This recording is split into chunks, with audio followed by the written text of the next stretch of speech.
Josh, I think I'm in a fairly good position here. Do you want me to start? Go for it. Sounds great. I can stabilize it.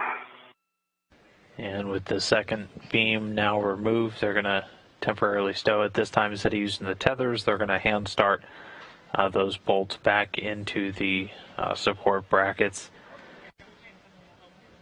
But again, with the two beams out of the way, it looks like we got one good hand start. I got it. Stable if you want. But all this work being done to get these beams out of the way to give us some clearance to get IROSA off of its temporary holding spot. 2 turns. Nice. Okay, guys. So you're going to... We have 2 turns on 7 and 9. Good. Copy. So for both of you, PGT settings are going to be alpha 6, clockwise 2.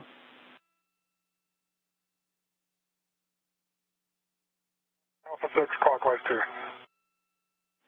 That's a good readback, Frank. And just a reminder... Alpha 6. Yeah, and a reminder, we're going to drive 21 turns. We're going to stop on turns, and then we're going to change the PGT settings and finish to torque.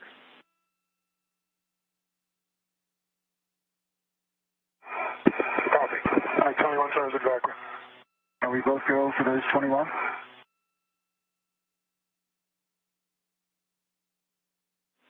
And you both go to drive simultaneously.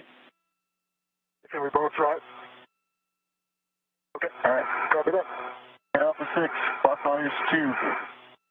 We'll try not to count out loud, Frank. Same. All right, I'm starting turns. All right, we will get video back in just a couple of minutes, but right now they're driving a couple of bolts to get that second support beam held in place a little bit more securely. After that, I torqued out. Yeah, I torqued out at like 5 turns. 6.5 for EV2. Nick, I torqued out at 5 turns. Copy all, handover.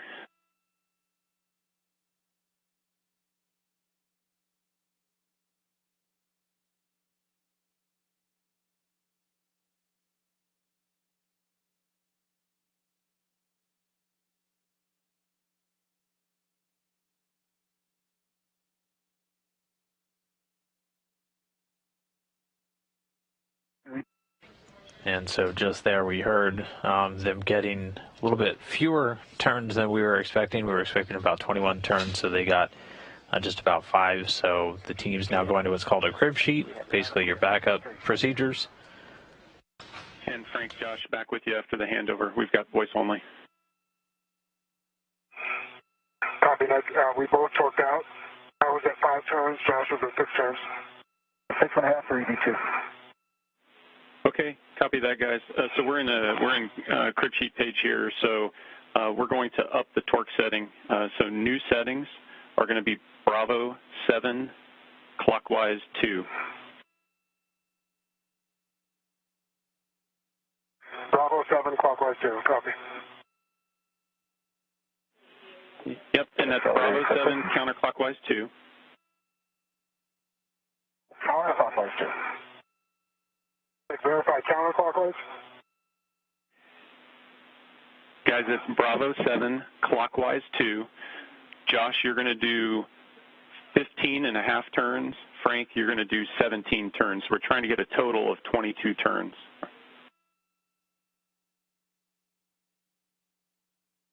Copy. Okay, EV2 copies. All right, so you heard additional settings called up. Again, both crew members using their PGT, the pistol grip tool. Clockwise 2. And going for 17 turns. Those are good words, Frank. And again, those first values So far. at Bravo 7 just referring to how much torque we're using now. And we're back with you on HECA. A1 through 7 and Bravo 1 through 7. A1 the lowest, Bravo 7 the highest.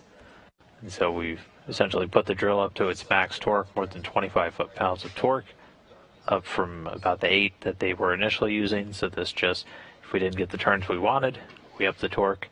Now the team's working the crew members through.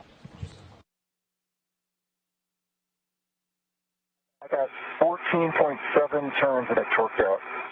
An actual 23.7. Copy, Josh. Let us talk about it. First we counted 15. I counted 15 and the PGT says 14.68.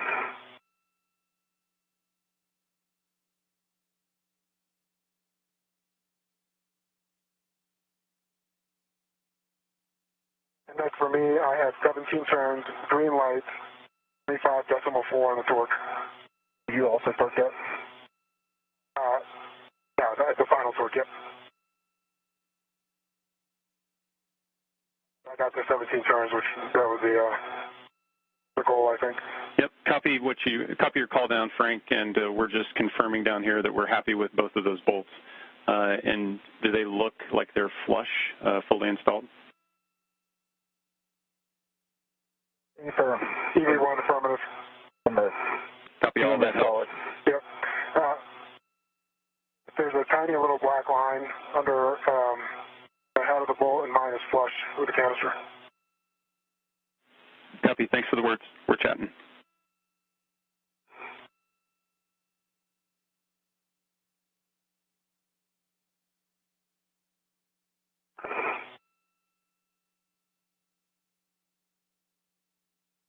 Hey, guys, if you're able, while we're sitting here waiting, if you wanted to do a glove and half check. Copy.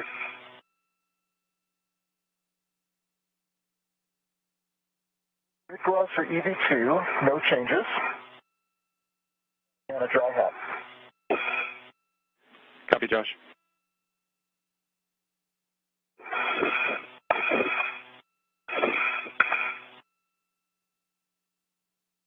And EV1, good gloves, dry hat, no changes on my gloves.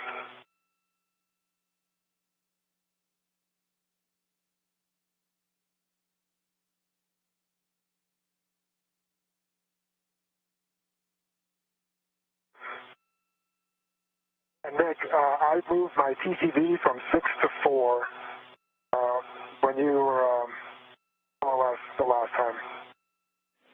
Copy the change. Thanks, Frank.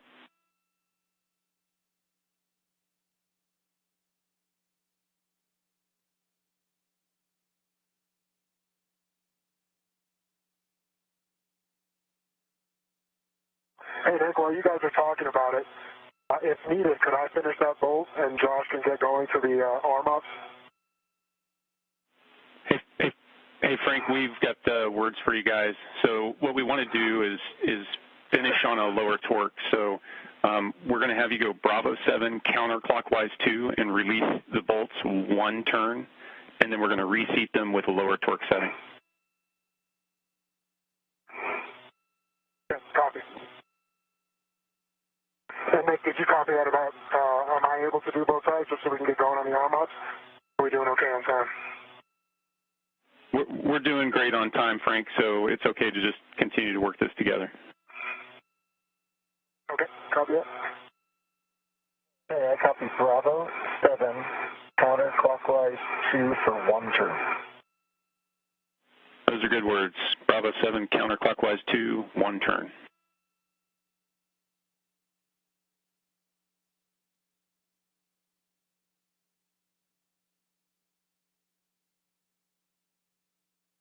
All right, so both crew members now, they were able to get these bolts in place, but hit what is called essentially a hard stop. So not wanting to have overdriven these bolts in and leaving them in at too high of a torque, they're going to back them out. One. New setting to drive in. Turn on Charlie 9. Copy, Josh.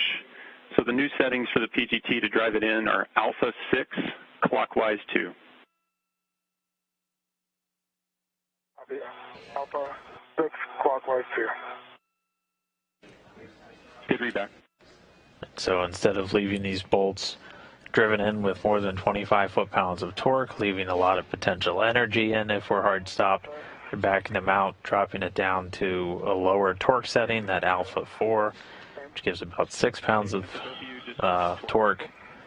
And then they're going to reseat them, have these bolts securely in place, and then we'll be able to continue on. Torque out before anything happens to the bolt.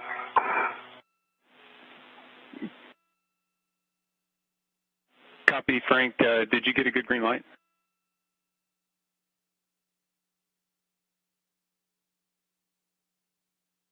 Affirmative. I have green light, 8.4 on the torque, and no turns. Okay, copy for both of you. If you can hold, we're still discussing. Copy. Okay, I have not tried mine yet, Nick. My PGT powered down right as I was about to start. Do you want me to give it a shot at Alpha 6?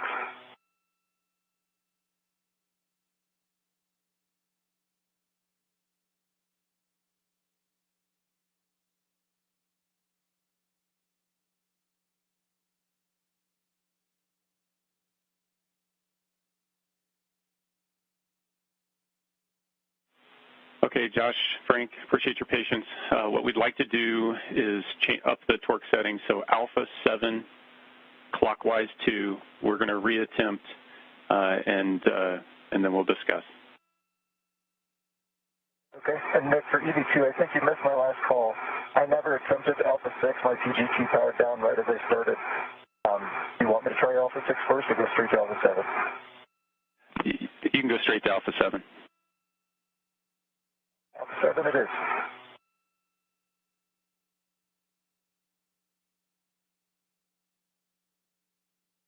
I have the same results. Green light, 9.8 on the torque. 0.16 turns. Copy, Frank. And same for EV2, it's at 0.14.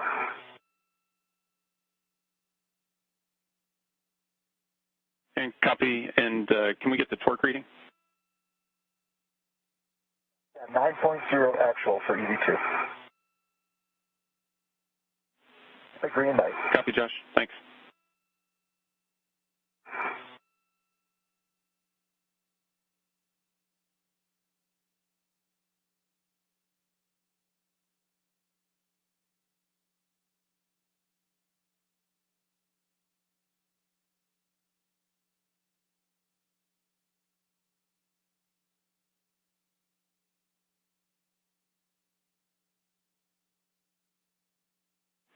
And Josh, Frank, just to let you know, we're discussing down here. Appreciate your patience. No problem.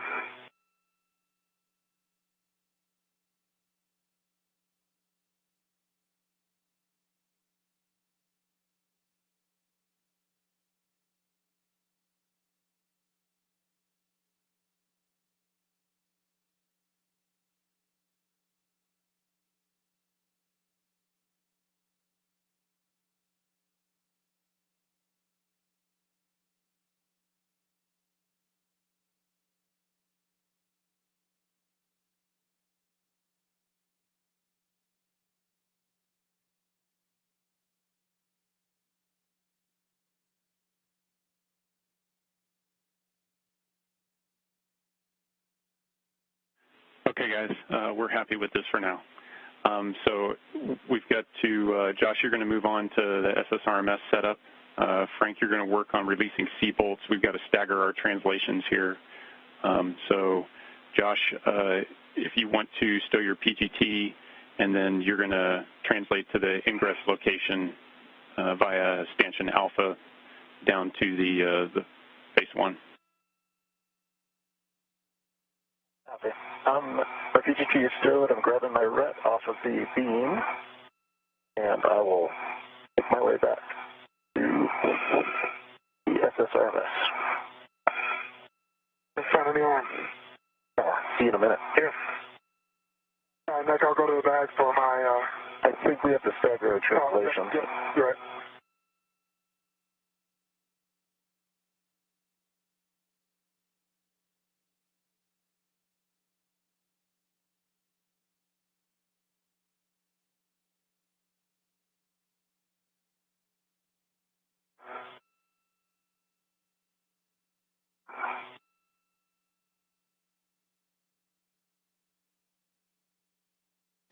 1 hour, 54 minutes, 30 seconds into today's spacewalk, the second major activity of the day complete.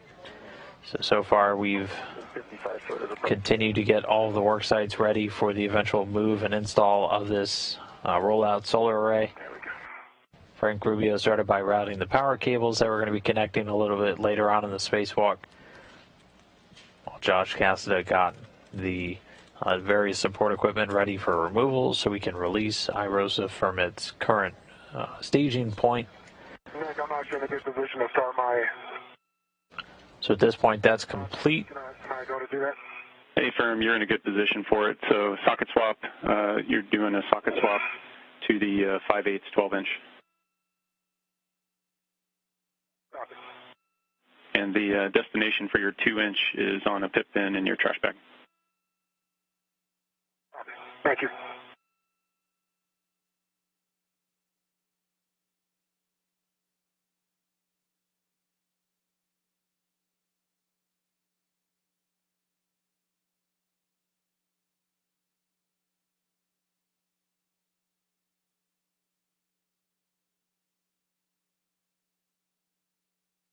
Frank, were you okay with my safety tether? Did it cause any trouble for you? No, no issues at all. Thanks.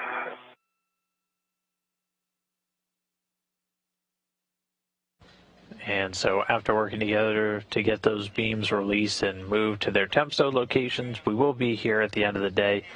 So we might have some additional bolt operations at the very end as we're doing the final cleanup. But for now, those in a position to give us plenty of clearance to get IROSA out of its temporary storage location.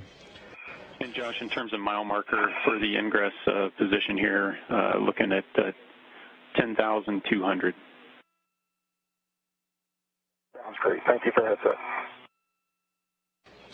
So right now, Josh Cassida, EV2, is going to be making his way to the robotic arm, the Canadarm2, and he's going to be working with an APFR, an articulating portable foot restraint. He's going to be tethering and then locking himself into that foot restraint. And that robotic arm going to be controlled by the crew still inside station, Nicole Mann and Koichi Wakata. And he's going to be using that method to remove the IROSA from its flight support equipment location and then get flown over with IROSA, which weighs about 750 pounds, over to the install location. Now, while he's getting into the robotic arm, Frank Rubio, EV1 for today, still has a couple more bolt operations to get IROSA ready to come off. He's going to go and release what's known as C-bolts. There's 2 of these, and these are essentially the last thing that are holding IROSA in place to the FSE. So after these are removed, they'll be ready to get IROSA off and on its way to the install location. Nick, I have a good socket swap, good full test. And copy that, Frank. So you're going to translate this stanchion alpha. We're looking for to work on Charlie 12. Okay. Can I break in here real quick, Nick? I'm at 10020, but it looks like I'm pretty far starboard. I think I want to be port and have the arm come in, if you agree.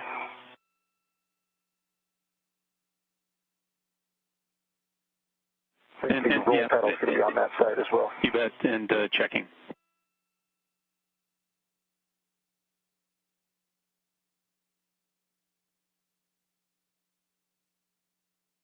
I'm sorry, you said 10200, 10,200. That makes a lot more sense. Yep, now we're on the same sheet. So 10200.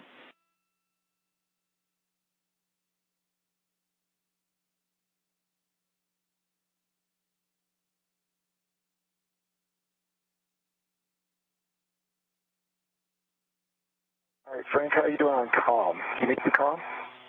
No, hey, so Nick, I'll take settings for Charlie 12, and I'll go over there and do 1 turn. I'm out. Yep, copy, Frank. It's Bravo 3, counterclockwise 2, and it's just brake torque. You don't even have to do a full turn. Okay, copy that. Say the settings again, please. Bravo 3, counter 2.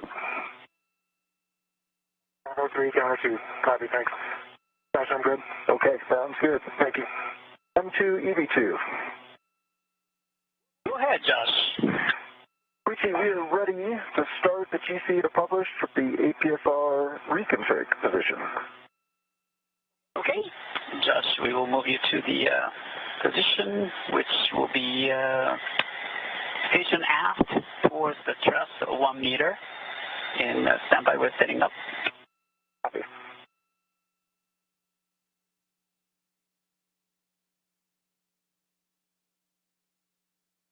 And hearing Koichi Wakata calling in now from the inside of the station, he and Nicole Mann at the robotics workstation. They're going to be moving the robotic arm into position for Josh Cassada to start getting into that foot restraint. You'll hear them use the acronym GCA quite a bit. GCA stands for Ground Controlled Assist. That's essentially the term we're using. So this is station aft towards the truss 1 meter. Are you ready? Ready for motion. Here comes the motion. 3, 2, 1.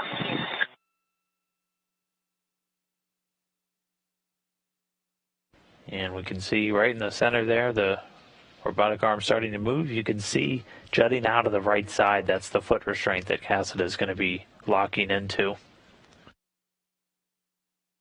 And again, GCA just stands for Ground Controlled Assist. That's the term that we're just going to be using as the spacewalkers are giving any location guidance to the team inside for moving the arm.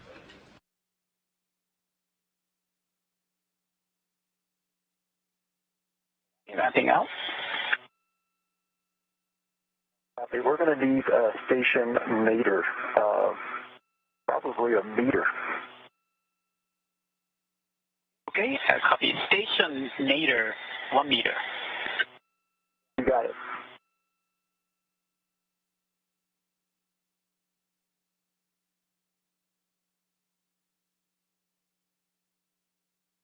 Okay, here comes the motion. Station nadir 1 meter. Ready for motion. Sure. Arms in motion. Let's get good motion.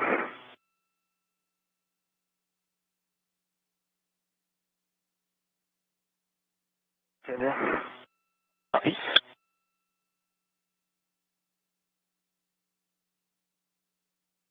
Okay. Ramp out in 3, 2, 1. Motion. Copy.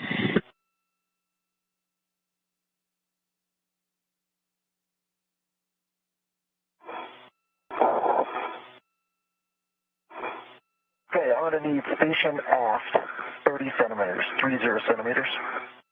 Okay, station aft 30 centimeters. I have the boot plate and a ingress aid for clearance. Here comes the motion.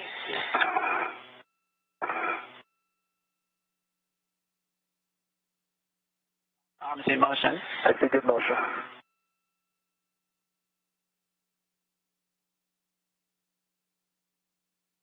Continue.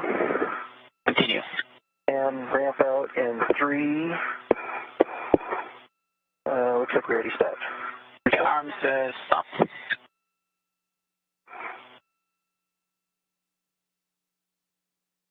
Can you continue aft another 10 centimeters? Okay, aft another 10 centimeters. Here comes the motion. I see good motion. Continue.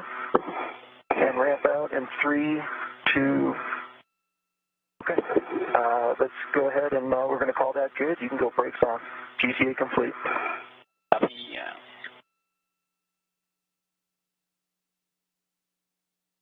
Okay, Josh, the brakes on. You have a go for APFR reconfig and ingress. Copy that. And Josh, you're going to be looking to change the APFR role to Delta. Copy that. We expect the config to be 9 Foxtrot, Foxtrot, Delta 9. Okay. We got a good twist test just to start there. I see back on black. And we are currently kilo on the roll, 9 on the yaw,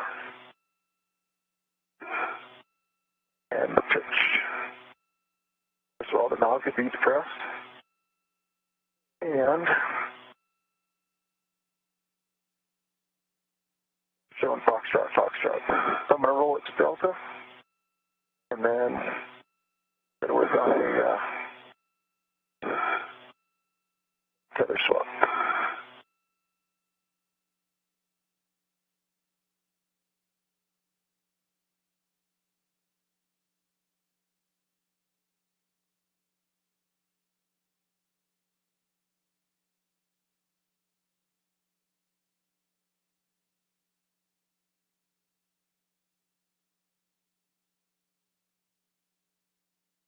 Okay, roll is Delta.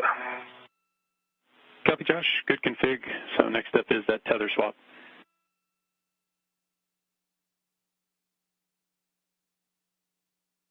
Okay, the roll came loose. Give me a second. All right, we're Delta again.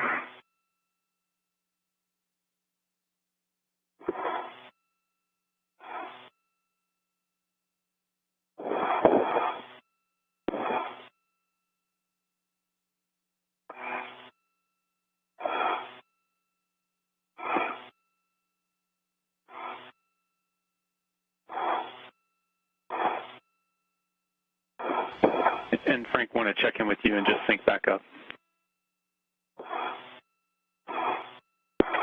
I have good torque. I think on Charlie 12, got about a quarter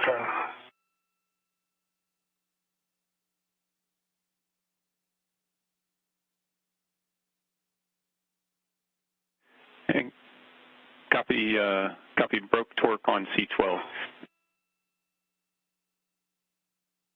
I'll head over to E11, correct, for 27 turns?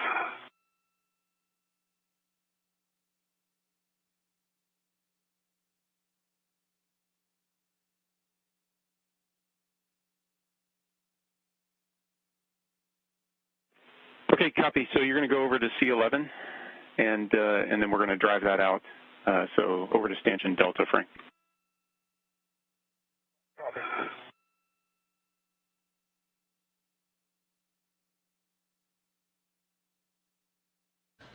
All right, so in this view... And Frank, your choice whether you want to go the long way or the short way around the FSE. Okay. Yeah, I guess it's, that'd be great.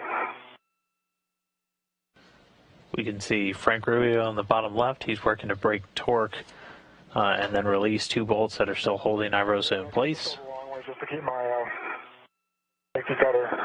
Yep, that works. The better configured. On the right side, Josh Cassidy working to reconfigure the APFR. They're articulating portable foot restraint. We heard a couple of values being called out to him, numbers, Foxtrot, Delta. Those are just telling him which settings to set the yaw, pitch, and roll of the foot restraint. These are determined in advance just to put him in the correct orientation for where he's going to need to be to work. Handrail, gate close, slider lock, black on black. Reel itself is unlocked.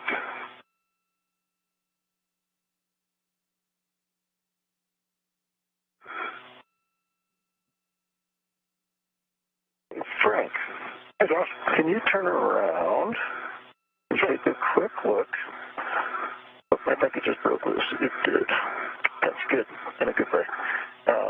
This was wrapped around my VRT, so I think we got gate closed, slider lock, black on black on my left D-ring extender there, Nick. So I've got a good safety tether down on the SSR mess. Hey Josh, the only your waist tether is wrapped around the BRT right now. You could probably just like oh, yeah, so that's what I have this thing on the left. I'm going to take it off, my BRT off, and then go over here, see if you agree with this. You just go in between the two. Perfect. Now you're free. And over here. Thanks. Yep. And even those backup cameras on this side.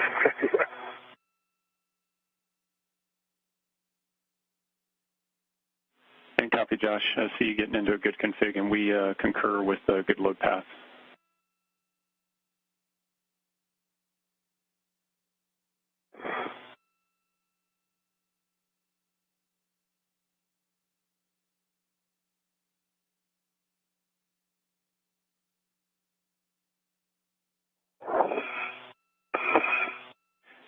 Hey, and Frank, Josh, based on the downlink video, Frank, your safety tether might be going around your back. I don't know if Josh can turn around and put some eyes on and give you some additional guidance.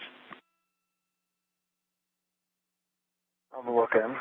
Shoot, I'm going to bad config for it. Yeah, I don't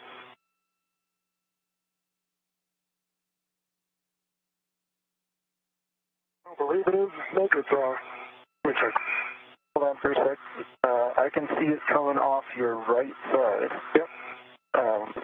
It does appear to be going between the Truss and the safer at the bottom. Oh, really? Okay. Well, that's good to know. Yeah, it is. Keep your tether on your... My right side. Yeah, so it is... So your reel is on your left. And the tether itself is going right between the Truss and the safer, you know, at the bottom.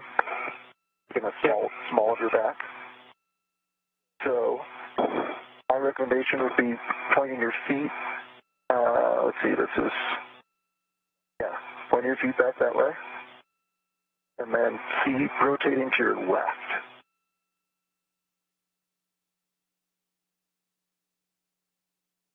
Keep going. Yeah, it's still hooked in there.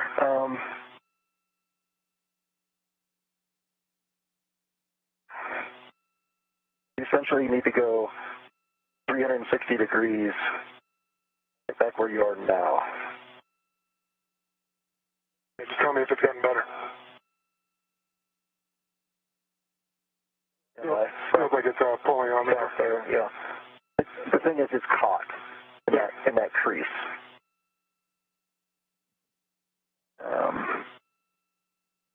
Let's see here.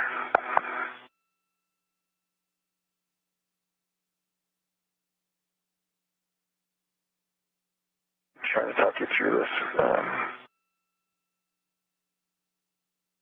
Okay. Hold on right there. It is. And guys, we're okay if you guys want to try to translate to close the gap between each other. If you wanted to go over towards stanchion alpha, Frank and Josh, if you wanted to move over towards the TFR on the seated cart just to close the gap and be able to help put some hands on for assistance. Yep. Understood. Well, keep doing that. Flip your feet up towards the tower. Keep going towards the tower. Now you got it. Now look over to your left. You should see they face each other. Oh, you got to be kidding. There it is. It's got a Velcro. All right. Thanks, man. You got it. Nicely done. Thanks, Nick. We appreciate it. Nice work, guys.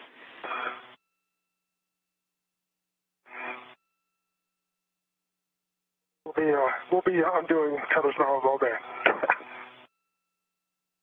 Okay, so we're good on the 55-foot, Nick. I'll go back to the station and drop off my red hook, if you agree. Yep, we concur. You've got a good 55-foot. Just let us know where you drop your red hook on the station.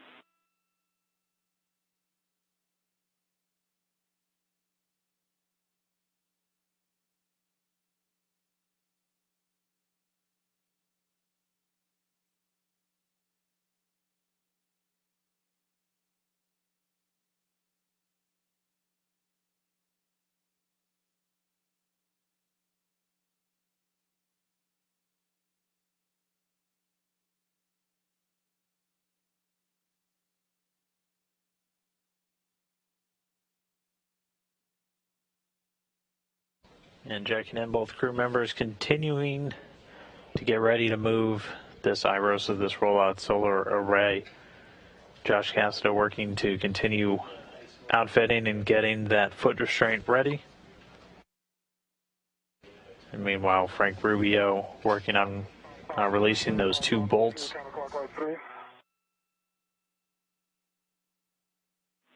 Yeah, for C11, it's going to be Bravo 3, counterclockwise 2. Copy. All right, red reel is now locked. I'm going to grab my red hook and release it from my right D-ring extender.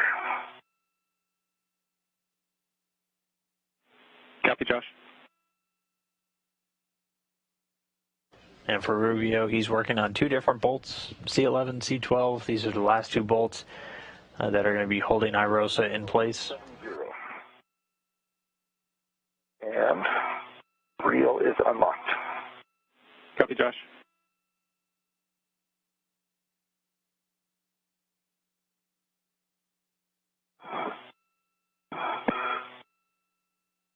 Okay, Nick, I know Duke and Preachy are good with it. Are you okay with the ingress of the APSR? And that's affirmative. That's the next step for you. Frank, you've got those settings, Bravo 3, counter 2. You're releasing approximately 27 turns on C11. Copy. Comms are yours, Josh. Okay, I think we're in a good spot here. Nick, do you have a good view of the APSR itself, by chance? I only ask because it's really sensitive in roll, and I just want to make sure we don't bump it. Yeah, we don't have a really great view of the boot plate itself. The views are pretty dark.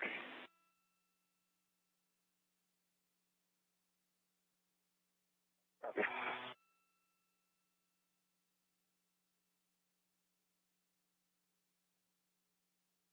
Yeah, it looks like your feet are just below the boot plate. I'm sorry, which side of the boot plate? Below, and based on the view, it looks like left foot is under the left side, so it looks like it's aligned. There you go. There. How you doing? Good. I got 27 turns on Charlie 11. Okay. Copy, Frank. That's good. That's what we're doing for now. You're going to head back to crew lock bag T and retrieve the square scoop and the long duration tie down tether from the tower handrail. Okay.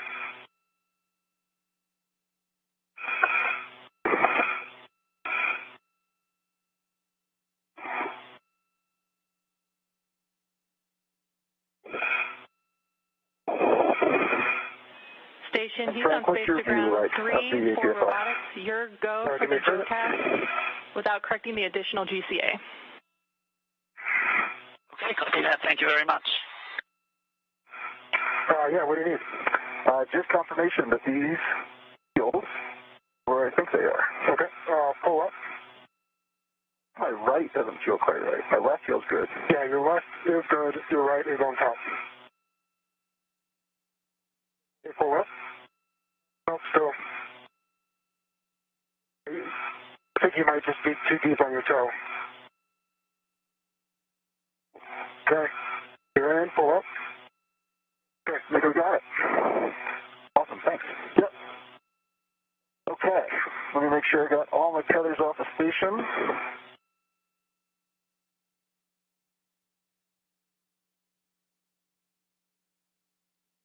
Okay, I got my ingress 8 in. You need the comm? I'm good. Yeah, I'll grab the scoop and the long duration and head over to Charlie 12. Okay, I'm not sure if they're going to need a GCA or if they can maneuver. To maneuver. Okay. Wasn't sure if you could start from this position, but if you can, Preachy, I am go for the maneuver to the truss back-off position. Okay, we copy that. And this is the maneuver, not GCA, to the published truss back-off position, which is body out or station forward in 1 meter. Are you ready? D2's ready.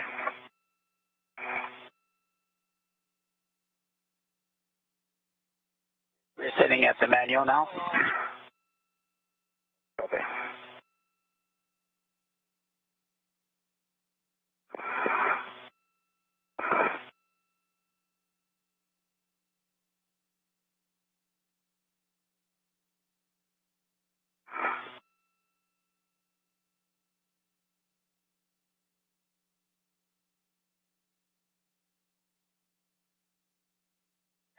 Okay, Josh, we are ready for the maneuver to the truss back-off position.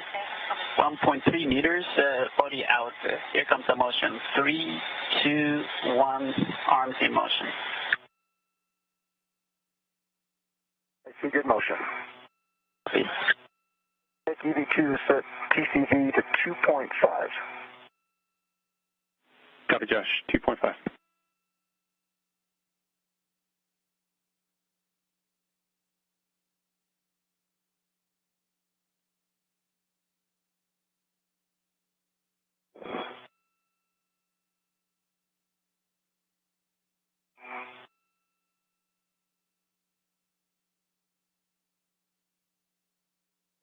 Centimeters to go. Copy.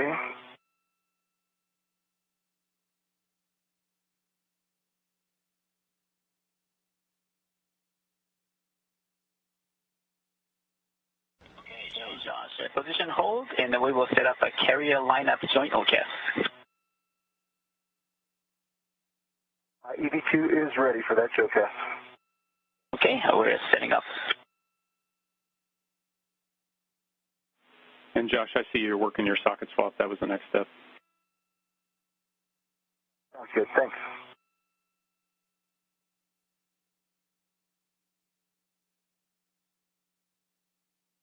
Two hours, 20 minutes into today's spacewalk, getting a view. We see Josh Cassida up there in the upper right. He is locked in and tethered now to the foot restraint on the robotic arm, being driven around now by the crew inside the station, Nicole Mann and Koichi Wakata.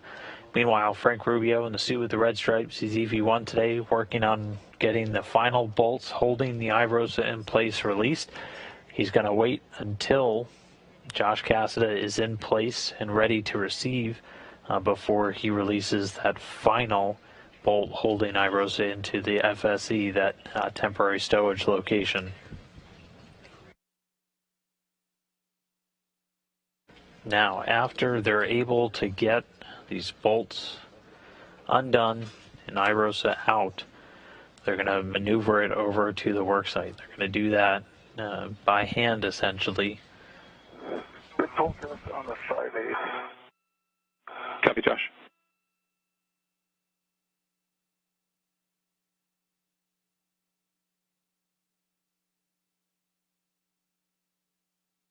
Okay, Josh, we're ready for the 3-minute showcast. This is to pitch you up 90 degrees and translate you to the nadir of the iRosa. Are you ready for the motion? So I'm going to pitch head up. Is that correct? Yes, pitch up 90 degrees and translate you to the nadir of the iRosa. Understood. Okay. EV2 is ready.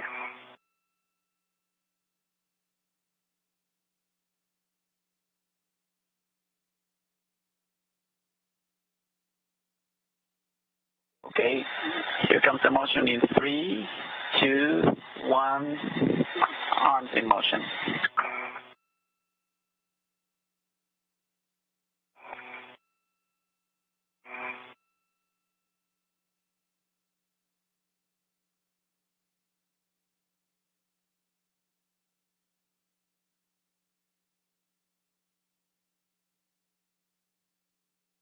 I see good motion.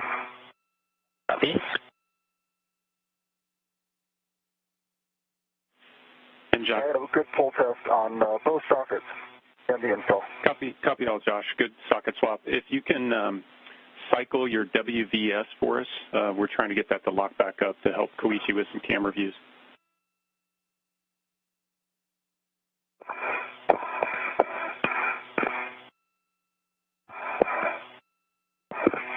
Okay, it's on now. Okay, thanks for that, Josh. We'll look at it and let you know if we need anything else. And Frank, I see you moving over to Stanchion Alpha towards C12. Affirmative.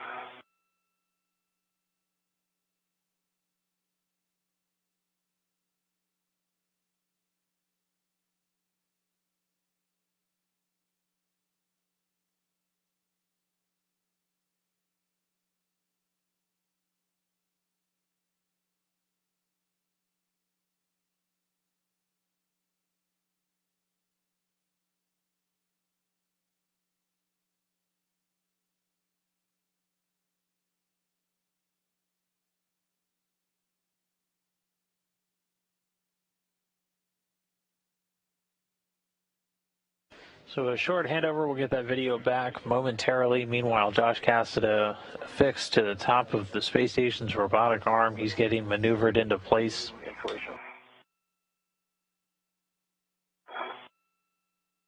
And Josh Frank back with you after a short handover.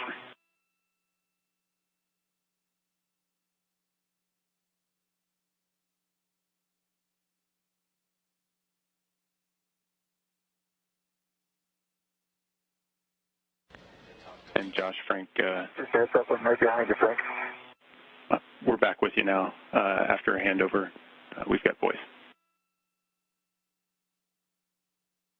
Copy that. Nick, I was just curious, do you expect the translation over to P4 to be insulation or eclipse mostly?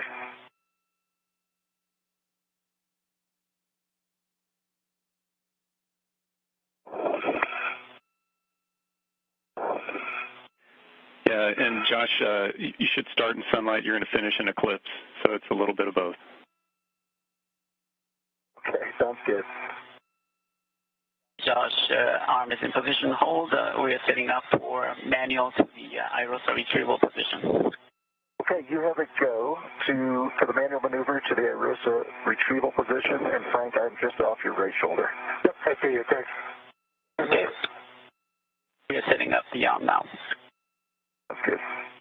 Frank, I'll take settings for Charlie 12. You bet. It's Bravo 3, counterclockwise 3. Bravo 3, counterclockwise 3, and I am releasing this all the way out, 27 of this, correction, 54 turns, correct?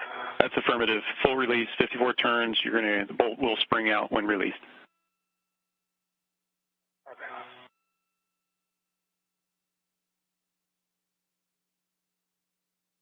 So our lead spacewalker for the day, Frank Rubio, still at it, releasing those final two bolts. They're C11 and C12. He took C11 about halfway out, now taking C12 all the way out. We won't take C11 all the way out and thus release IROSA until Josh Cassida is in place and ready to manually receive it. He's then going to be flown with IROSA over to the work site on the P4 Truss area.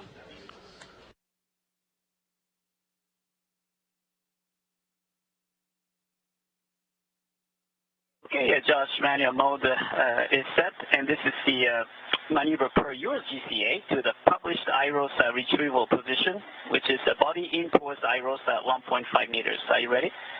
Stand by. You need the comm? Okay. We're ready, GCA, to publish for IROSA retrieval. Okay, here comes the motion in 3, 2, 1, starting the motion. See good motion. Okay, good motion.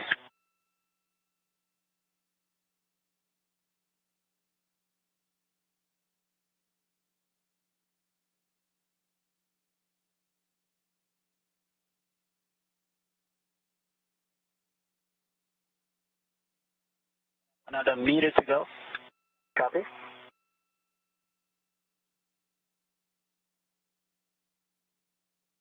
So looking over the shoulder of Josh Cassida as he moves in, IROSA right in the center of his view. Frank Rubio appearing upside down in the top right, getting that final bolt. Copy. Or rather that C12 bolt all the way out. He's then going to move over to get C11 after Josh is fully in position and ready to grapple with IROSA. 10 meters to go. Copy.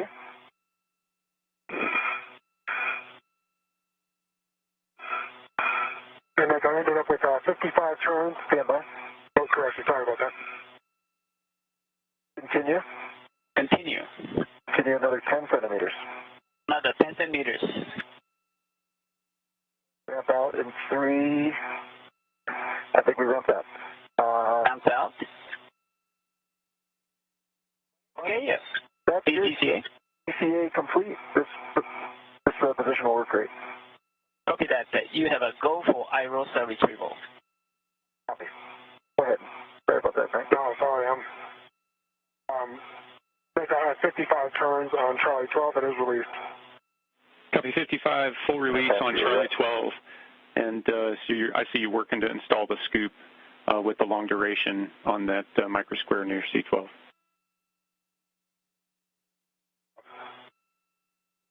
put it on the long duration, I think. Okay, yeah, that'd be great. Don't mind. I think that was a plan, right, Nick? Right to the long duration itself? This one? I'm sorry, I should have. Ready? Awesome.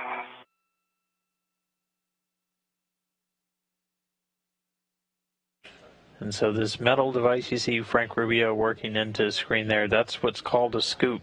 We have both square and circle scoops, just depending on what fitting they're attaching to, and we can use them to essentially add temporary handrails, handling aids to different payloads, and so he's working on installing that. 3 different settings on a scoop. We've got a capture, release, and a lock. For robotics. So you can see him moving that small. Hey, just wanted to give you guys a heads up. The video routing, due to the way we have it done in the system for Step 8, is a little unique. So we will take care of routing those monitors for you once you get to Step 8, and then you can take back over with hands until it says you desire. I guess where that microconical was. Copy that. Where that square was, micro square. Oh, okay. Are you good though? I'm gonna move in another 10. I'm gonna get him a GCA. Okay, got it. Can I steal the com? Yep. Hey, Nick, I'm going to translate over to Charlie 11. I'll grab scoop and route. Yep. No, that works, Frank. Head over to Charlie 11, and we see the configuration on the scoop. All good. Josh, comms are yours. Thank you. M2 EV2. Go ahead, Josh. Sorry about that. I couldn't see where the scoop was going to go, and I guessed wrong. So I'm going to need another 15 centimeters body in. So you guys are ready for a GCA? Yeah, Josh, we need to change the command frame, so stand by. We'll set it up. Thank you. And Frank, as you pass the crew lock bag Tango, you'll need to make sure you pick up the square scoop you're going to install.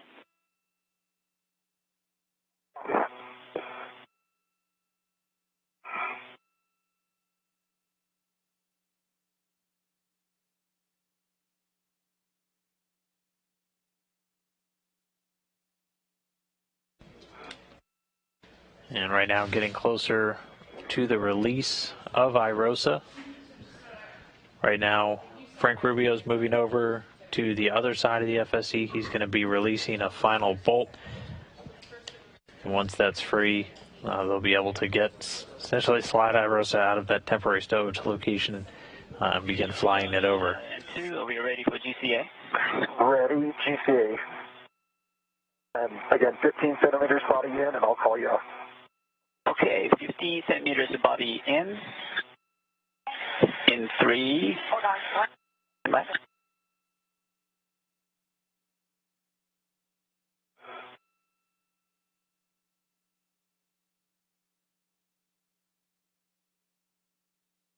And we see Frank Rubio grabbing another one of those scoops. And this is what we can put on things like IROSA to give a handle to. 50 centimeters. Are you ready? Ready, GCA. Here comes the motion. In 3, 2, 1, arms in motion. I see good motion. Continue. Continue.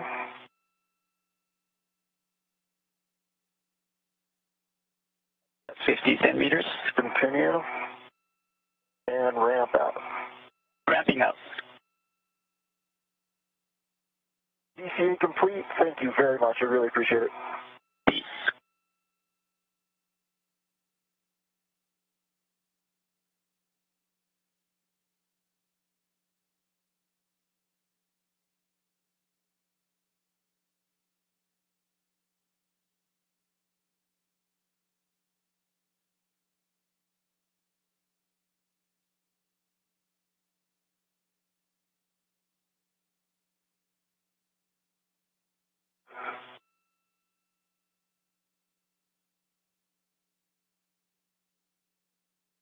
And Frank, I see you with the scoop headed out to C11.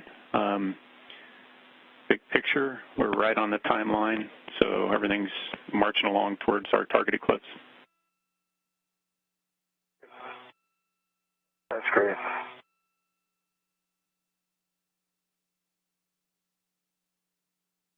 Okay, while you're moving into position, a warning, this one might be obvious. Don't release C11 until you've got our go, because that will fully release IROSA from the FSC. Copy.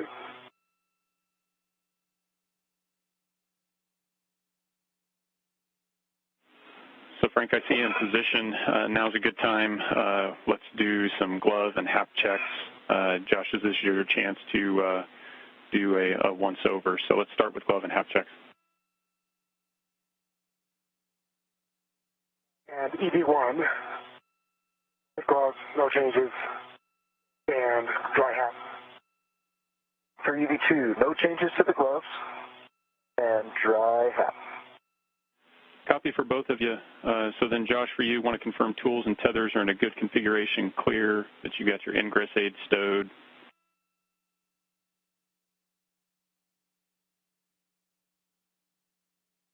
Tools are in a good config. Ingress aid is stowed. And I got rid of a lot of the stuff from my mini workstation. Pretty happy about that. Yeah, you look super clean there. Thank you, appreciate it. I'm in a good config with that. Thanks. Okay, good. So then looking at the suit, visor, glove heaters, make sure your cooling's where you want it to be. Your heels are in, gauntlets are down. Copy that. I think I'm good with this cooling. I did turn on the gloves. I used them for about the first hour or so.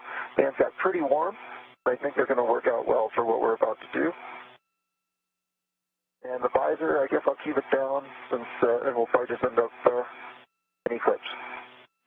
Okay, copy that. And then one last chance, if you're in a good position to look inside each other's helmets, if you see any signs of water, now's a good time to do it, or to check each other over.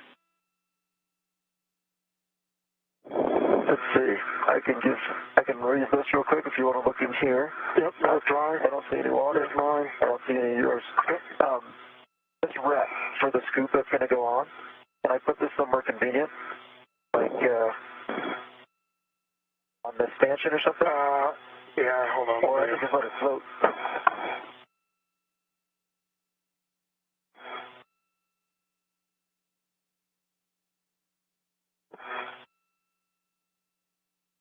All right, the crew getting a chance to kind of catch their breath, do some checks real quick. Each of them checking gloves, as that's what we're interacting with everything on, checking for any nicks, any damage. Both reported clean gloves. Just so it doesn't float away from me. Let it down. Sounds good.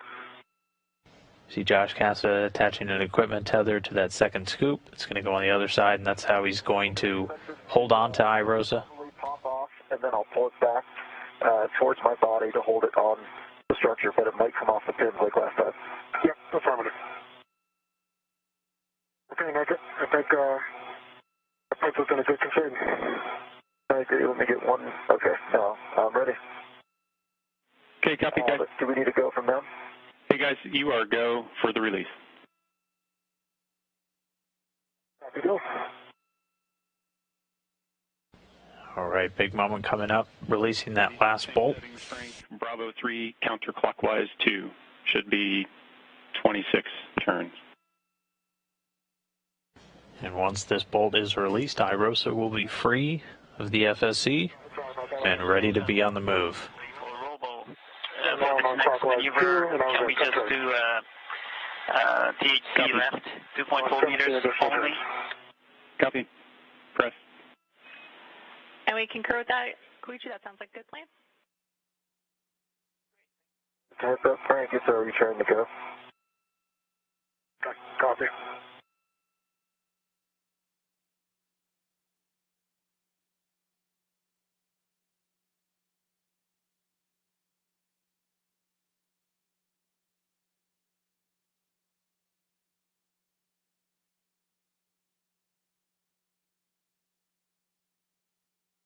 It's released.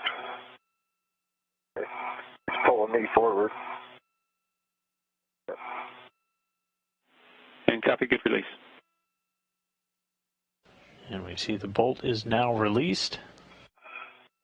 Nothing holding IROSA in place now to the flight support equipment. We can already see it starting to lift up.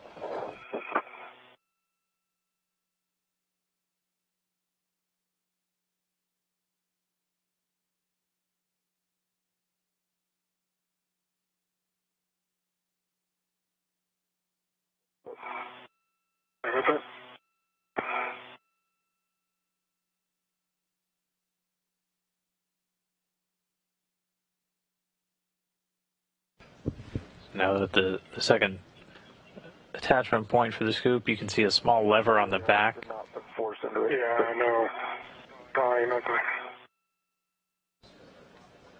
And the lever's in the middle, the scoop's in kind of its capture mode. You can flip it to the left, that's in its lock mode. Then swing it back to the right to release, but it looks like we have two scoops now. Give me just 1 second. All right. I'll put my hand down here. Yep.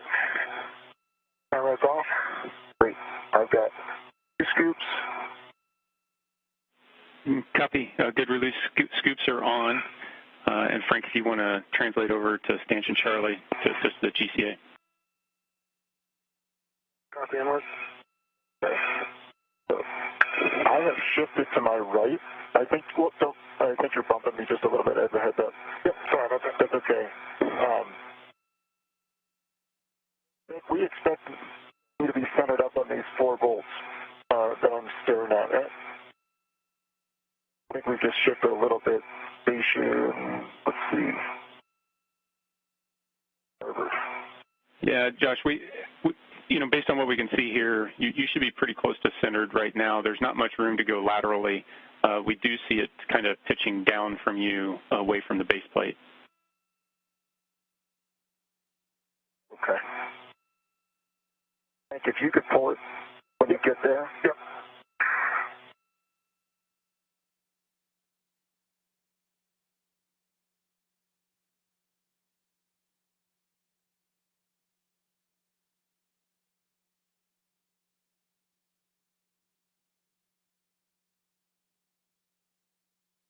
All right, I'm going to help pull you down a little bit. That'd be great. Come towards me, I think. Are we not off the pins yet? You are. It's grabbing on something. I think there's an edge that's keeping me from... but you know what? This is actually okay. As you go up, I'll hold it in place and wait until you're level, and then I'll release it. Okay. Does that make sense? Yeah. Can you tell, are we free around the perimeter? We are, yes. Okay. And obviously I can't tell on the side that's opposite the tower. It does seem like we're shifted that way. Shifted towards the tower? I'm sorry, opposite the tower. Yeah, no, you're only 1 inch away from Delta and Charlie, so I think, yeah, it's just the clearance, but it looks about even. Yeah, and as we discussed, guys, we expect tight clearances there. Frank, just a heads up, want to watch any of the no-touch on that end of the IROSA, and that tab is okay to hold on to, just don't get your finger in that hole. Okay. All right, Frank, let me just give you a heads up, and then I'll turn it over to you. Okay. My helmet is not centered up on the FFE, so somehow both me and the IROSA have shifted away from the tower, probably about 1.5 inches. Okay. We'll just keep that for FA, and I am happy to have you drive me around. Okay. Are you ready? I'm ready.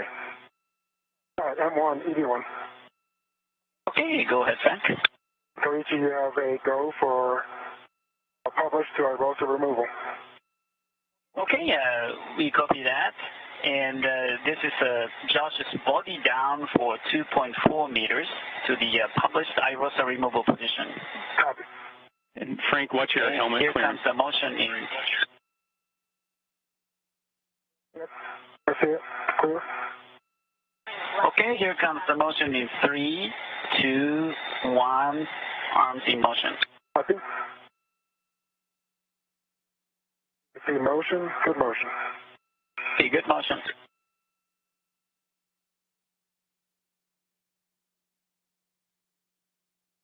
So I'm keeping you, I can see it.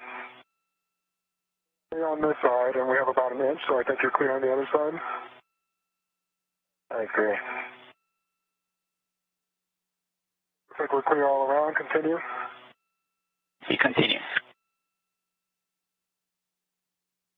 All right, Josh, in about 10 more degrees, I'm going to be letting go. Okay.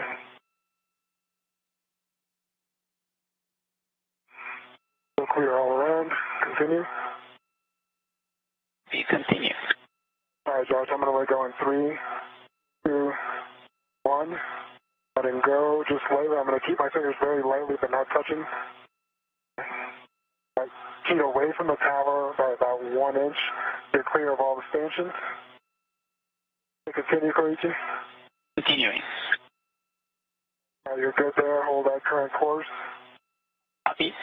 And Josh, you're clear to cheat away from the tower a little bit more since you have clearance on that side. You're clear of the FOA. You're about a quarter of the way clear of the grapple fixture. Halfway clear of the grapple fixture. Copy. Got about 5 inches of clearance on this side. So continue. Copy, continue. The bottoms of the beam are past the plate. About 5 more inches till you're completely clear.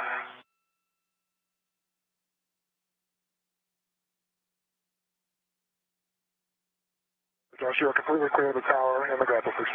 Nicely done. Nice teamwork, guys. No, great job on pulling that thing. 20 centimeters to go. Copy.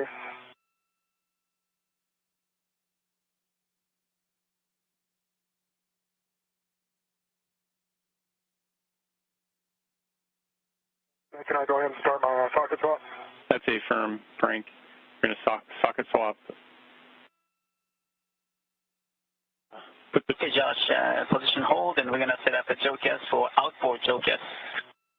Copy.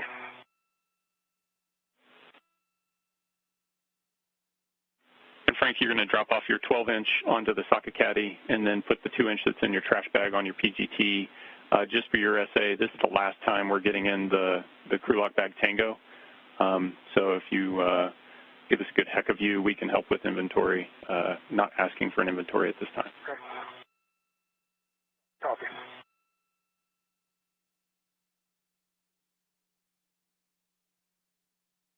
Two hours, 47 minutes, 30 seconds into the spacewalk. IROSA now released from its spot on the FSE, that flight support equipment, firmly in the grasp of Josh Cassida, who's riding on the end of the Canadarm2 robotic arm. He's got it by 2 scoops, essentially temporary handles that they installed onto the array. They're also tethered to him, so he's got that in his grasp. Meanwhile, he's going to now get flown on top of the robotic arm from his current location out to the work site. Understand. You take care of this video routing in step 8.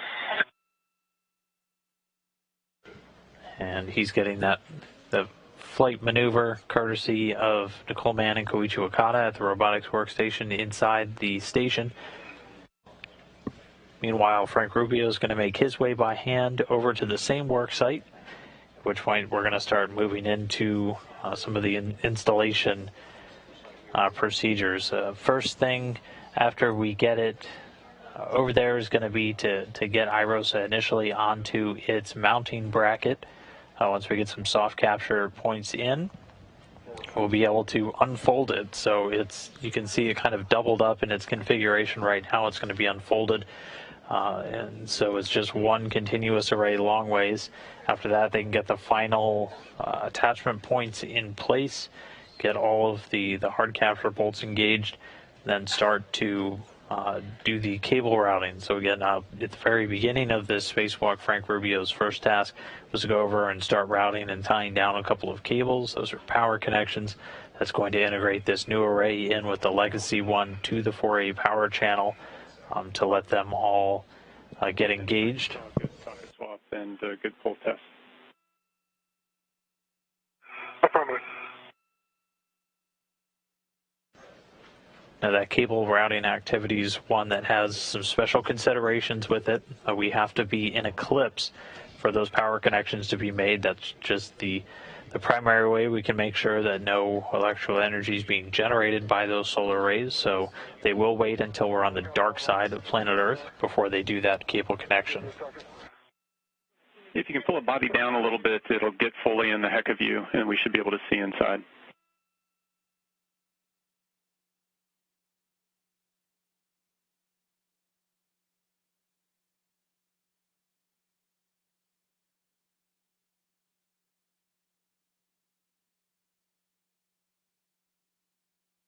That was a good view. Go ahead and, Frank, you can go ahead and start trying to pack it all up, and then we'll do the video review on the ground. Okay, sounds good. Thanks. Josh and Frank, we're ready for the outboard JOCAS. This is a 3-minute maneuver, and we'll move Josh body left 8 meters and the body out about 3 meters. And Josh, IROSA and FRGS tower clearance will be 73 centimeters. So please keep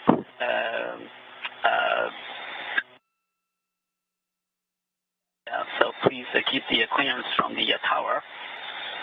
And if you're ready, we will start the maneuver. I think we're already clear of the tower. I don't have view of it. Understand going body left and towards my back as well. I am ready for the maneuver. Yep, and I have a good visual on the tower, and you are clear. Okay, copy that. Here comes the motion in 3, 2, 1, in motion.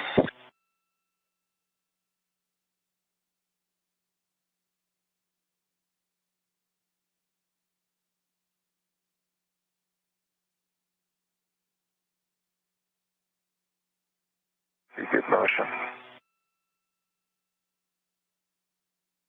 All right, so the relocation of IROSA now in work. We can see the FSC pallet in the bottom right where Frank Rubio's doing some final bag inventory. He had to swap out the socket on his pistol grip tool one final time, as that's going to get used to drive a number of bolts on IROSA itself to secure it. But in the meantime, the robotic arm is in motion. Josh Cassada at the very top with IROSA in his grip on his way out to the work site. Frank Houston concurs. Thank you.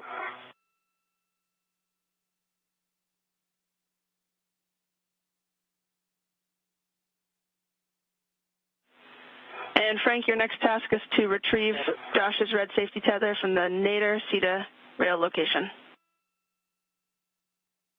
Thank you. I thank the owner.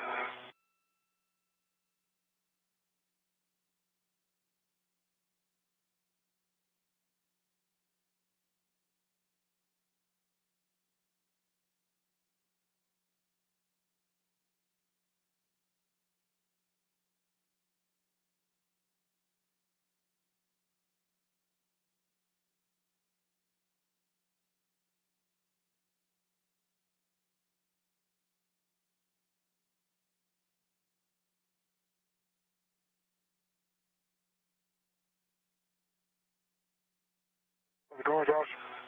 Great. So you know when we did that water in the helmet check? Yeah. That's when I raised my visor.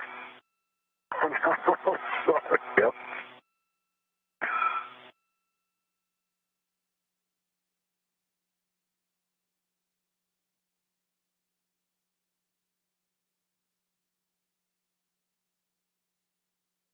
Just ramping out now.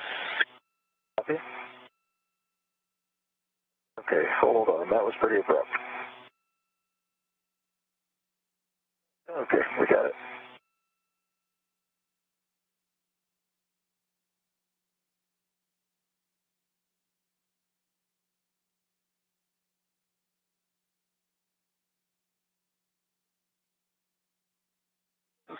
Okay, Josh, in position hold, we're going to set up the next JOCAS for IROSA pitch joint.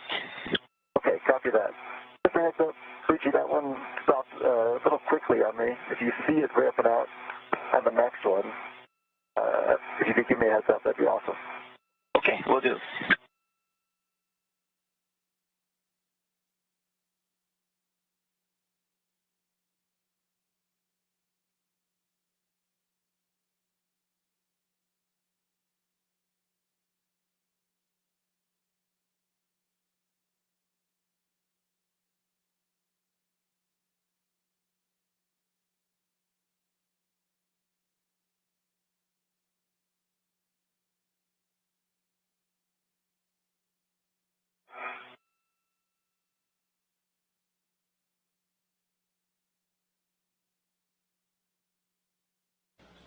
So just about 5 minutes away from the 3-hour mark of today's spacewalk and plan to last about 7. Everything moved smoothly so far, still a couple of minutes ahead of the timeline.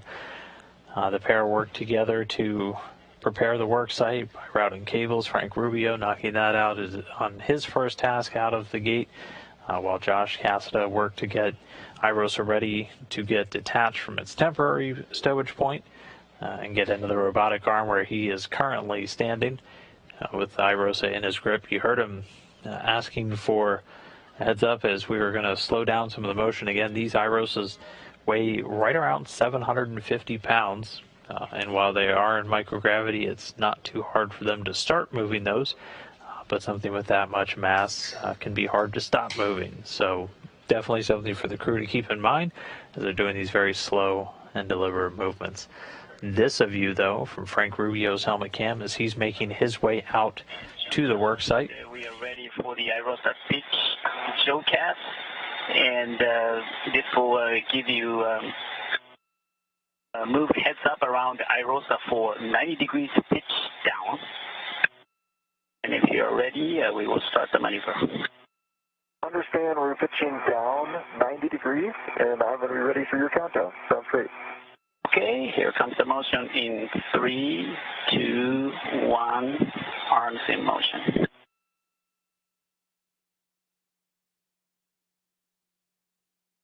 Secret motion.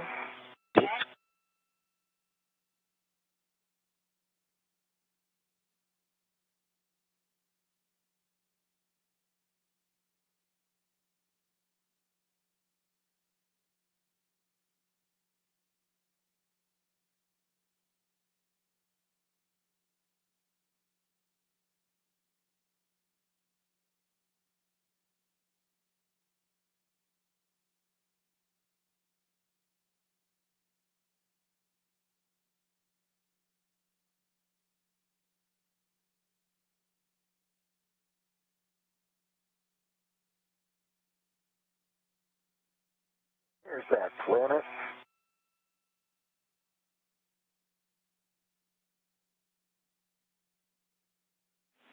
And Frank, I see you picked up the red hook there. You'll want to check your gauntlets are in place. They are, both left and right.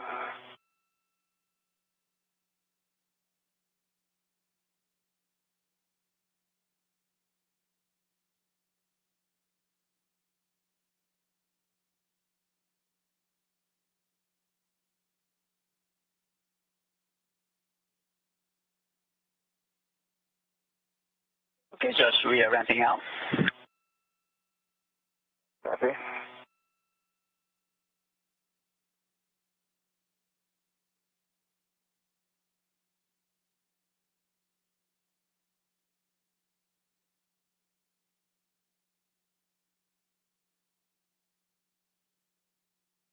And so, Frank, the handrail you're looking for is 5124.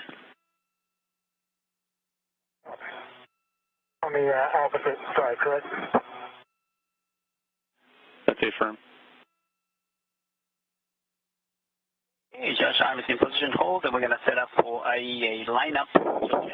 Sounds great. Thank you so much for your help on that one. So that's up. And Frank, if you can put a fair lead in Josh's safety tether at 5114 there at the corner. Well, thanks, mate.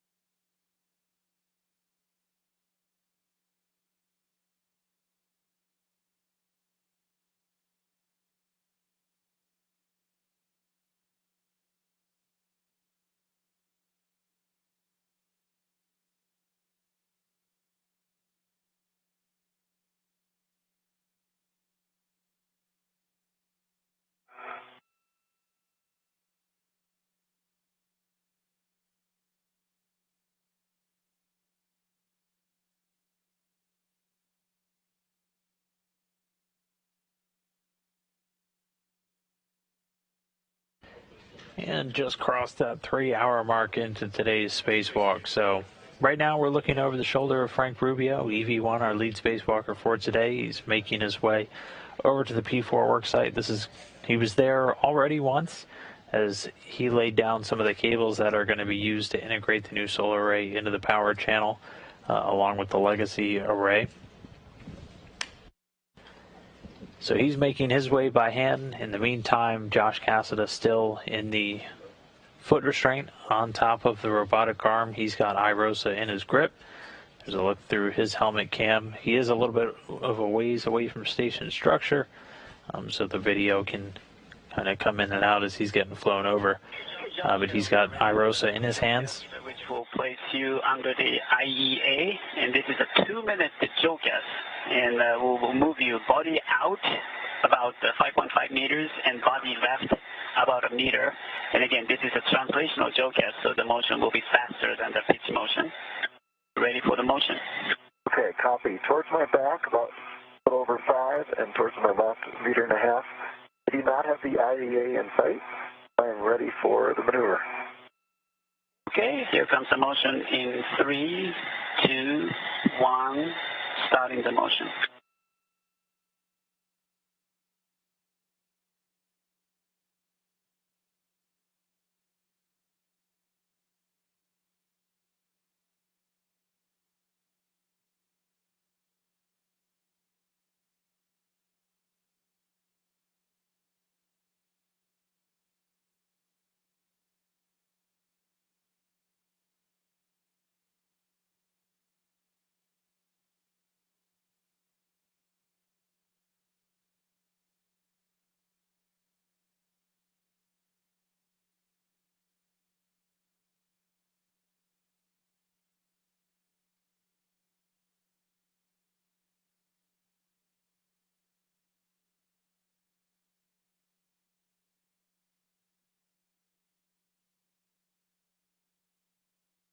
Okay, Josh, we are ramping out. Okay. Copy that, thank you.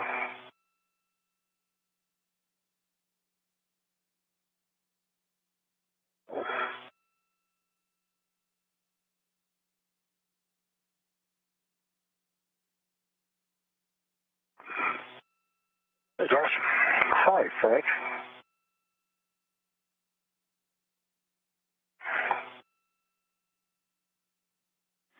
And Frank, I see you in a good position there on the left side. Yep, and I can verify all face-off captures are still in a good position. Okay, Josh, arms in position hold. We're going to set up for manual for iROSA install. Copy.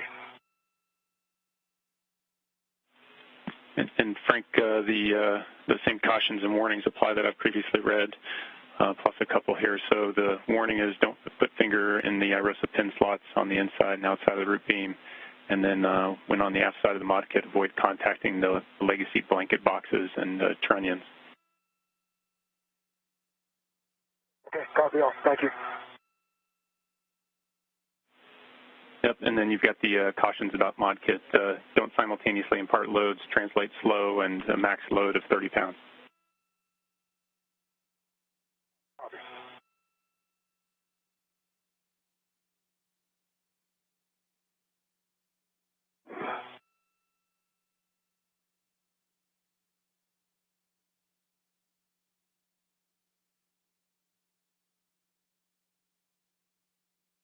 Okay, Josh and Frank, we are ready for the manual maneuver to the iROSA install position. This is per your GCA, Frank, to the published position, which is body left 2.2 meters. Are you ready? Okay, I am ready. Yeah, and you have just to verify, this is a GCA to publish, correct? You published, which is body left 2.2 meters for Josh. Okay. You have a go. Okay, here comes the motion in 3, 2, 1, arms in motion. See motion, good motion. Okay, good motion.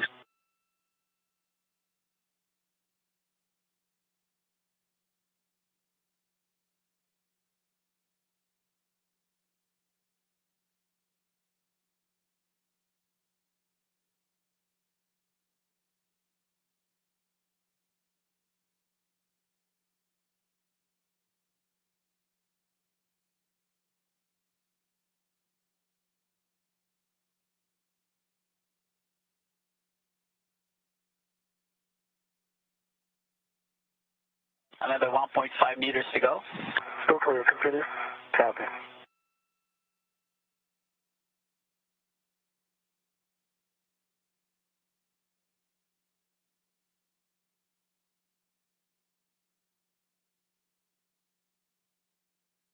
And with Josh and Irosa arriving out at the worksite, we're maneuvering it into the install position. So there's going to be 2 soft capture. 1 meter to go. Copy, still clear, continue. 2 soft capture devices that are going to lock in on this first part of Irosa. And after those are engaged, we'll be able to get Josh Casta out of the robotic arm to move around to begin getting ready for the unfolding of the array, after which they'll engage the third and final soft capture.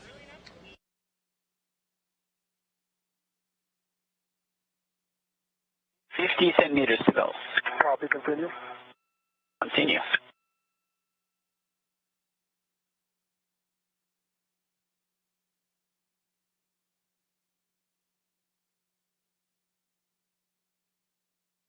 $20 to go. Okay.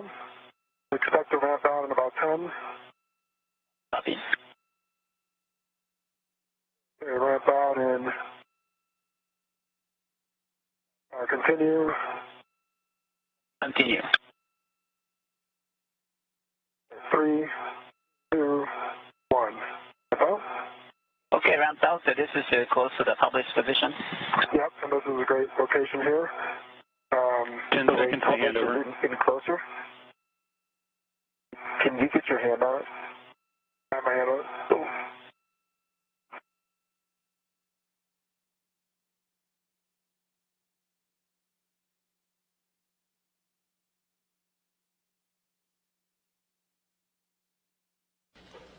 And should just be a quick video handover. We'll get that back quick. We're approaching the install point. Once they get there, Cassidy is going to continue to just maintain control, his grip on Irosa. And So the edge of protective cover is about 3 centimeters away from the bracket. Right. I think from a clearance perspective, it might be a good place to stop. Okay. Now we could translate you towards me, body forward. I'll leave that to you. I don't know that that's necessary. But for me, see, it looks like my arm is. Yeah, I'm good. I think we're in the same position we were last time. Yep. Copy, then GCA complete. Okay, copy. GCA complete. Takes on. You have a go for Irosa install. Copy, go. Just watch your right arm. And Frank, Josh, I want to let you know we're back with you. I've got my hand on the rail here. Awesome. And I just have one caution to confirm that there's no BGA motion. Now that we're in good. Sorry, I'm stepping on you, Josh. Just one caution to make sure that we don't have BGA motion before installing, but you are go for the install. Okay, and we need to remove this left tube. Anything else before we get started? Just that one scoop, yes. Okay. Frank, you got it with your right hand? Give me 1 second. I do. Okay. I'm going to keep, if we can keep from moving it towards the planet. Let's see, I'm going to take my hand off. All right.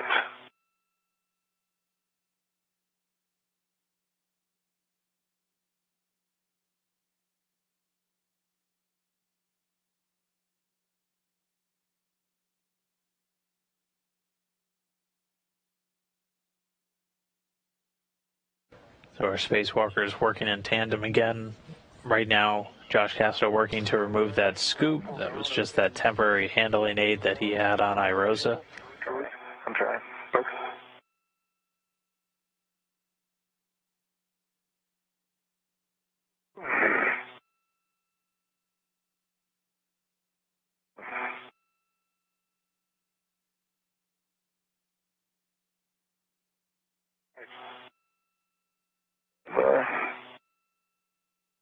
I'm just going to let it load here.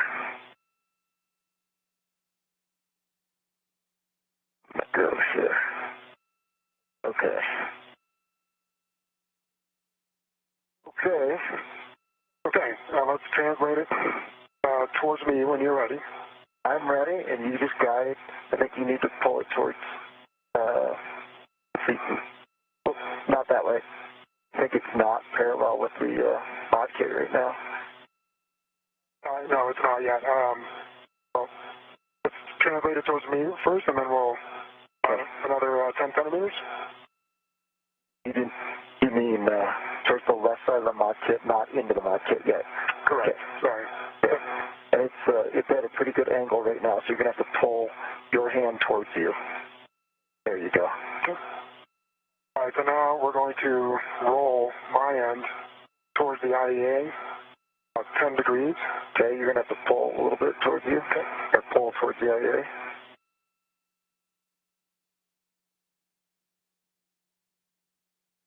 Are you able to push your end towards your feet? Right. It's, hold on for 1 second.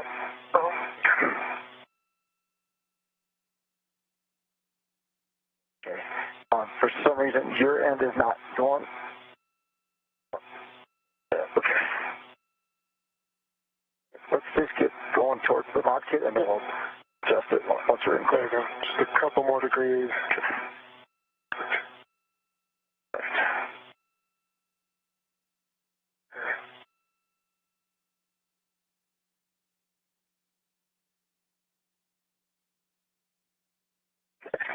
Sundays will slide a little bit towards the left side of the mod kit. It looks like to line up on that air bar move.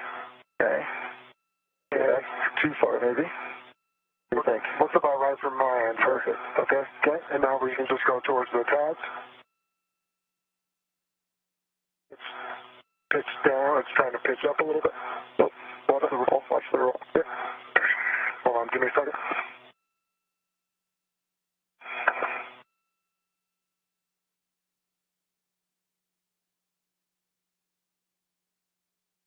There you go.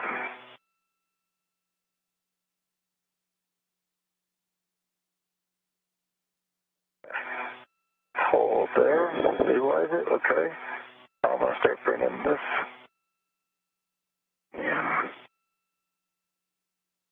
Yeah, slide under real quick. I think I'm going to be able to control it a lot better. Hold on.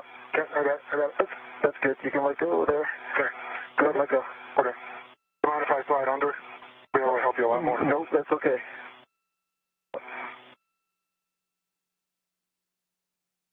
Just watch your helmet on the... Yep, thank you. Okay, ready? Do the soft. Now, there you go. Perfect. Make it nice and slow on any rotations here.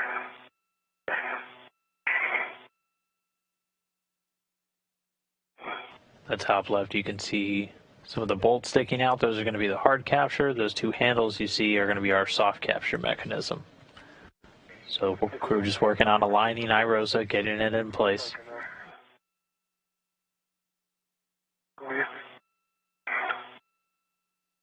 Watch your helmet. There you go.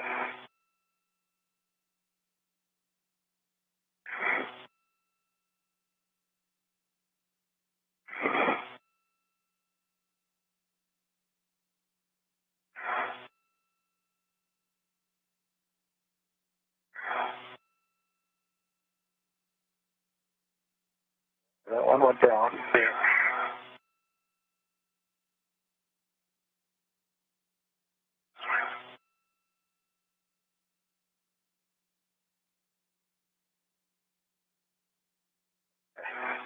It looks like those go down pretty easily. Is that right? At least that one did. Yeah.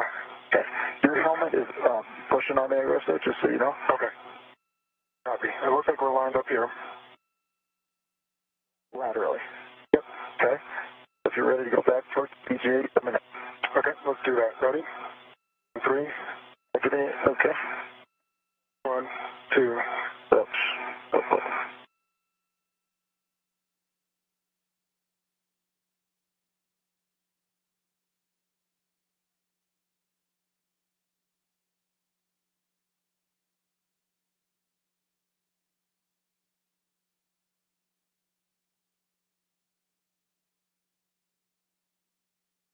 I think that's too far. Yeah. You're right. Are you able to visually see the tabs going into the plot? Not from here, but I can reposition to do that. I think, yeah, watch your head. There you go. Nice save. Let's see if we can get the tabs. Are you able to take your, the far side away from the IA so we can pitch it down? You want to pitch like this? Yep. Yeah, pitch nose down towards the runway. I got it. Yep. Push towards me. You mean laterally? Laterally up towards the EJ. Okay, so down the runway. Here it comes. There we go. Oh, not this one. Yep, got this one. Okay, hold. We got one in, and yours closest to you.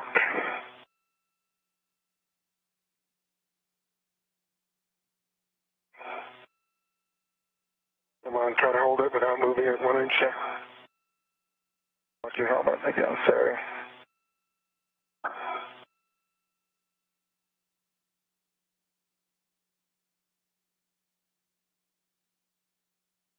So why don't we pull that one all the way full out and let it recapture? What do you think? Yep.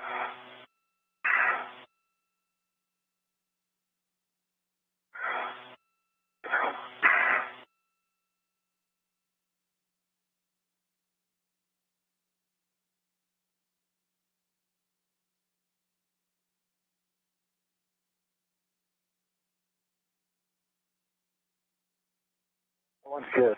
Yeah. I understand. This looks aligned. It looks in great spot. Can you watch your helmet? Oh, there we go.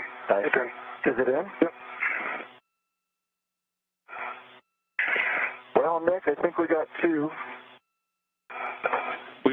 We were all watching. Verified, said it nice looks work. good from all angles there. Whew.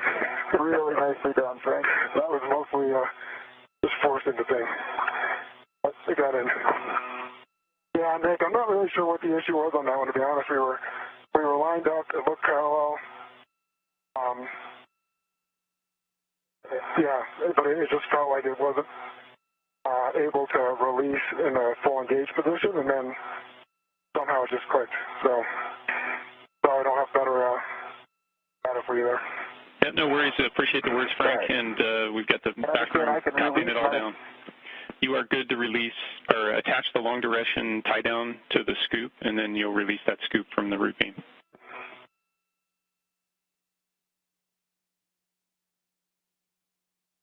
I thought I was just releasing the ret for the next maneuver, leaving the scoop and long duration tie down tether down there.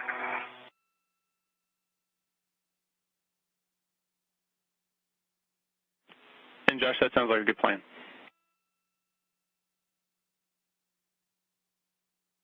Okay. Doesn't matter to me. I just wanted to be able to release my death grip on that bad boy. Completely understand. So, I've stowed the left scoop on my mini workstation and retrieving my ret from the right.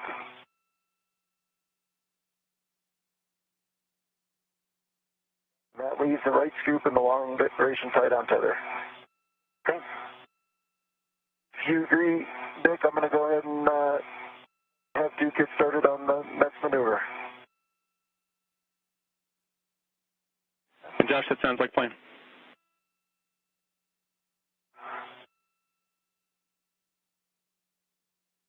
Easy two. Go ahead, Josh. Okay, I am ready for I guess it's the R6 back-off position. Yes, that's correct. The first one is a manual maneuver to the IROSA back-off position, and after that there's a JOCA, so we're setting up a manual maneuver. Stand by. Awesome. Duke, nicely done getting us in here tight so we can get that thing in.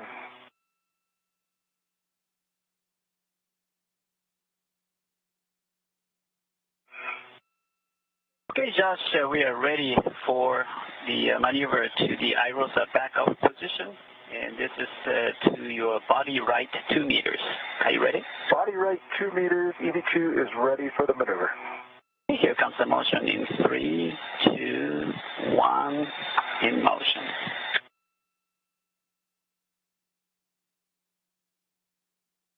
Okay, I see good motion.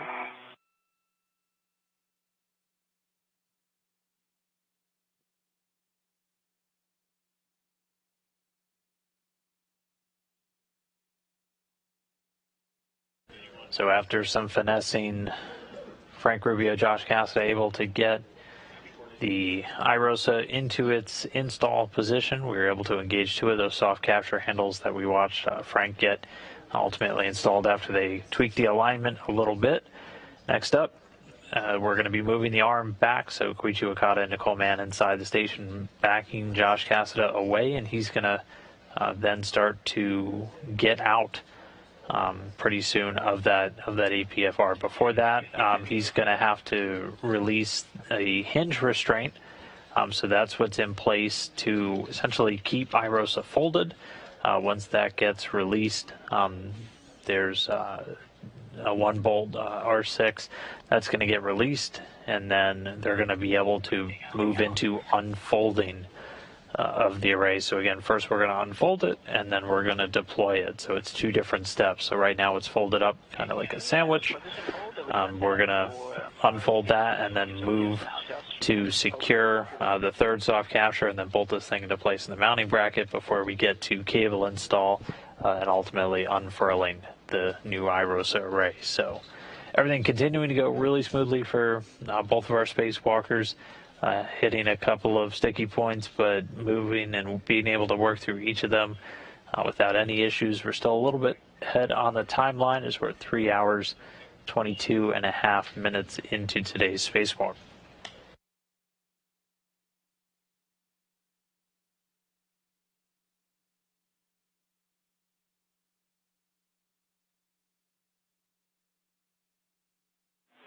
And Frank, Josh, just want to give you a heads up on timeline, big picture. We're doing good. You're seeing the sunset. We're targeting the next eclipse for the cable mate. Copy, nice. Thanks so much.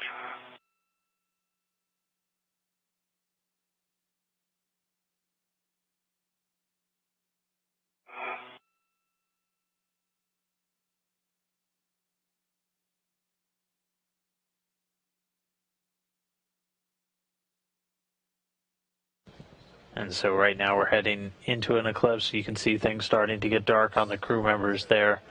And as you just heard Nick Hague call up. We are ready for the R6 backup JOCAS, which is a 3-minute maneuver, and we will move you, yaw you to the left about 90 degrees. Are you ready? I'm ready for the JOCAS. Thank you. Here comes the motion in 3, 2, 1, in motion.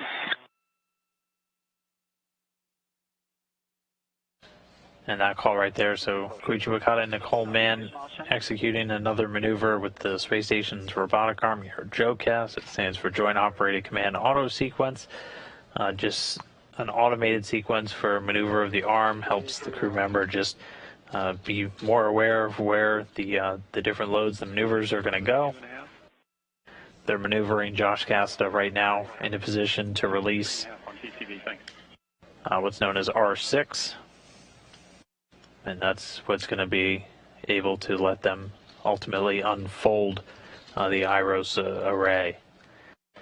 We are going to be targeting the next eclipse, though, so that's about an hour and a half from now before we get into any cable mating, because, again, we have to be in eclipse. It's our most surefire inhibit to make sure that the arrays aren't generating any electricity. That's when we're on the dark side of the planet. And so we'll have to wait for that before we can do any of the actual cable connections, start integrating these arrays together into the same power channel. Meanwhile, the crew waiting for this maneuver to take place. They've got cameras there with thermal covers over them, able to take pictures of both hardware and other things during their spacewalk. Again, we're just shy of 3.5 hours. We're at 3 hours, 25 minutes. So we are just about halfway through the planned timeline for today. Everything going great so far. with Josh Cassidy and Frank Rubio that we've got IROSA in its initial capture. Copy.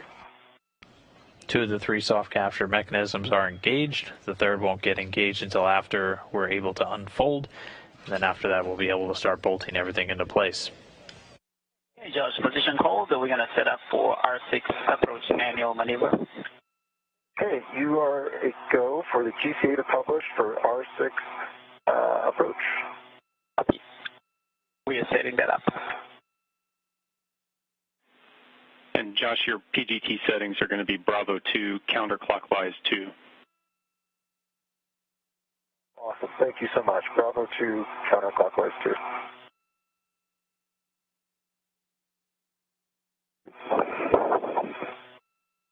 And Josh, we are ready for the maneuver for your GCA to the published R6 approach position, which is body in 1 meter.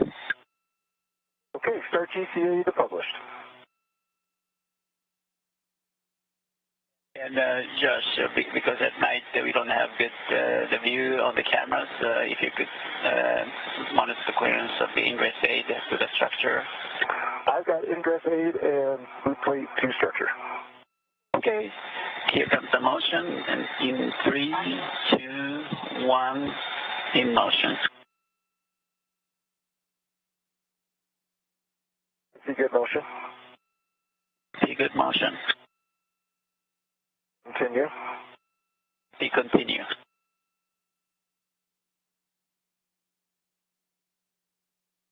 Continue. See continue, another 60 centimeters. Continue. See continue.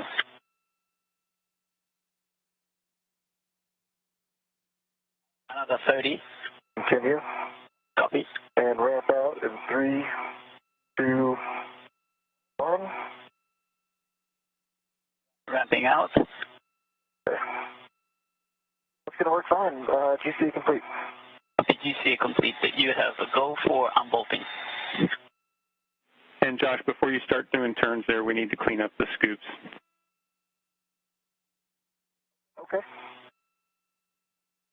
So big picture, you're going to daisy chain the scoop that's on you and the scoop that's got the long duration in front of you that's still attached to IROSA. And when those are daisy chained together on that long duration, you're going to hand that to Frank so he can send it over to crew lock back in.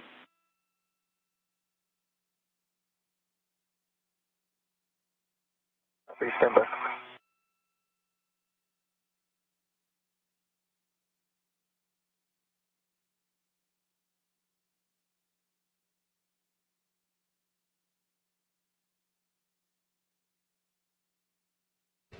So Josh Cassidy is still on the end of the robotic arm, now in place. Before he can remove this final hinge restraint, he's going to remove the scoop. It's on the left side of your screen. That's the temporary handle that was put on IROSA to assist with him holding onto it as they flew over to this work site. End of the long duration. Not the end that is attached to the scoop. You'll see him swing the small lever that's just below the circular part over to the right. That puts it in its release position. He'll be able to pop that off. He's then going to hand it over to Frank Rubio to go temporarily stow it on the exterior of a crew lock bag. Now the scoop that's on the mini workstation is ready to me, so I'm going to take this here.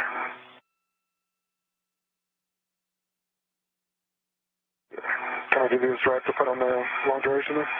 On the long duration, yes. I can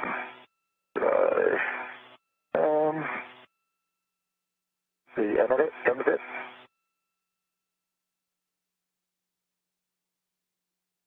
All right, it is on.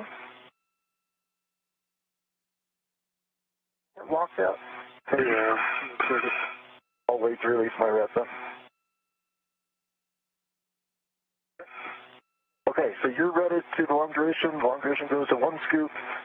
The other long duration goes to this scoop, so I'm going to release my rep. Go for it.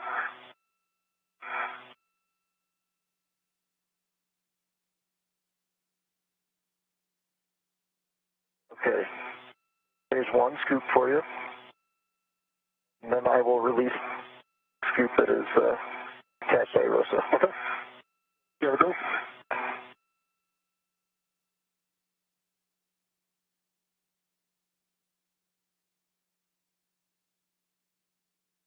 See you scoop in the release position. I have the scoops. You have the scoops and the long duration. And now both of those scoops that were used to give a handle essentially for Josh Cassida now transferred over to Frank Rubio. He's going to go temp stow those. Scoops back down to crew lock bag M. Between the two of you, we'll want to put eyes on the soft capture feature just to make sure it's in a good position. And then Josh will wait for Frank to get into a position to hold IROSA, because when we release that bolt, it'll unfold. Understood. I can see out the side that the other soft capture is not deployed yet. It's sticking up. If you want Frank to see the other side of it, you can just wait. That's a good config. Thanks for the check. Well,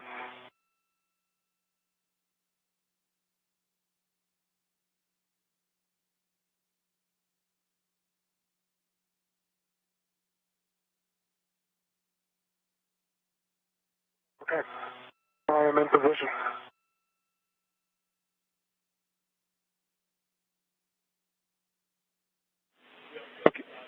Okay, so we'll just confirm those settings. It's been a bit. Bravo 2, counterclockwise 2, and it's going to be 18 to 20 turns. The bolt will spring out when it's fully released. okay, I've got Bravo 2, counterclockwise 2, understand 18 to 20 turns. Good readback. And we're on R6. All right. Certain turns.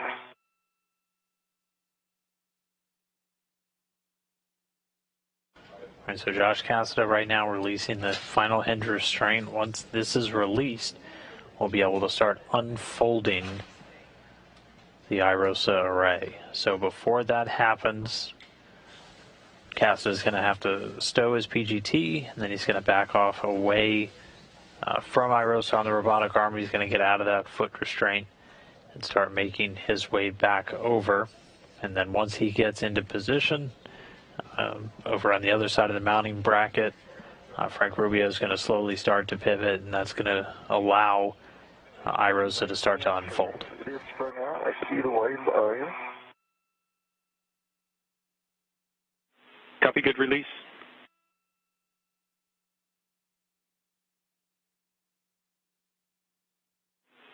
So Josh, while Frank holds that in position, you're good to work with Koichi for the arm maneuvers.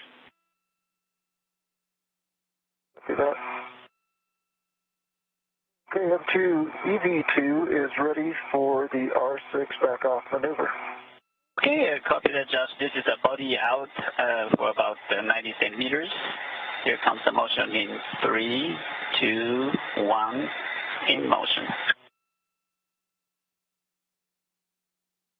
I see good motion. Copy, good motion.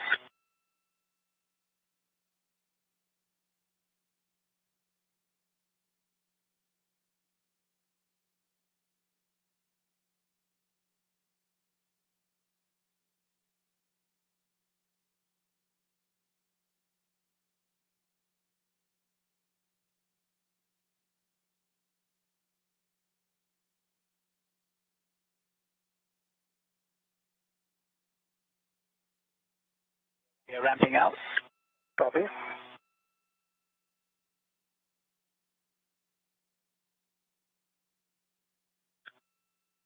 Okay, Josh, position hold. We will set up for the APFR egress GeoCast. Copy.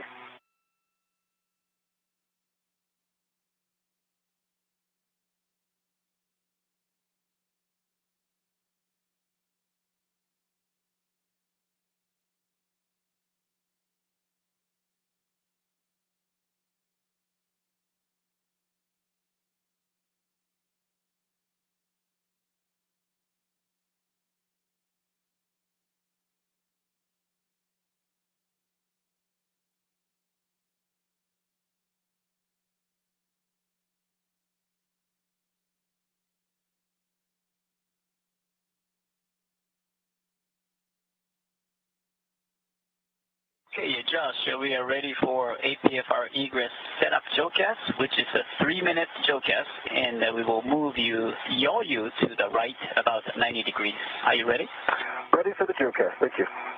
Okay, here comes the motion in 3, 2, 1, in motion.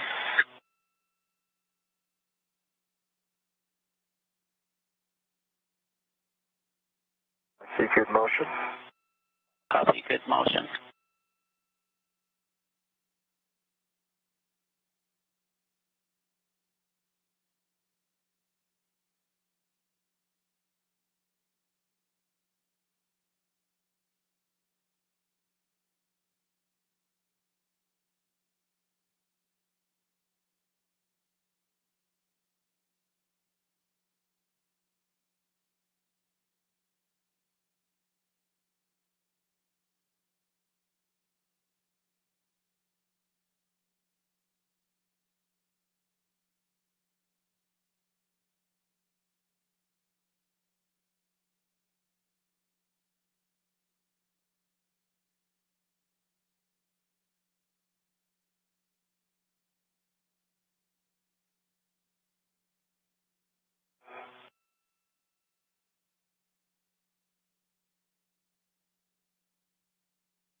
Josh, the arm is ramping out.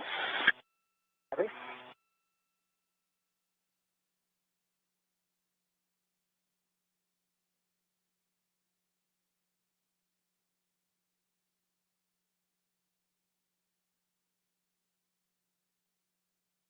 Yeah, arm is in the position hold, and we will set up for manual to APFR egress position. Okay, and understand that is a GCA to publish? Affirmative. And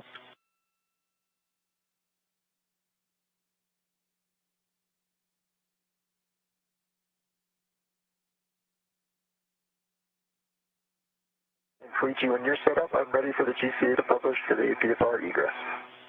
Okay, Josh, this is a body left 70 centimeters.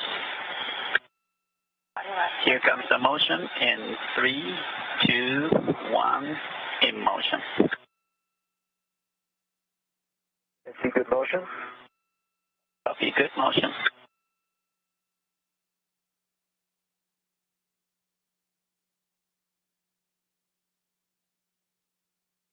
Centimeters to go. Continue.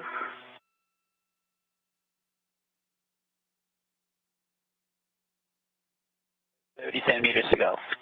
Okay, continue. So at this moment, Nicole Mann, Koichi Wakata. Continue. GCA another 20 centimeters. See another 20 centimeters. Ramp out in 3, 2, 1. Stop motion. Okay, stopping the motion. Position hold. GCA is complete for me. Yeah. Okay, Josh, your brakes on. You have a go for APFR egress. Copy that. I understand egress just with the ingress aid? That's affirmative.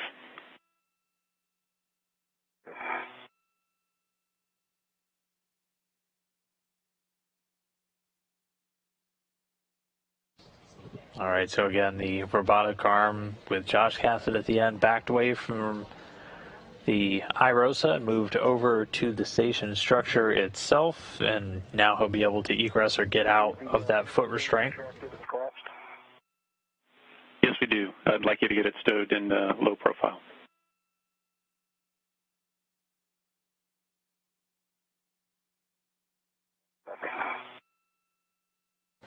And once Cassett is able to get out of this foot restraint, he's going to move back over into position to help Frank Rubio start to unfold iROSA. They're going to work together to slowly unfold it.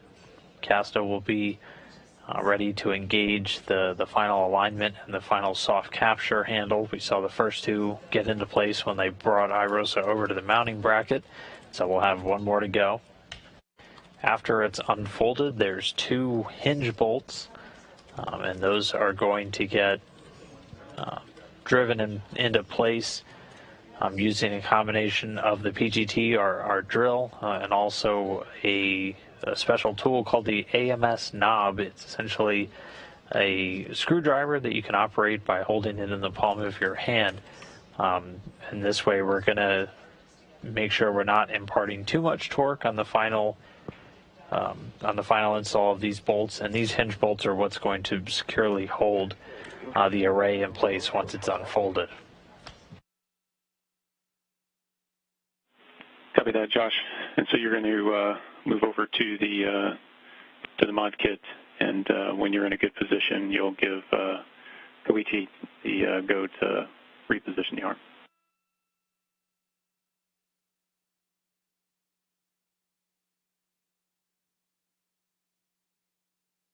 Okay.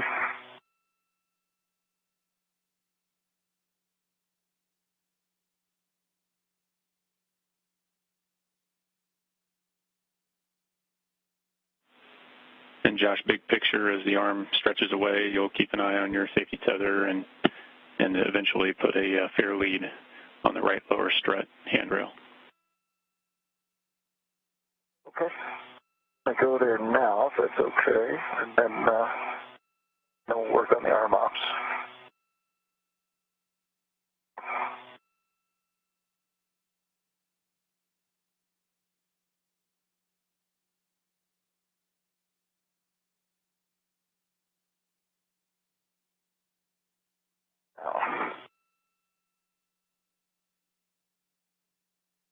Looks like I got the seam. There it is.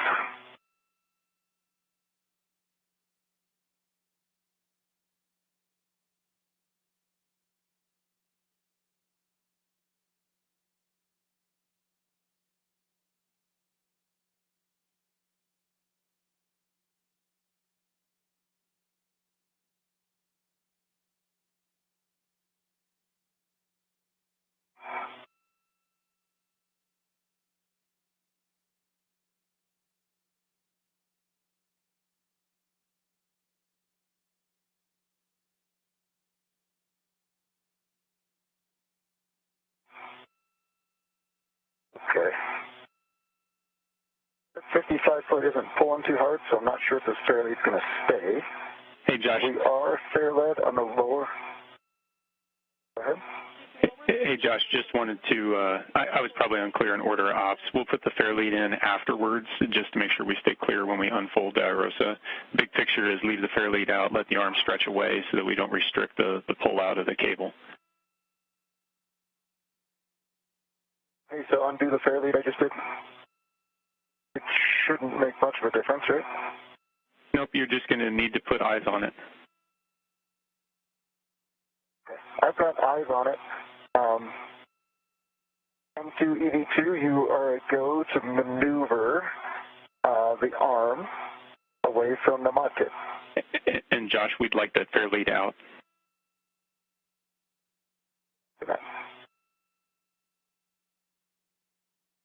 Okay, no fair lead.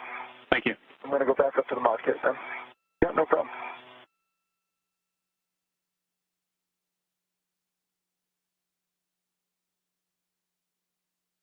M2 EV2, did you copy? Go ahead, Josh. You are go to maneuver the SS RMS away from the mod kit. Okay, we're going to move to the tether swap position, and because of the night lighting, we do not have good clearance view, and tether is clear, right? The tether is clear, but I also don't have a good view of the arm itself. Okay, stand by, we're going to check. All right, and while you guys do that, I'm going to get myself in position for the unfold here.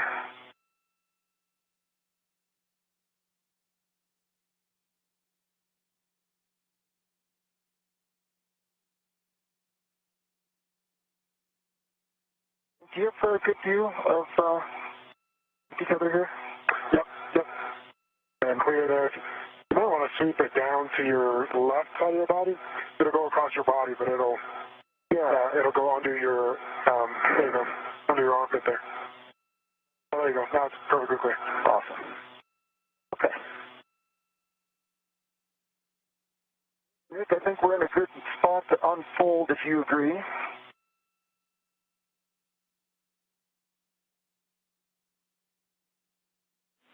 And Josh, just want to make sure that the arm is in a good position.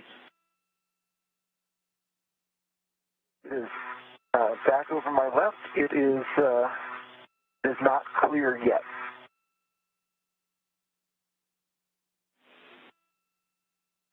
Yep, copy, Josh. We'll wait for Duke and Koichi to get the arm where it needs to be. Then we'll confirm that the safety tether is going to be out of the plane of the unfold, and then we'll get happy and everybody give you a go. Awesome. Sounds good. Okay, Josh and Frank, we are ready to maneuver to the tether swap position. First, we will move to the station starboard 3 meters, and then after that, we need to move zenith 2 meters, but we need to have a better lighting for the clearance monitoring for the zenith motion. But we will start with station starboard 3 meter motion at this time. You are go. Copy, Coach.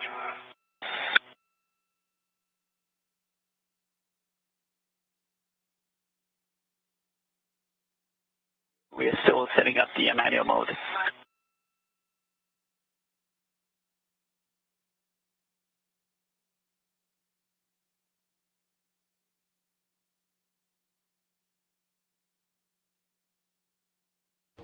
And our astronauts inside the station, Nicole Man, Koichi Wakata, working now to move the robotic arm a little bit out of the way, and then we're going to be able to continue on with this unfolding. 3, 2, 1, in motion. I see good motion. In motion.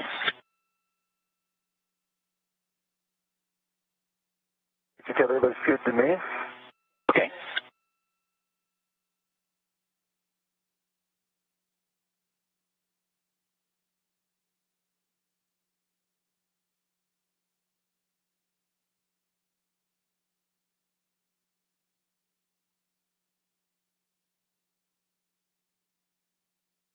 Another 1.5 meters to station starboard. Copy.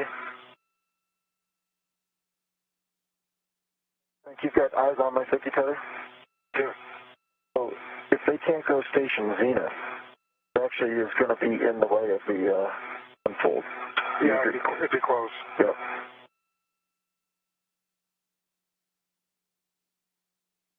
Meters to go. Copy.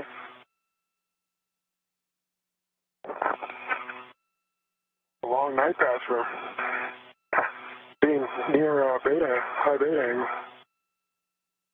37 meters to go. Copy.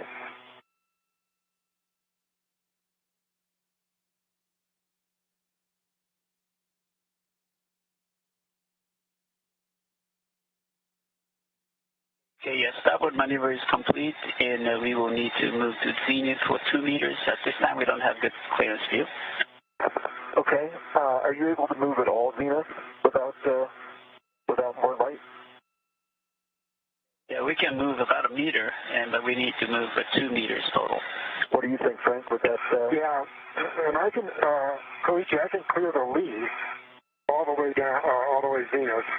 I just can't clear the rest of the arm, but I have a really good view of the lead and the APFR. Yeah, all we need the clearance is the APFR clearance, so if you could monitor that, I would appreciate it. Okay, I can do that.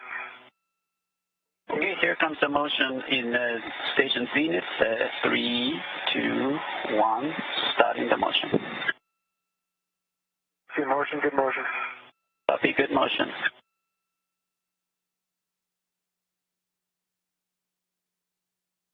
So we had peeked inside for just a moment, saw Koichi and Nicole Man. Copy that. They're working inside the Destiny Laboratory at the robotics workstation. You can see them right here. Nicole Mann's our M1, our robotics lead.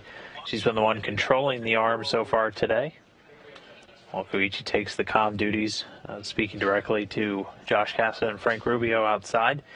Meanwhile, they're still perched right at the IROSA's install point. We're waiting for the arm to get out of the way, essentially, before they can start to unfold IROSA. They're again going to be working in tandem to very slowly unfold IROSA, at which point Josh Cassett is going to be able to engage the third and final soft capture. Hey, Frank, if you can put a hand on IROSA, it's starting to unfold.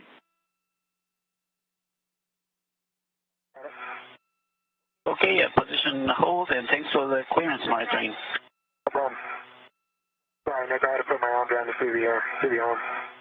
Yep, understood. We were watching it the whole time. And so, Josh, if the safety tether is clear, the original fair lead that I had you put in was intended to provide some additional clearance of your safety tether relative to the current arm position to make sure it stays out of the fold.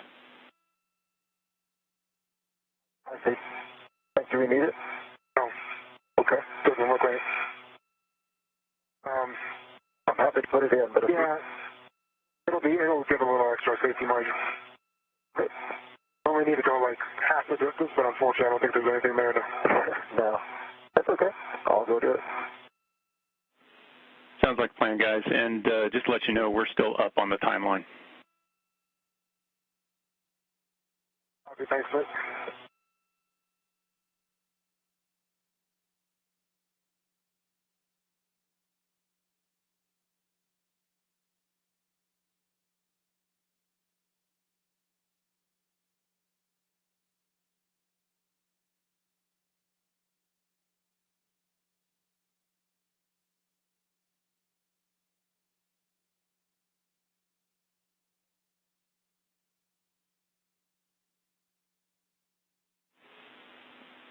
And Josh, while you're working on that, Frank's holding it closed. I've got a warning here to avoid the pinch point when you're unfolding and rotating IROSA.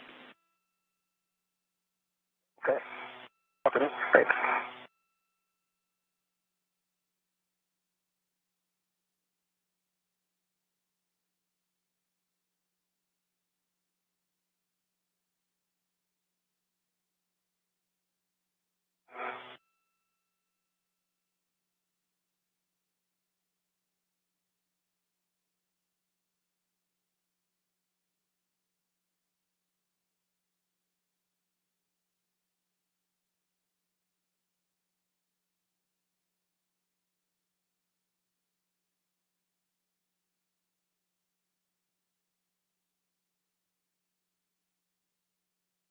Okay, that fair lead is in.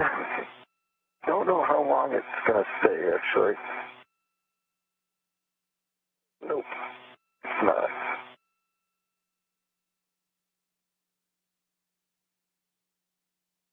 This reel isn't pulling too hard, Nick, so the fair lead doesn't really want to stay in. Can we just keep a good eye on it while we unfold it? Do you think, Frank, and just keep it clear? Yeah, I mean, I think it's going to be well clear. It's just those extra step, but I think we have plenty. We'll have at least a meter, more clearance. Nick, if you're okay with that plan, Frank's thinking we've got at least a meter. Yep, and we're comfortable with that plan. Just keep eyes on it as it's unfolding. Sounds good. Just cheat towards the IEA with your body position. Sounds good.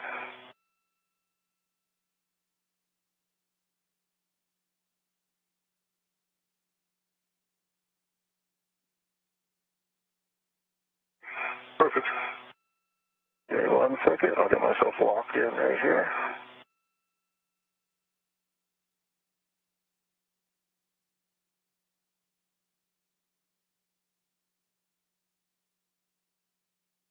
Okay. I can stay here, and we can do unfold, and I probably don't have to go any further later than that. Okay. You okay with that? Yeah. All right, looks good. Ready? I am ready. Do we have a go to unfold? You have a go.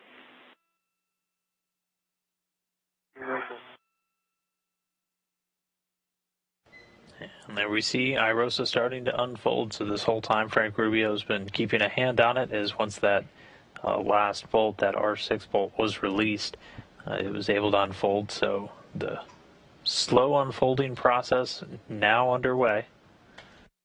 Well, it's going to work. You're okay? Okay, that's good. Once we get it completely unfolded, okay, we're going to be looking for Josh Cassida to engage another alignment and a soft capture handle. Remember, the soft capture's left trigger, or like counterclockwise?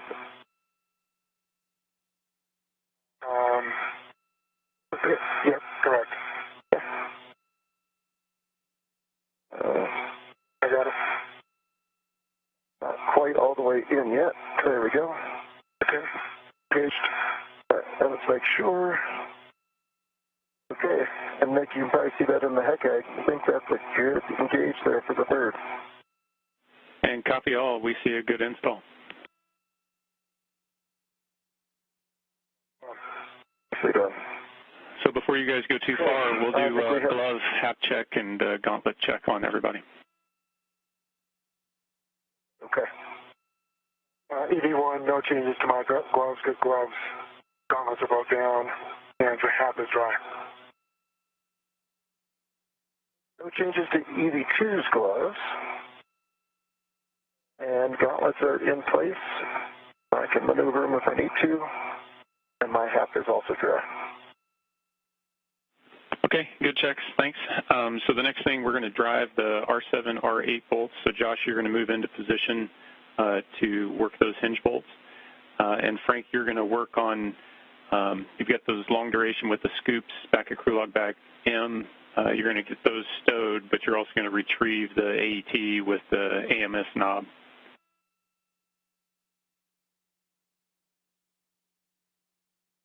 Copy. All right, so a good initial install, a good soft capture. So until it's just going to keep coming back out, but it's all here near the bag. Understand, Frank, and what we're really looking for is just a retrieve of the AMS knob with the cap keepers, and just your SA, we're leaving that redded back to the bag. And that is affirmative. I have it in hand, and it is redded. 2 routes back to the bag. And so right here in the hands of Frank Rubio, that's the AMS knob that's going to be used for hand tightening of some of these bolts. So IROSA unfolded. We made it in time. This PGT is still powered up. I'm up near R7 and R8. Alrighty, your setting is Alpha 1, clockwise 2. Alpha 1, clockwise 2. That's a good readback, and you're going to drive expecting 14 to 16 turns.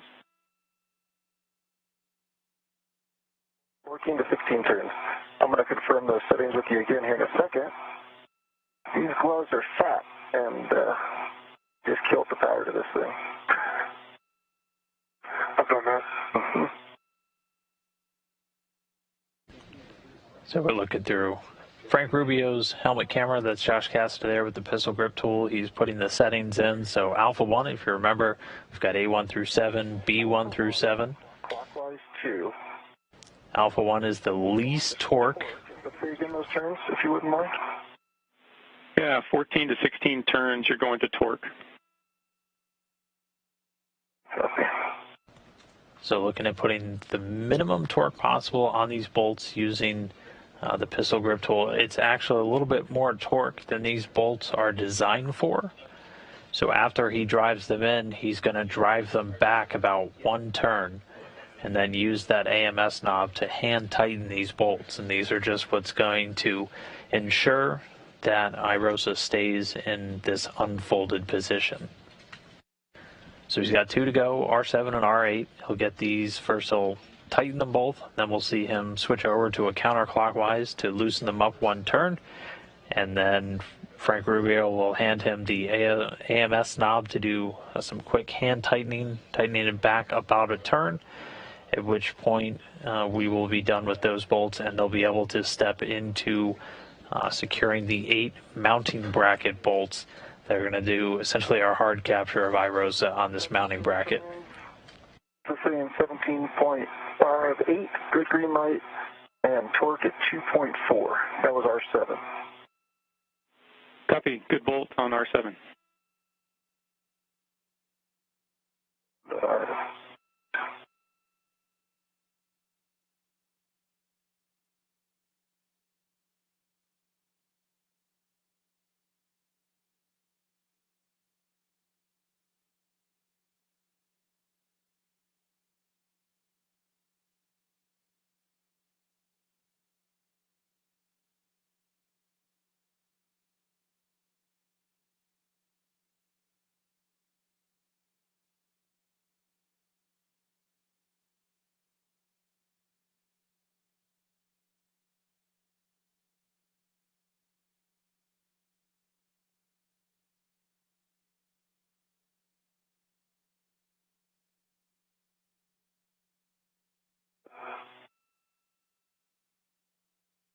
Seventeen and a half.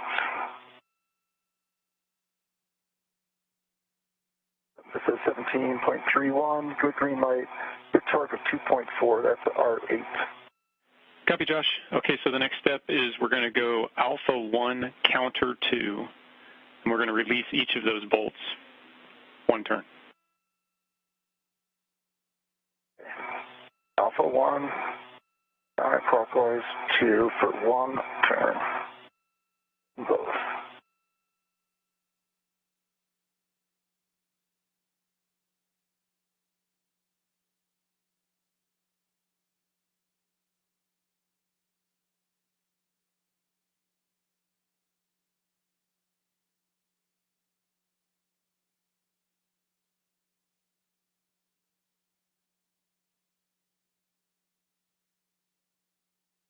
Let me know if you need me to hold your feet. Oh, that wouldn't be bad. Yeah, I'm going to come horizontal here. Oh, that'd be great. That's perfect. Thank you. Right, starting counterclockwise. 1.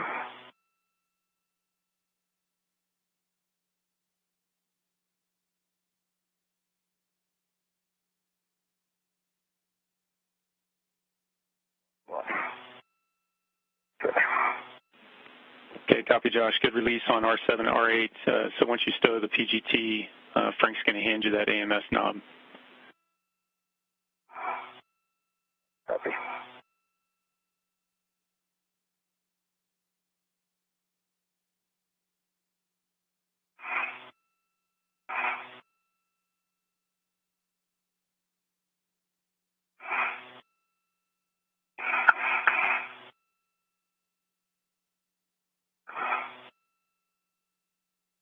Okay.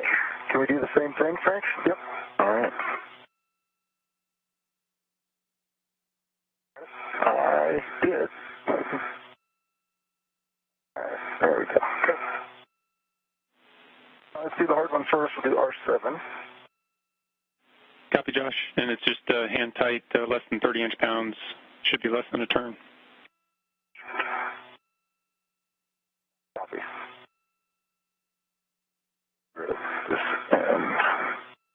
All right, so again, Josh Cassidy using that pistol grip tool first to do the initial turning on these final 2 bolts to secure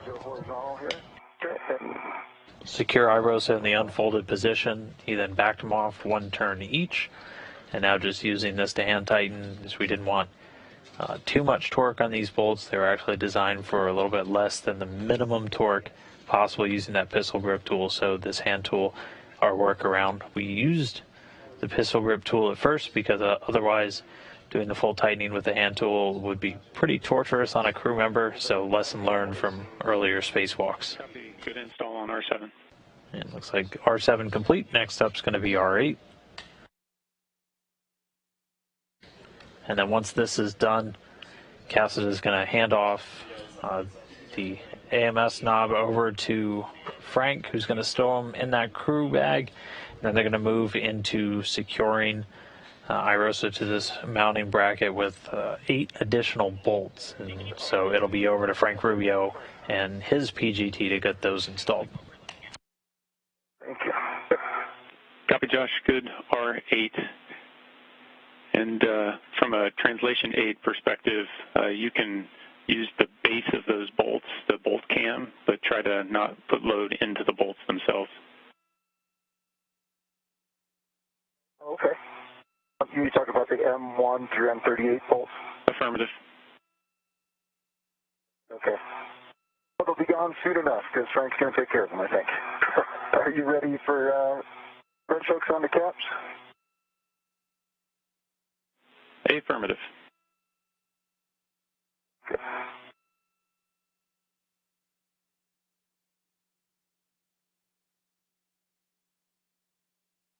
All right, here's J4.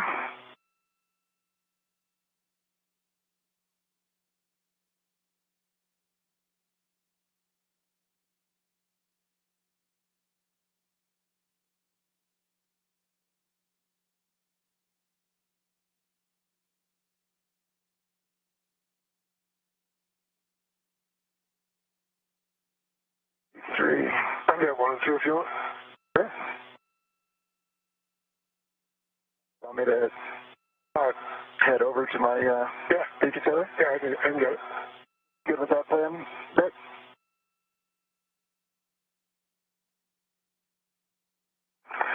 I'm going to cool down here a little bit first.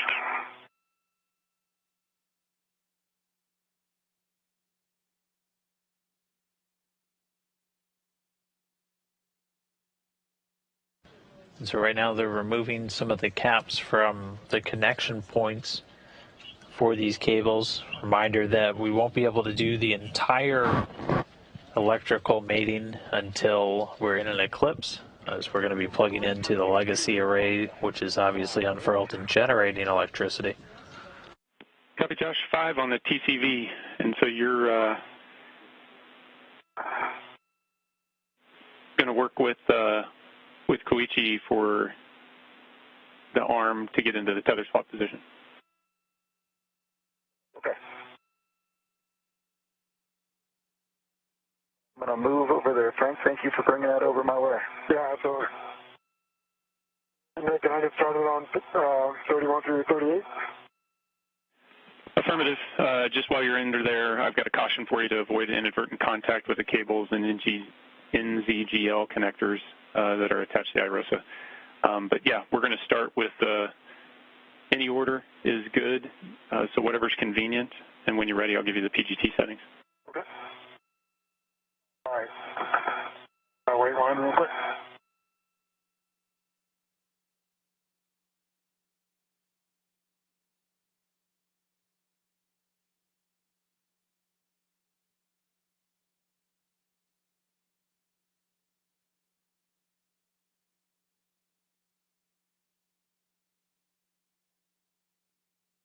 Arm is in position, and we will take it.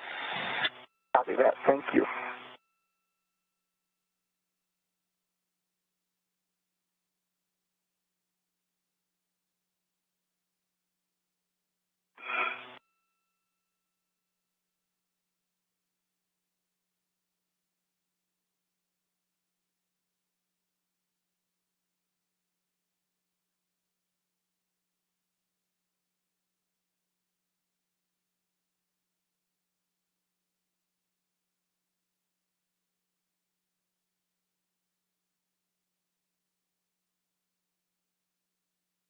All right, Nick, I'm ready for those settings.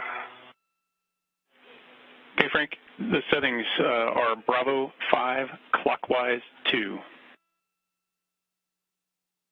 Bravo 5, clockwise 2. Copy. Yep, that's a good readback. And you'll check that the black line is flush. You'll drive the torque.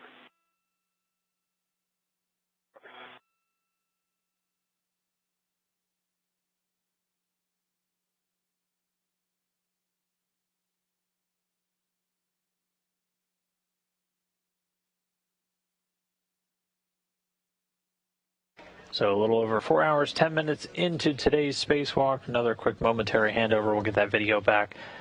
So we're now stepping into some of the final bolt driving that we're going to need to do in order to secure IROSA to its mounting bracket over to get integrated into the 4A power channel. So there's going to be 8 bolts, and it's going to be over to Frank Rubio, who's going to be using that pistol grip tool again to secure those in place. My red reel, it is locked, and I'm going to go put it on my right D-ring extender. Josh Cassett is doing a little bit of housekeeping right now with his various tethers. And meanwhile, Frank Rubio getting into position to use that pistol grip tool. He's going to be using a little bit more torque. We're going to be at Bravo 5, so again, 1 through 7. 5's your highest, or 7's your highest, so we're not quite at max torque on this, but we're getting pretty close. There's 4 bolts on the left side, and then 4 bolts on the right. On the torque on Mike 31. Copy, that's a good Mike 31.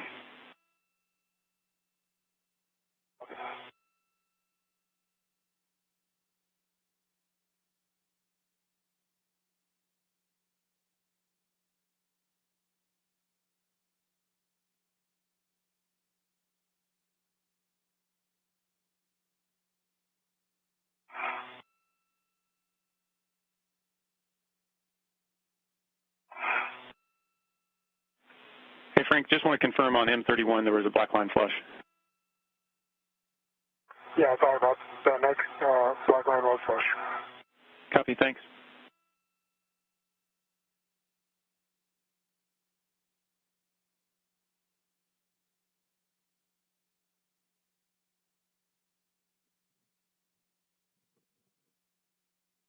Okay, my red hook is on my right D-ring extender, gate closed, fire lock, black on black.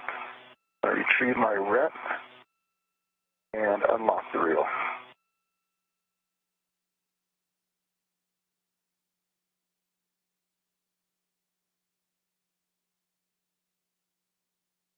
Did you copy? Yep, copy, Josh. See you working to release the ret and unlock the reel. Okay.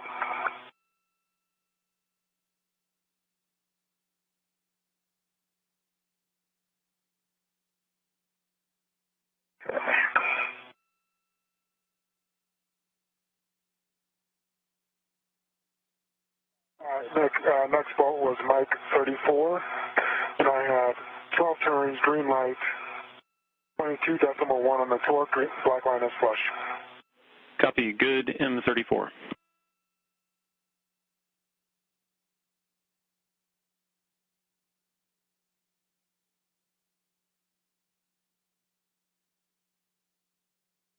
Nick, if you agree, I'm going to go up and get my 55-foot anchor off of the arm. Affirmative, Josh. You got a good tether pack, so you're good to pull your anchor.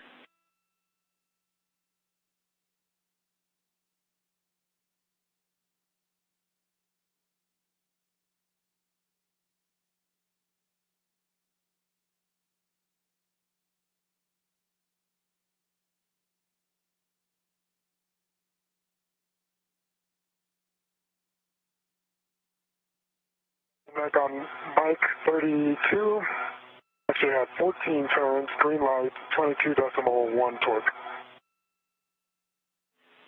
Copy, Frank.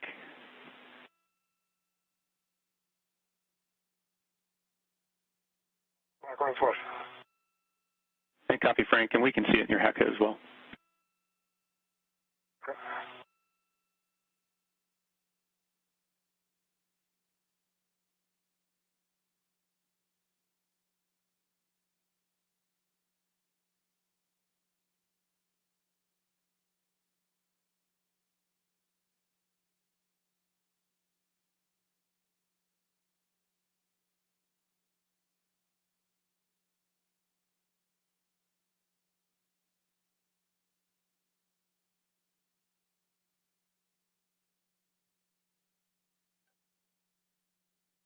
Mike 33, 12 turns, green light, 22.5 on the torque, black line flush. Copy, Frank. That's a good set of left side bolts. You'll transition over to the right side.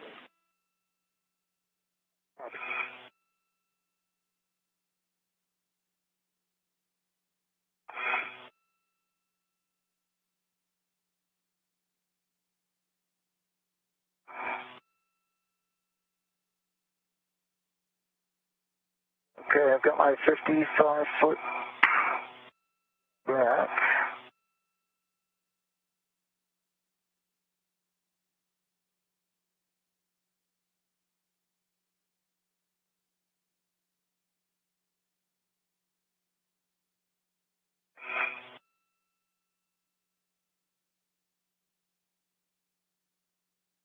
Hey, Nick, I think we're in a good config to go ahead and maneuver the arm again, if you agree.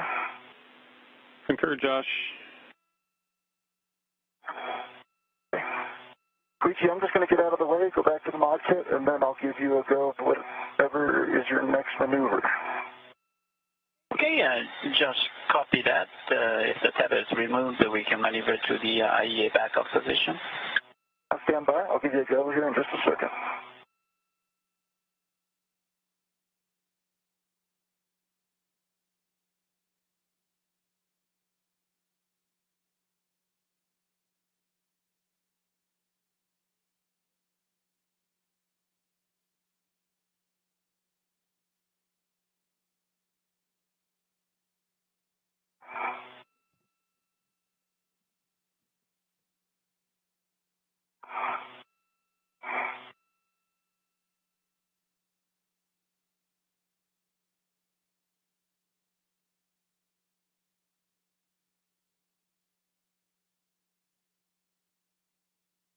I make my 35. I had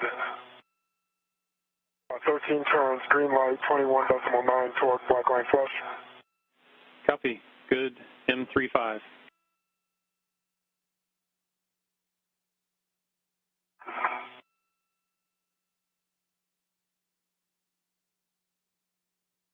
M2 EV2, you are a go to maneuver the SSRMS. Okay, copy that, Josh. We will maneuver to the IEA backup position.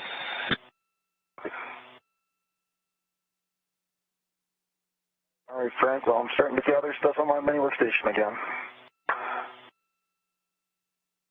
Nick, Mach 36, 12 turns, green light, 22.2 on the torque, and black line flush. Copy. Good bolt. Would you like me to stay down here at the IEA, or do you want me to help with 37 at 38? I'm working 37 right now. Yeah, if you don't mind, I'll just knock it out real quick, 38. Sure. I will stay out of your way.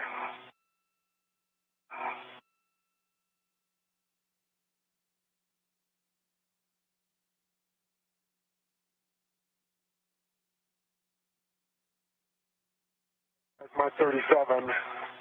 I counted 11 turns, it might have been 12, though. Green light, 21.9 on the torque, and black line is flush. Copy. Good bolt.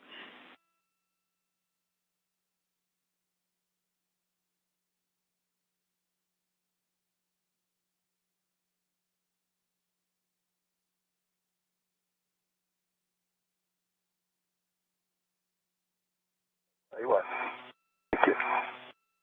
I think that's you on my back, right? Sorry if it is. Yeah, yep, I see you. Get out of your way.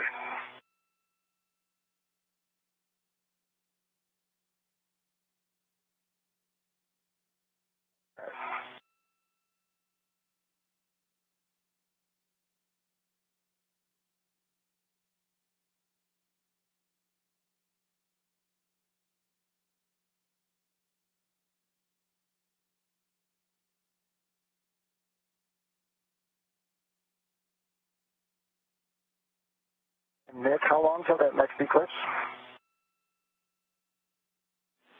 Yeah, we got a little over 35 minutes, Josh. Okay, so we're going to go to R9 and R10 next? And Josh, I was waiting for this bolt stuff, and then I was going to give you the big picture. Okay, sounds good, sorry.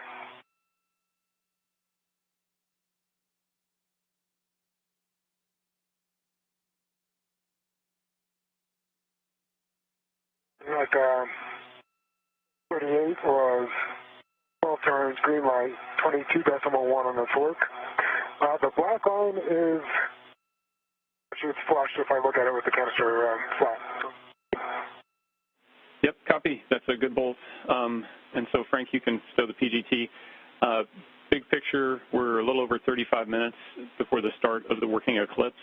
Our next activity gets us into the cable mate, so we're able to start a few of those steps and work on the IROSA mating. And then we're going to break out of that and try to do some of our cleanup, all with the objective of getting back into position for the finish of the cable mate before we start the eclipse. Okay, copy that. 3-1. So with that, Josh, you're going to move into position on the right side. Frank, you're going to move into position on the left side. You can work in the middle. I guess they're all located right there. And we're going to work P3, J3, P1, J1 on IROSA. Okay, copy that. Josh, I am clear. Sounds good, thanks.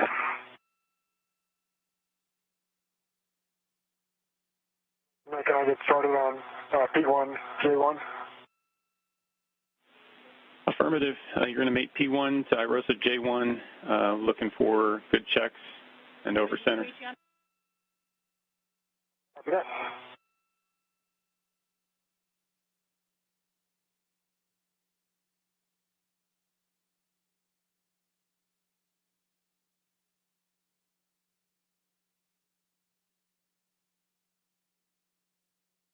A heads up, Frank, that orientation brought my safety tether behind me.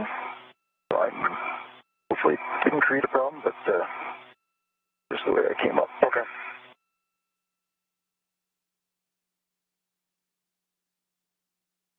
It looks just off my right side. Yes.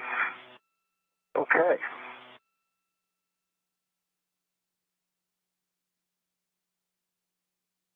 I don't know if I'm in your way here. I think we're both going to be each other's way.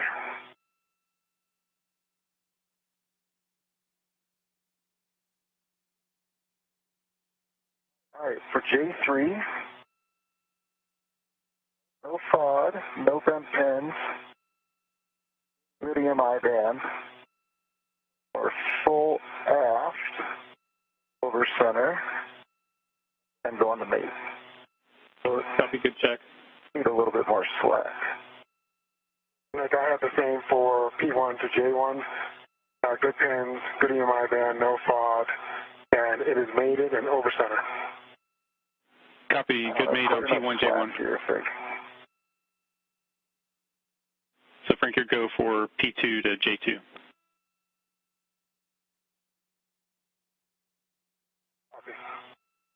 When I put them there, the black line was by the.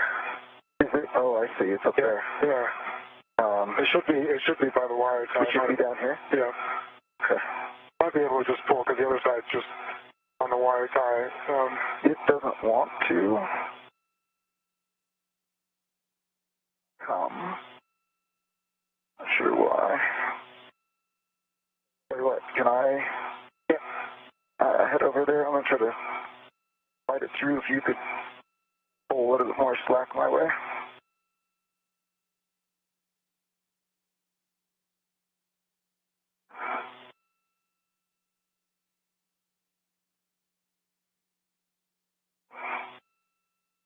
And Nick, P2 is mated to J2.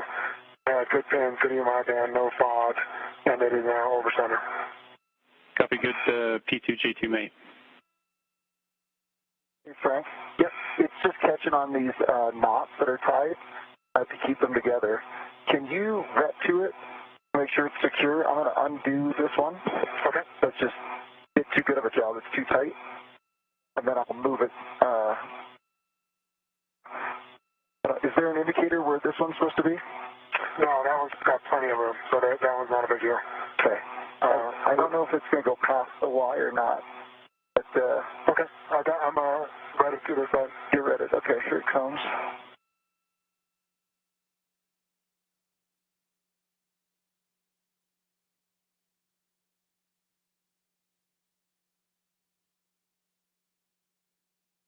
Okay, can you pull your direction? Whoops. Is that the black line? Is that the Y antenna? That's awesome. Give me 1 second.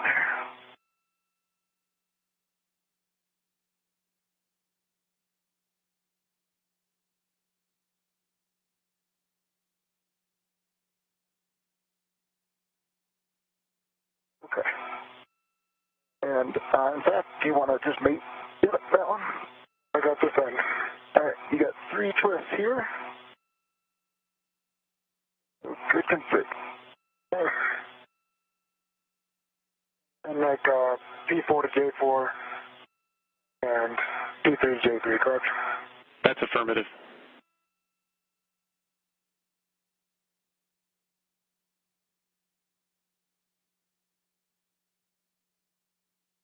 All right.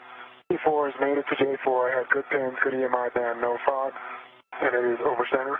Okay. Copy. Good. P4, J4 mate.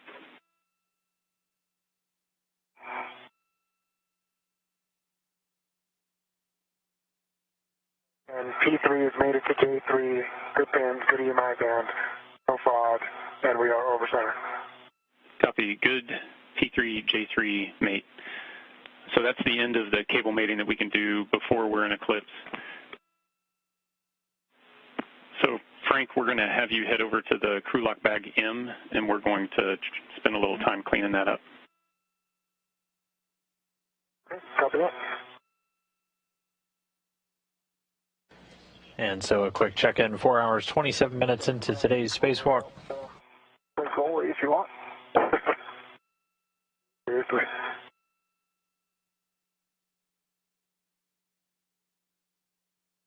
Frank Rubio and Josh Cassada just completed some pretty important tasks to secure the IROSA solar array. Not open the contingency side yet. Can I just leave it closed, or do you guys need a view of that? Frank, let me interrupt. Can I give you your rep back from the... Yes, please. Hey, Frank, hold on opening that side. Leave that closed. Okay. Okay. Copy that. And let me know what you can see here. The other side.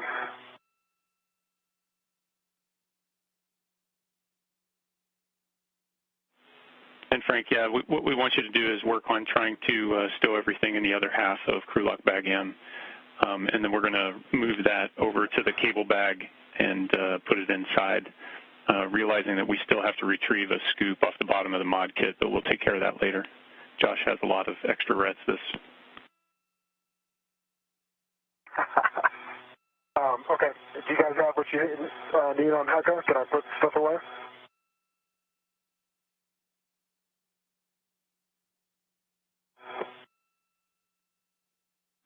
And Frank, I can confirm we've got a good inventory of the bag via your HECA, so you're good to close it all up. Okay, copy that. Thanks.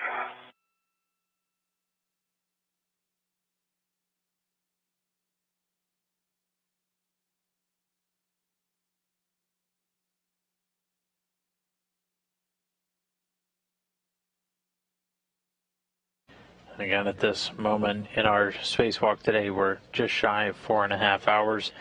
The IROSA solar array has been installed onto its mounting bracket. Both Frank Rubio driving all 8 bolts to secure it in place after working with Josh Cassada to get it unfolded. They started some of the cable mating work, connecting the cables to the NZGLs, the NASA zero gravity levers. That's just the cable interface that they have on these power cables. They've started some of that cable routing with the connections made to the IROSA. We will not do... I have to open the other side. We will not do the routing to integrate those in with the existing solar array until we're in eclipse, and that's coming up in a little less than 30 minutes from now. Are you able to put those caps in there while I hold? Yeah, keep one thing, 1 minute to troubleshoot something there.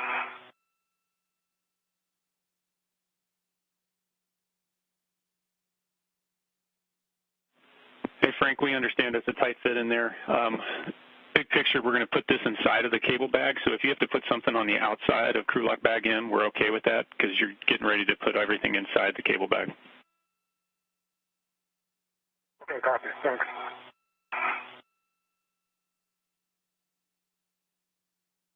Almost there, Frank.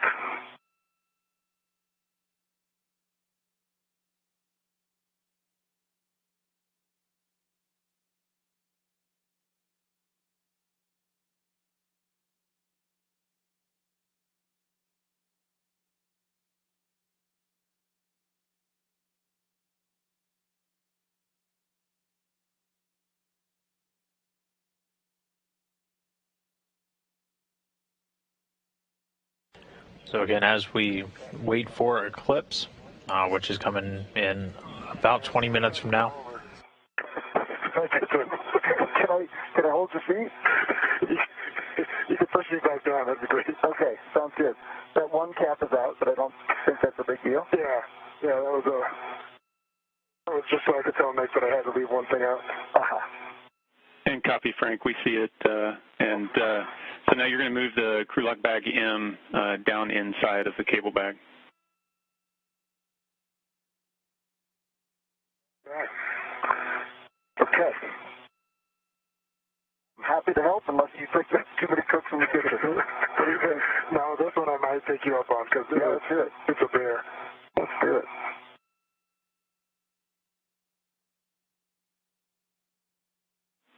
And big picture, guys, we've got 25 minutes until the working eclipse.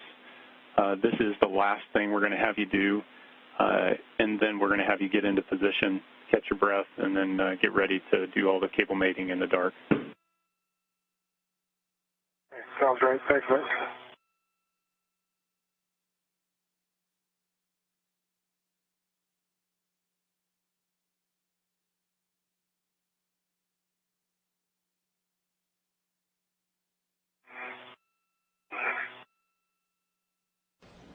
And you just heard the voice of the ground IV today, Nick Hague. He's the one here in Mission Control talking Frank and Josh throughout this entire spacewalk.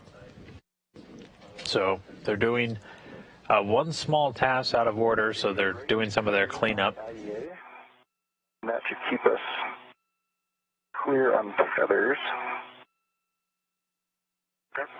And that should be somewhat useful on the IDA bag. Give me 1 second here. There's no rush unless you need. No, I just need to see how I'm going to get down.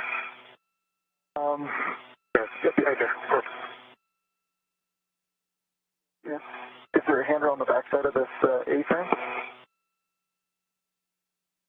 Yep. Maybe we could just split up that way. Easier? Yeah, usually very useful. Yeah.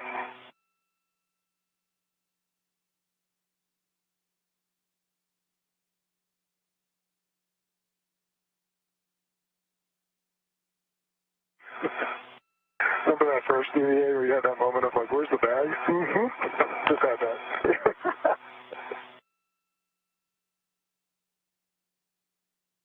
If I remember it. Oh.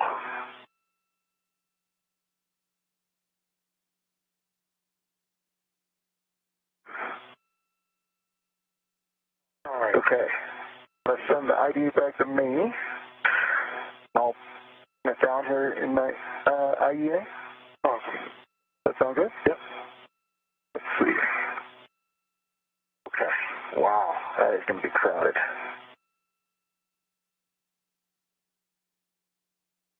All right. You ready with the M bag? I'll try to open fairly quickly. I'll just open, stop, close. Yeah, sounds great. Let's see, and you're going to take the large, small inside to anchor it? Yeah. Hey, Frank and Josh. Maybe I can give that to you and just put it up. Just want to offer up, if you think it's going to be too crowded on the inside of the cable bag, we're okay if you bundle the two together. I'm going to defer to you. You're the expert on bundling these things if it's a good idea or not. Let's try opening it real quick. Okay. And then if it doesn't work, it's probably going to want to go in the middle compartment, which has other stuff in it. I don't know the top cover arm is going to have enough height. To make the Velcro, you mean? Yeah, to fit this whole, you know what I mean, like to bring the flat, the lid back over. But we could do this, right? We could connect that to hold it down. Is there another one over there? Yeah, there is. There is? This one right here. Goes up and over for the lid. You want to try for upper shelf first? Yeah. Okay. Yep. All right. Yeah. Actually, here, let's switch. I'll give you the bag now, and I'll hold it. Stand by. We need to get this anchored in there.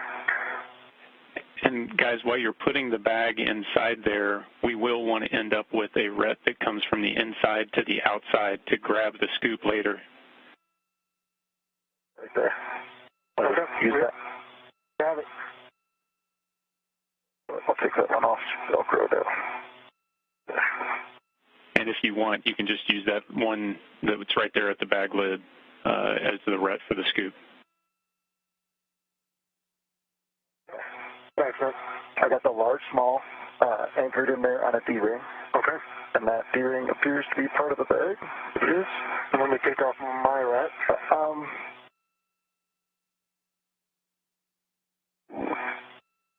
Yeah. I'm going to get two in there first, if you don't mind. Yeah, no, that's fine. Let's see here. Oh, this guy.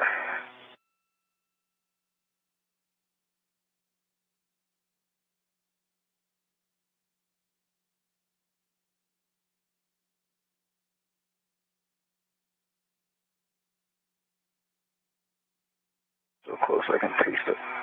There we go. All right. Go ahead and grab your rat. We've got two large hooks connected inside this. Ammo. All right. Ready? Yep. I get a deposit. Okay. We're in.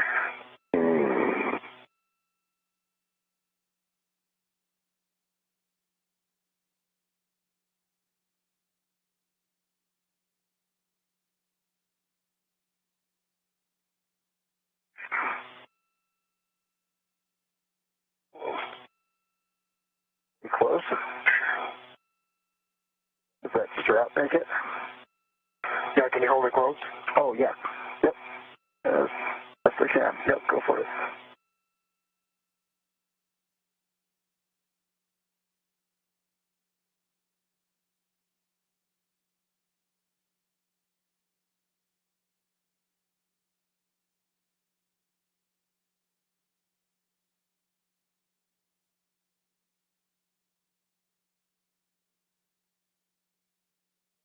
That's on. Okay.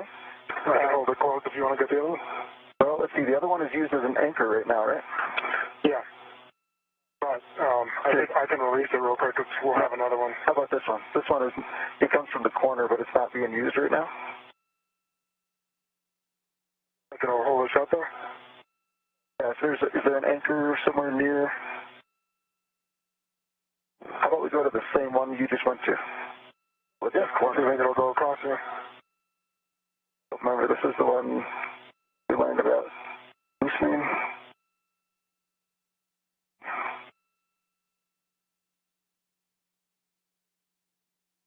All right. I give you that one. You go, and I'll hold it closed. You go to the same spot you just went to. It's not going to reach. Shoot. Here, let me use got the lid? You can, yeah. So right now we are just shy of 4 hours and 40 minutes into today's spacewalk, which kicked off earlier this morning about 7:19 a.m. Central Time when our two spacewalkers, Frank Rubio and Josh Cassada, turned their suits over to battery power. Since then, they've been able to accomplish every single task laid out in front of them so far in order to get this new rollout solar array in place and over to its installation point on a support bracket that's going to have it perched essentially right over the existing array for the 4A power channel. They were able to work together to get it released from its temporary stowage point and then ultimately moved over to where it now sits. They've been able to successfully bolt it in. There's a hook on on the lid right there, behind your right hand. They were able to successfully bolt the array to the support bracket and started at least some of the cable routing, connecting the 4 connection points to the IROSA itself. At this point, we are just having them do a couple of cleanup tasks ahead of time while we wait for eclipse.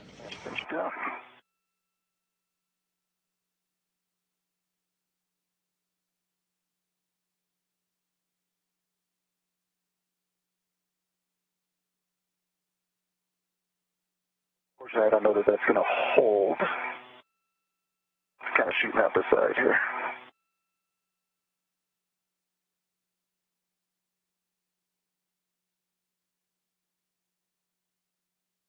What about going great here?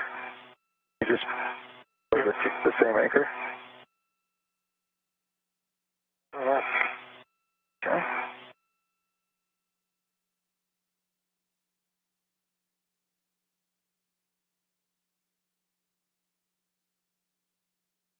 It's not tight enough. But what if we lose it and go to that other hook that you just went to? And it'll kind of go across. Okay. I was thinking this guy, the one we just did, right to that lid, unless you think that's also going to Oh, okay. do this. Yeah, no, I don't. Oh, well. There we go. Sure. That's as loose as it gets.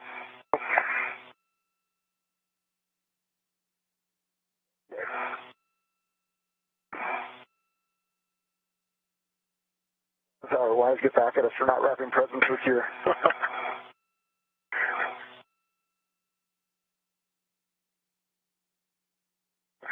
Okay. Look at that. It's perfect. Just textbook. Fully agree. Beautiful work. Beautiful work. It'll get in the airlock. All right.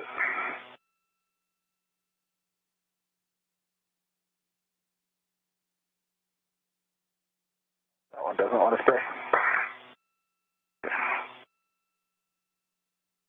There we go. And we still have our set on the outside for the scoop. Yep. Looks good, gentlemen. Everybody's over at our panels. Yeah, everybody's happy. So if Josh, if you want to head over to the right side, and Frank, if you want to head over to the left side, I'll read out some warnings as you're translating over. So you must not demate the solar array wing connectors until eclipse plus 2 minutes, and you must maintain a 1-foot keep-out zone from demated SAW connectors starting 2 minutes prior to and during installation. Copy. Copy. So you're going to have some time on your hands. We've got a little over 10 minutes before we can get you to work. So get in position, get nice and stable, throw down a BRT, take some good photos. I'll give you a heads up as we get closer. Good. Thanks.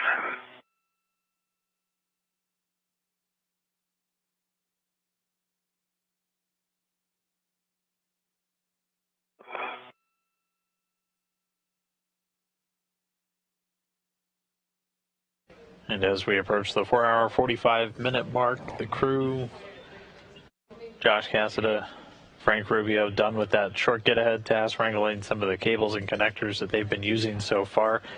Right now, they're going to start making their way over to their next worksite position, where they're going to be connecting a series of cables. They already started this work, plugging in the sides of the cables into the connection points on the IROSA solar array, but then had to stop until we hit eclipse, as they're going to be essentially tying those cables in to some additional connection points on the solar array wing itself, the existing one, and then they're going to be plugging those in to integrate both the existing solar array and the new IROSA into the same tie-in to the same power channel.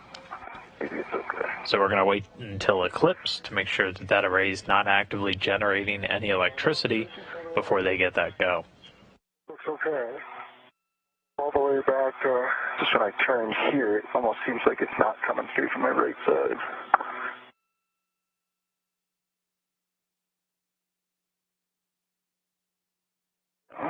all the way to your body, it's clear. That's the footage that I'm looking at right now.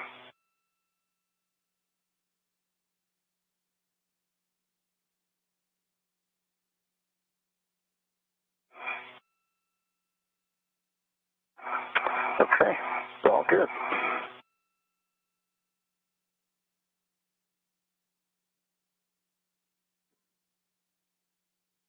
Give us up for me next time. I'm not going to go with 3 safety tethers. Yeah, that's a good plan.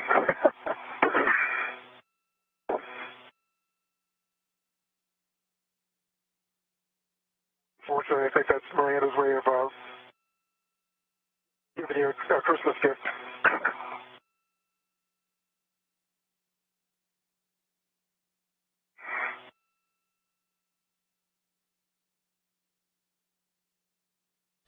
And in the meantime, we're about 5 minutes away from getting that video signal back with the space station. So in a bit of a hold point as they get to their position for the final cable mating steps to start integrating this iROSA into the whole electrical power system for the station itself. And these iROSAs, this is going to be the 4th of 6 planned. This will be the 4th one to get installed, and all of these designed to actually boost the overall output of the electrical system on board the station by about 30%, bringing it up to about 250 kilowatts of electricity available for payloads, scientific research, any of the hardware that we have on board to use on all segments of the station. So this is a multi-year process that's been underway. Each time requiring several spacewalks to install these. First to install a mod kit, a mounting bracket, essentially all the hardware you need to put the array in place, and then flying up the arrays 2 at a time in the trunk of a SpaceX Cargo Dragon. So this will be array number 4, and once we see it deployed, it's going to cover up some of the existing array, but with its increased efficiency, is going to be able to boost the otherwise lost power that you would have had from covering up those cells. After they're able to get the cables mated, the last major step is going to be unfurling or deploying the rollout solar array. And it's all in the name, so it's rolled up. There's essentially just 2 bolts that are holding it in that rolled up. Everything's set up here ahead of time. Yep.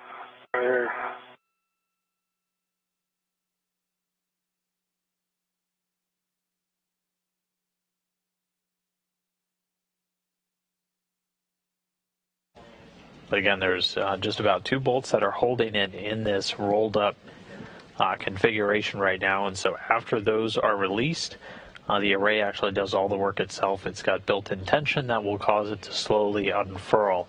You have the solar blanket with all of the cells in the center, and on either side of that you have booms, which are really providing a lot of the structural support. And as we see those start to unfurl, right now they're in a flat configuration. They're going to curl up, and a series of magnets are going to go into place to help hold them into that form. We talked about it a little bit earlier, so those booms, the best analogy we've gotten so far. Thanks, Josh. Just for heads up, we're down Hecka right now. Just a KU outage. It should come back here shortly. Coming up on a short handover. We've got just under 8 minutes to go. So clock is ticking slowly. No worries. Thanks. Okay, thank you.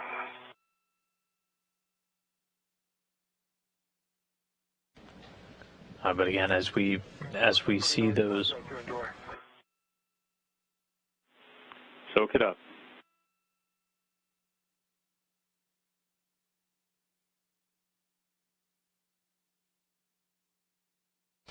and our 2 spacewalkers, Frank Rubio and Josh Hassett, getting a moment, catching their breath before we head into Eclipse, and we can give them the green light to start finishing this cable routing. We'll head into the Eclipse, then we'll wait about 2 minutes until we give them the go. Then the clock will be ticking. They'll have a little less than 30 minutes total to complete, as we need to essentially stop any work if we're not done before the eclipse is over and the sun starts coming up. but they already knocked out some of the initial cable routing that's going to be on their task. They made it all of the 4 connections to the iROSA panel itself. So they'll just have a handful, 4 different connections to make to the existing solar array panels, and then 2 final connections to integrate both the existing solar arrays and the newly installed iROSA, integrate them together into the 4A power channel. And so all that's going to be coming up in a couple of minutes. We should get our KU, our high data rate signal, which allows us to get that live video in just a minute or so. And we'll get back over the shoulders of Frank Rubio and Josh Cassada, 4 hours, 51 minutes, 28 seconds and counting into today's spacewalk.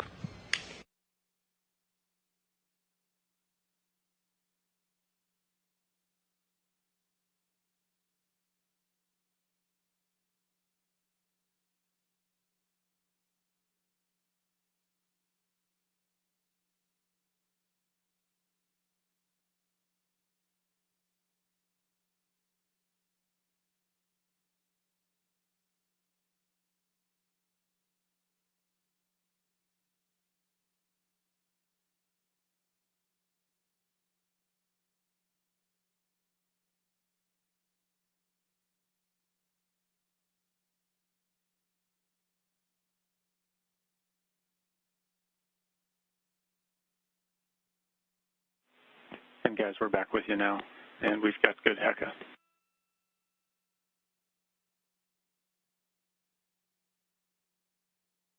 Okay, copy. Copy, Dr. We still have another 5 minutes. Josh, if you're in a decent position, teams on the ground would like to get a HECA view of your load alleviating strap on your red reel. In some of the video frames before, we thought we saw some red stitching showing.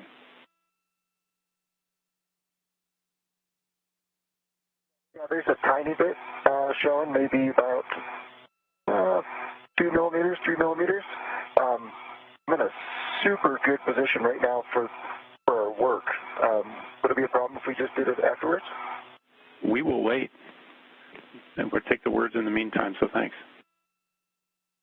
Thanks. Yeah, it was where the 55-foot wasn't pulling, my tether back was pulling quite a bit, and so it kept getting hung up on the right near Stanchion Charlie when we were working up there on SSE. Okay, copy. Good words.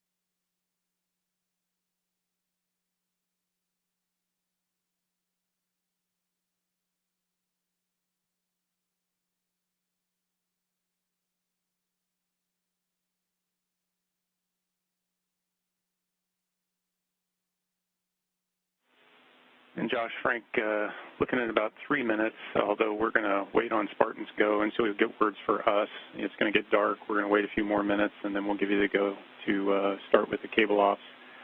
The eclipse is almost 30 minutes long, so we've got a lot of time to work these 4 connectors.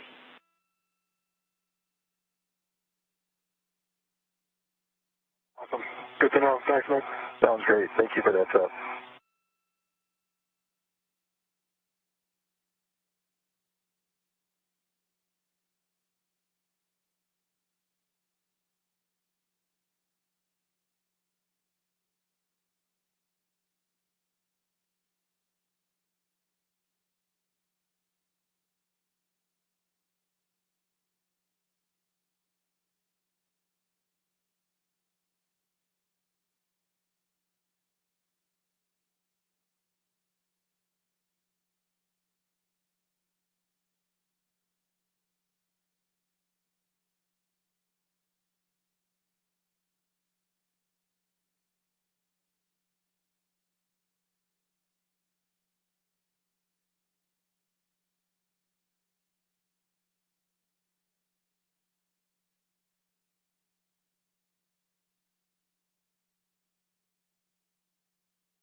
As we can see through the cameras, things starting to dim.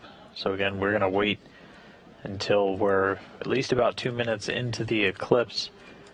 The Spartan flight controller responsible for the electrical power systems on board the station, I'll do some safing commanding, and then the astronauts will get the go to start mating these different cables. So they've already connected the cables to the IROSA connections. Those were done ahead of time and didn't require that eclipse. So what will be coming up next is essentially installing jumper cables. They're going to be connecting to 2 different points on a panel for the solar array wing, and then having this jumper cable installed, and then those are all going to then get tied in to the IROSA cables, which then get tied into the ultimate power panel, which will then safely integrate both the existing arrays and this new solar and the new IROSA into the 4A power channel.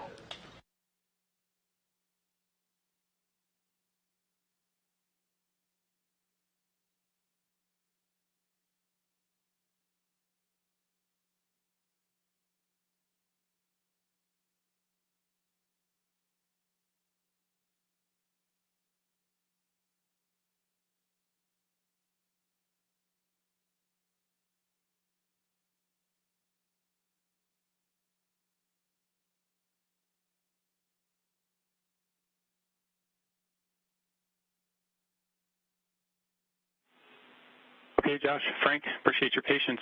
You are go to start working the cables. Frank, that's going to be a demate of P7 from panel P7. And Josh, you're working P9 from panel P9.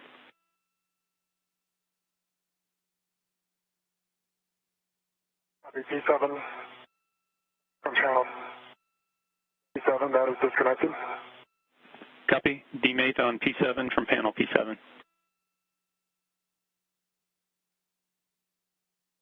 P9 is demated. Understand P9 alpha is going to the panel. Copy. P9, good demate from panel P9. You're working on P9 alpha going to panel P9. P7 alpha going to Alpha 7. Copy. Hey, no fraud. No vent pin. And good EMI band. I have the same no fraud, good pins, good EMI band. Work. Copy. Good checks. Both go to mate.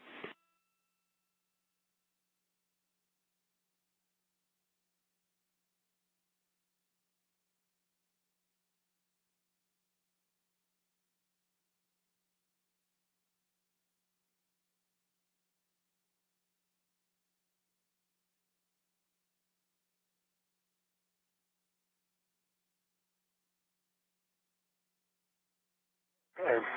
P7 alpha has made it to Alpha 7, and I had a good click at the end for engagement. Copy that. Good mate for P7 alpha to panel P7, and it was clicked to the hard stop. So you're go to mate J7 alpha to the array cable P7.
Nick, just working through some pretty significant memory on this cable here. I'll keep you posted. Copy. Understand. We got plenty of time.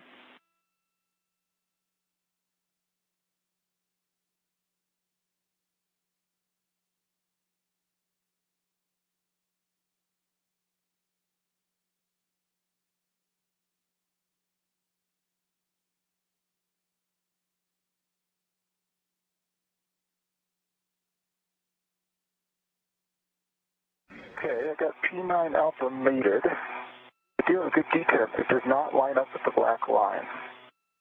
Okay, copy. We're checking just for the hard stop, so it sounds like you got a good mate on P9 Alpha at panel P9. So now you're working J9 Alpha to the saw cable P9.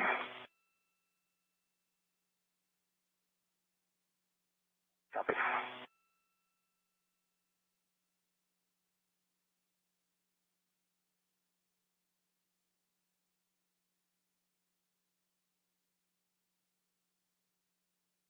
Okay. No bent pins, no FOD, and good AMI band on the saw cable. Copy. Your go to May, Josh. And Papa 7 is made it to Juliet 7 Alpha. Copy. We good mate on J7 Alpha to Papa 7. Papa 7 to, yep, that was a good rotation all the way around. Had good pins, good EMI band, no FOD. Okay, Frank. With that, your go to D-mate P21 from panel P21. Copy.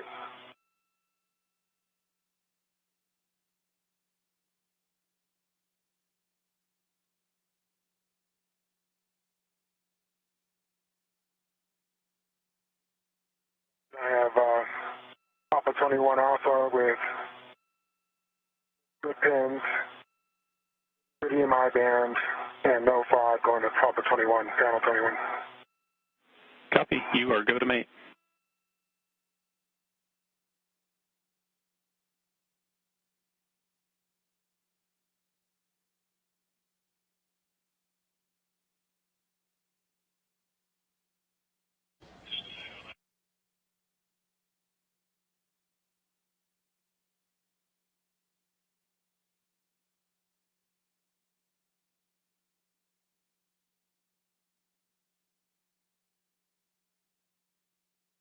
So we're coming up on 5 hours, 5 minutes into today's spacewalk. The cable routing is still underway. Again, all of this being done to integrate both the new IROSA array and the existing solar array into essentially the same power connection to provide power on this 4A channel. There's 4 total connections that were made to the new array, and then after we were able to complete that prior to an eclipse, now that we're in eclipse, we're able to start making the connections to the existing arrays and then tying them together to the panels. So those first 4 were already knocked out. I didn't get the hard connect there on P9 the first time, but I got it now. Copy, Josh. Good mate on J9 Alpha to P9. So you are good to D-mate Papa 23 from panel 23.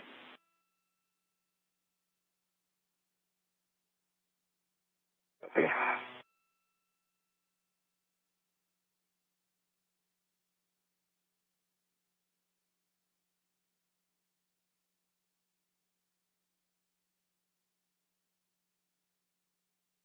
Just looking at P24 here. Do you want that horizontal?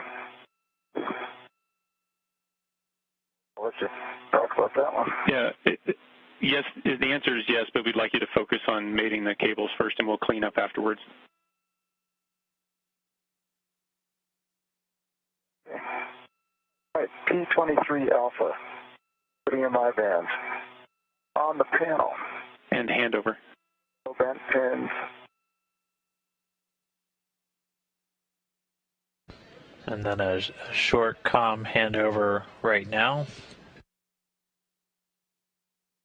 Short comm handover, so we'll get that signal back. So they're continuing to step through this final cable mating, cable connections to integrate it. So essentially what we're doing is we have 4 connections that went into the iROSA, and then we have a series of jumper cables that are going in between the existing connections between the legacy array and the power panels. So they've made 4 connections to the new iROSA array, and then a total of 8 connections are going to jumper them in and continue to connect the legacy solar arrays, as there were 4 connection points on the legacy arrays and then 4 connection points in the panels themselves. So to put a jumper between all of those, we're looking at 8. So all told, we're going to be making 12 connections today. 4 of those were knocked out before eclipse. The next 8 underway right now.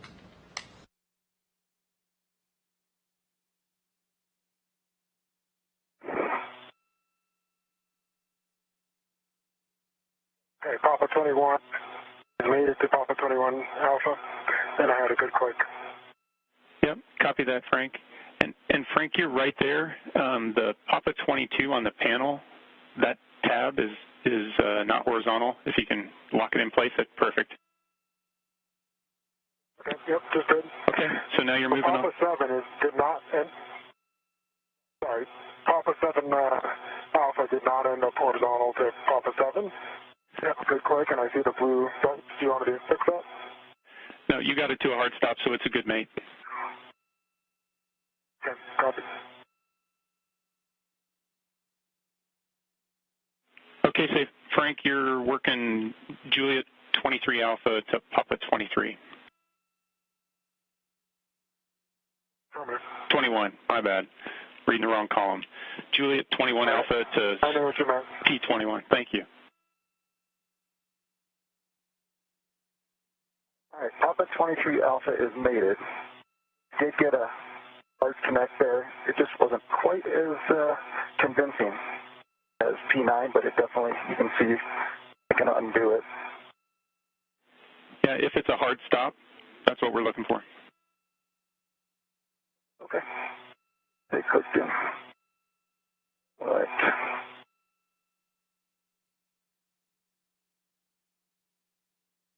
And understand P23 from the saw out to this last remaining one. Affirmative. J23 Alpha to P23. Okay. Event pin. No FOD. And the DMI band here on saw cable. You're good to mate? It's on 180 degrees out. Let's see.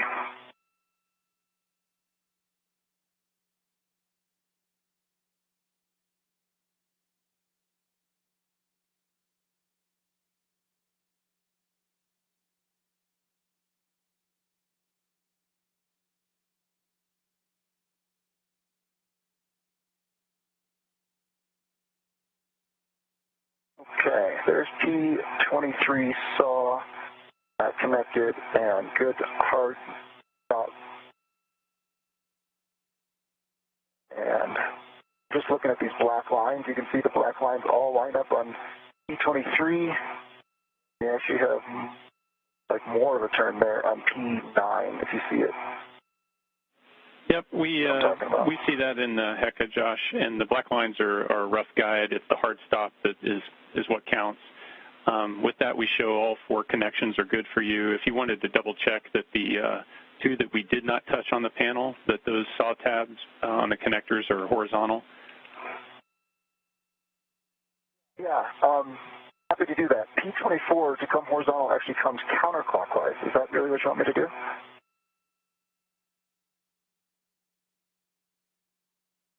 See, if I go clockwise, it's not going any further. Yep, clockwise to a hard stop. That's all we're looking for. I didn't do the hard stop for P24, but it is more than clockwise, so it is not horizontal, but I think that's what you want. Okay, copy. We're good with those checks. So that looks like a good cable config, Josh. Okay. So the next step, Josh, would just be tidying up the slack on those remaining cables. Sure. Okay. And Papa 21 is mated to Julie at 21 Alpha. I wasn't getting a click, but I think I just wasn't feeling it. I felt it that last time there. Good connection. Okay, copy. Good mate on J21 Alpha to P21. So you'll work the same, just trying to tidy up any of the cable slack. Copy.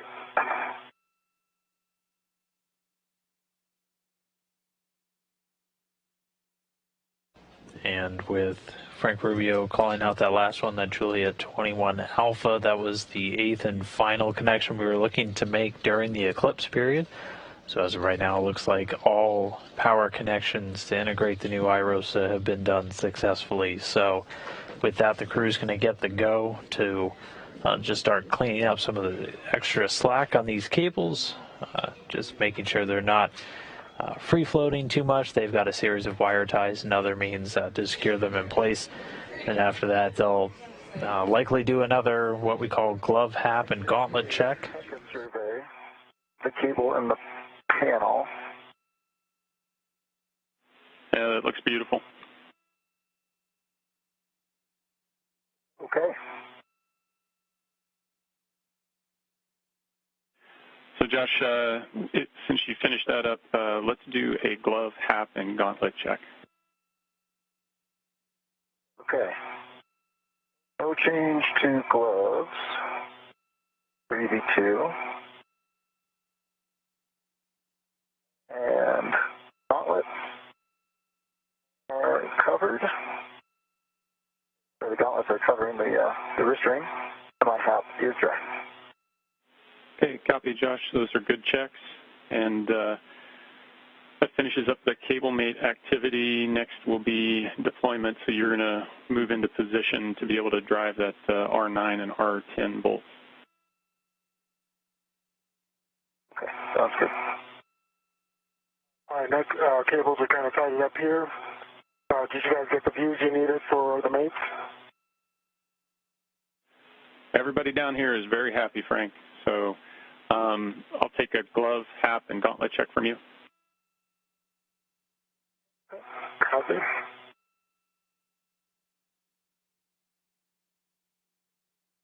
On my left glove, my ring finger, I've got a little tiny piece of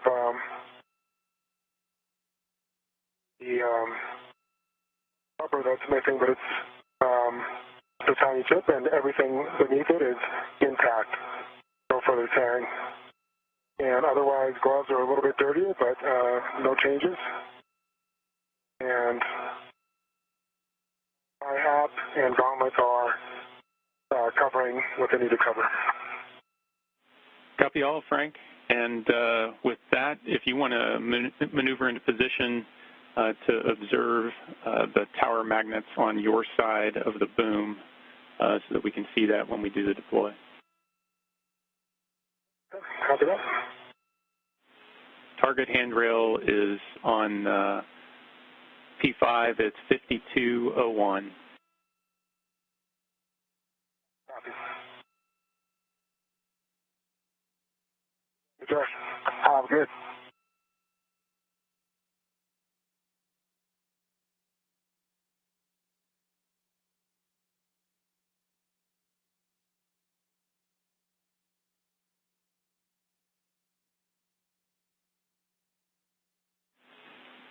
And just to let you guys know, we've got about 10 minutes left in the eclipse.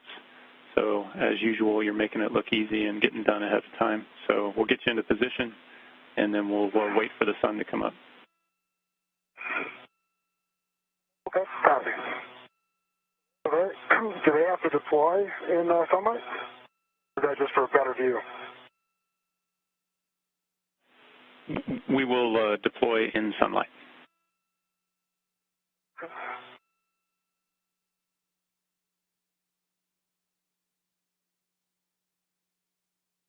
Nick, you're at 5203, correct?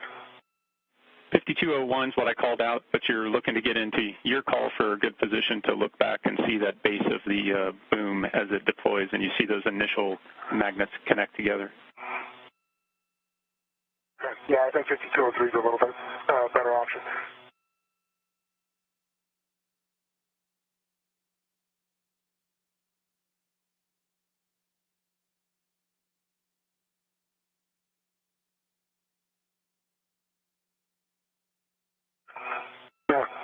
5202. Copy.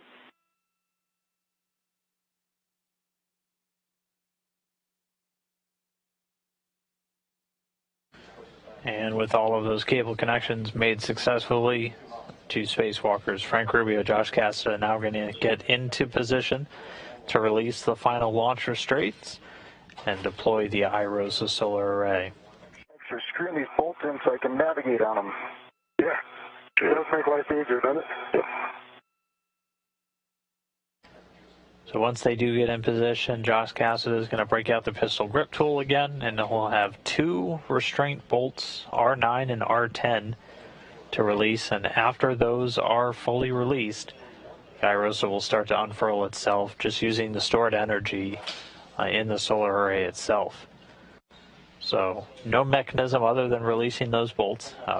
Frank Rubio is going to get into a position just to monitor the deploy and get a good view from his helmet camera on the ground. There will be several cameras pointed at the deploy as teams watch it unfurl.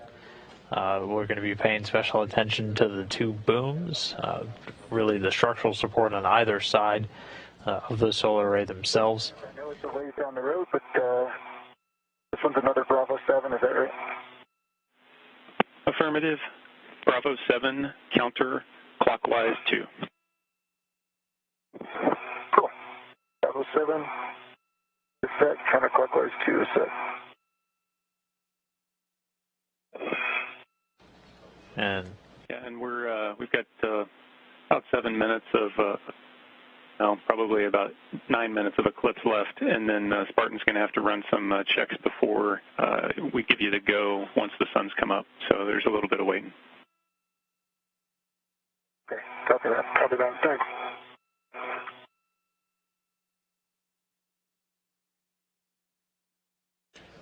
So Rubio and Cassida continuing to work incredibly efficiently so far. They've been moving through each of the tasks, completing them all a little bit ahead of time. We've had a couple of waits just because of eclipse conditions.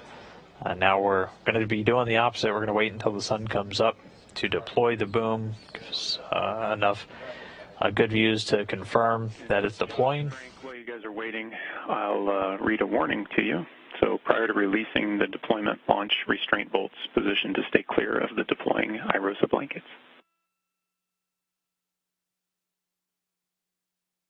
Copy. TV1 copy. So don't go skill on that legacy array. Yeah.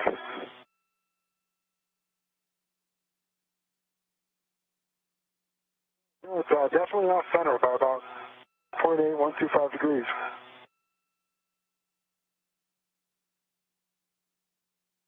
What you think? It's a very calibrated eye.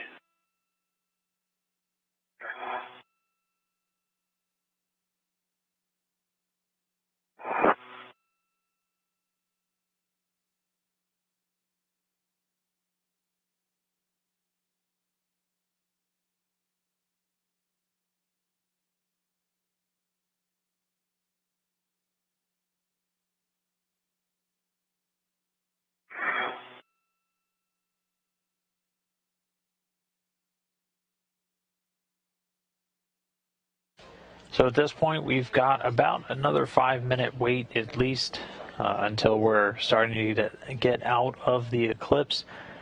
And then the Spartan flight controller here in Mission Control Houston going to run a couple of quick power checks. So again, we made all of the necessary connections to start to integrate the new solar array into the electrical power system. So they'll check it out before we give the crew the go to actually release those launch restraint bolts and let the roll-up solar array unroll. After that, we will essentially be done for the day, at least on the planned task timeline. There will be some additional cleanup steps, both with the robotic arm and all the gear that they brought out with them. We were able to see them get at least a little bit of that done, wrangling the pretty big mass of cables, connectors, and other items into a cable bag to get ready to bring back inside. And then we'll stand by to hear if we're going to be attempting any get-aheads for today, or if the crew will get the go to just head back inside. So all of that still to come. Probably one of the most visual moments of the spacewalk, though, coming up with the deployment of this IROSA solar array.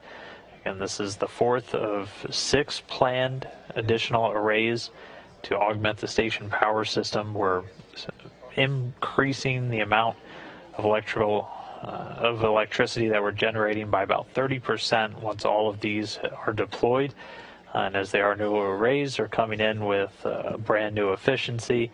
All of these focused on just continuing to provide energy for existing station hardware experiments, but also with an eye to the future as we're operating through at least 2030 to continue to support new commercial modules, things of that nature, all bound for the station in the years to come. So really critical infrastructure upgrades.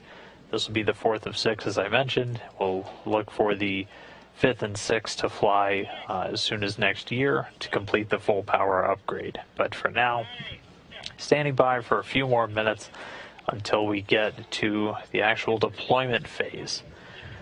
Everything has been completed so far on the timeline. They went out the door just 5 hours, 23 minutes ago and turned their suits to battery power, starting our spacewalk, able to do all of the pre-steps to get the IROSA ready to get extracted from its temporary holding point, releasing a number of support beams that were holding it in place before Josh Cassada. Nope. Lots of darkness. It is dark.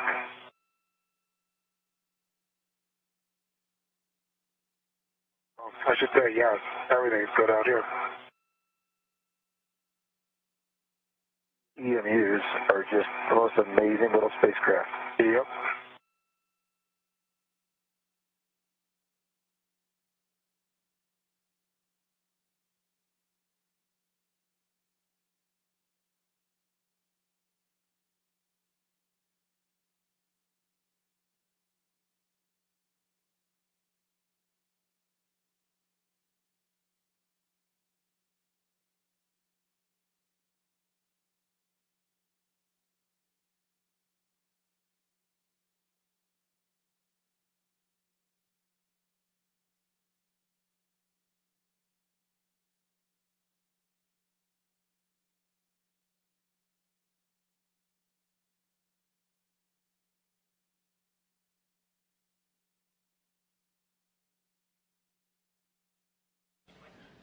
But again, we're just standing by for a couple more minutes. Both Frank Rubio and Josh Cassada in position to get ready for this IROSA deployment. It's going to be Josh Cassada with the pistol grip tool once more. He's going to be releasing the 2 restraint bolts, R9 and R10. When you're busy, and then how it slows down when you're waiting. Keep busy again. The view is starting to look good. It is. You guys just need to enjoy the sunrise. Should be in about a minute, and then we're going to have a couple minutes while we get everything checked out. Thanks, Nick.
Right now we're looking through the helmet cam of Frank Rubio, EV-01, our lead spacewalker for the day. Just at the very bottom you can see that thin line of blue, the limb of the Earth, starting to illuminate as we move out of eclipse and back into the sun.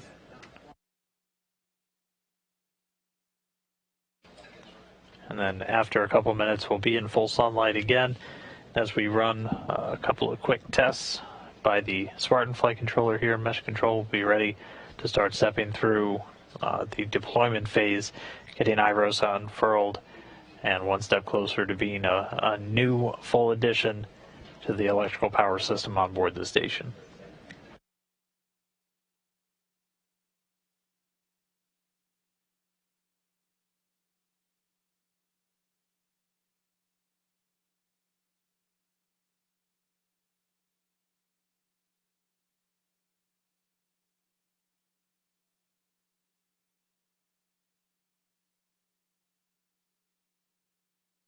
And as we continue to look through Frank Rubio's helmet camera, you might be wondering why it looks like Christmas lights speckled throughout the view. Those are actually dead pixels from the image sensor in the helmet cam, as different photographic equipment on board the space station is exposed to radiation for longer and longer periods of time. Those image sensors can start to degrade, and those typically show up as dead pixels. So if you're wondering what all the different multicolored dots are, that is what you're looking at.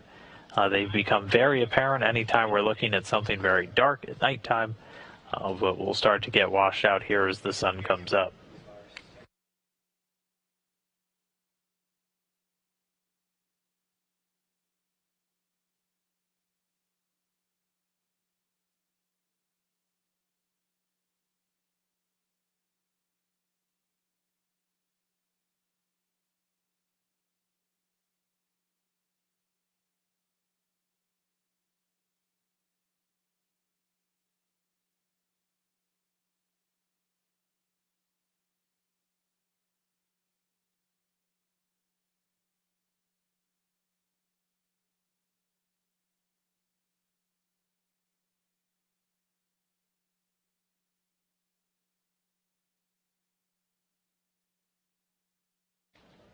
And this is the view right now from Josh Cassidy's helmet cam.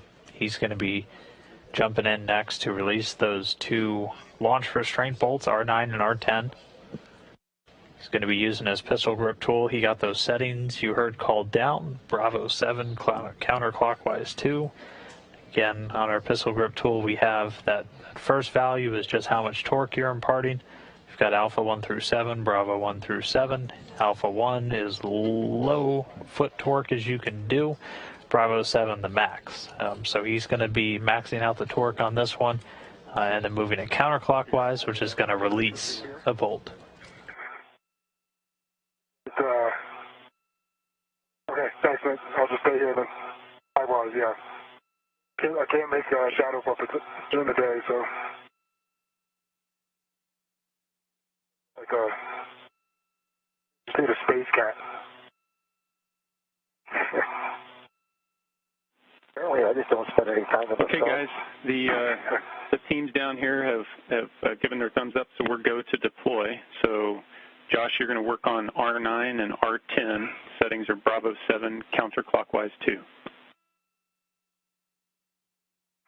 All right, we'll start with R10. And that's Bravo 7 counterclockwise 2. And how many turns are we expecting before it pops out? Yep, 17 to 20, and a white line should fully appear when released. Sounds good.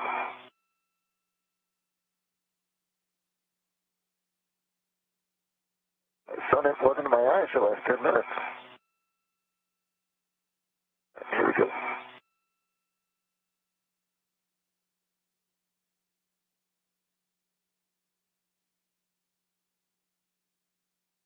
All right, so this is the view from Frank Rubio's helmet camera. We can see Josh Cassidy on the left there starting to work those bolts.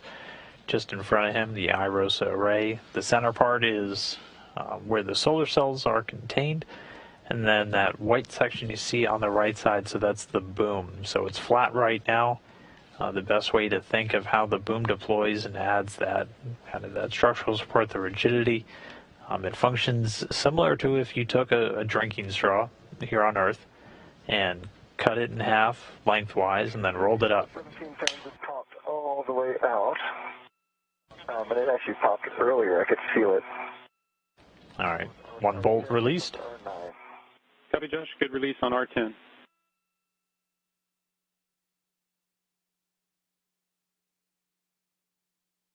Again, Bravo 7 counterclockwise. Second bolt driving. Once it's released, we'll start to see the deploy.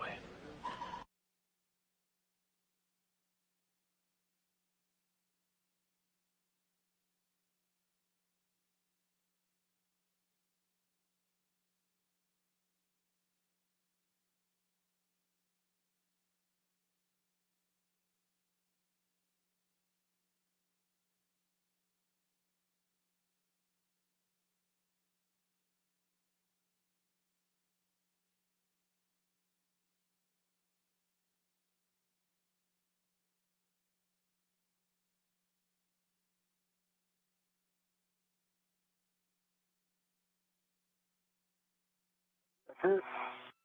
But, keep it in motion. Copy. We see the release and deployment. Second bolt release. IROSA now deploying. We're going to see, and again, there's no mechanism to make this unfurl. It's doing it all with the stored energy of the array itself. And the white sections you see on either side, so those are the booms, those are going to unfurl and tend to curl up, similar to, as we were talking about, if you were to take a straw, cut it lengthwise, roll it up, and then just let it go, it would naturally just try to curve back into that circular structure. And that's what those booms are going to be doing. There's a series of magnets the crew's also going to be keeping an eye on. Body back about 3 or 4 degrees that help our view. Okay.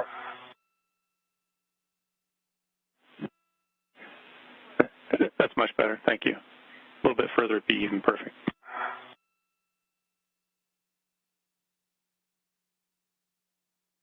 Okay.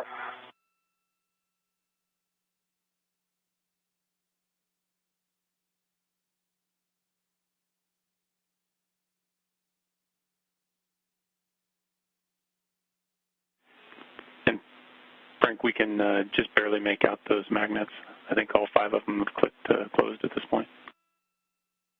I've got 4 and there are 5. All 5 are clicked. Okay, copy. Thank you.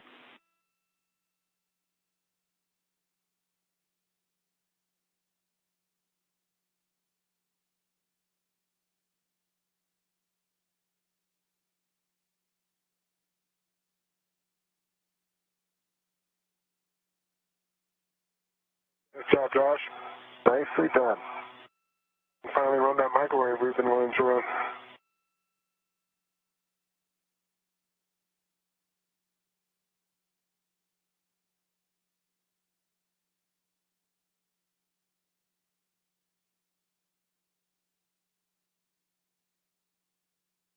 Nick, do you know where we are over the planet?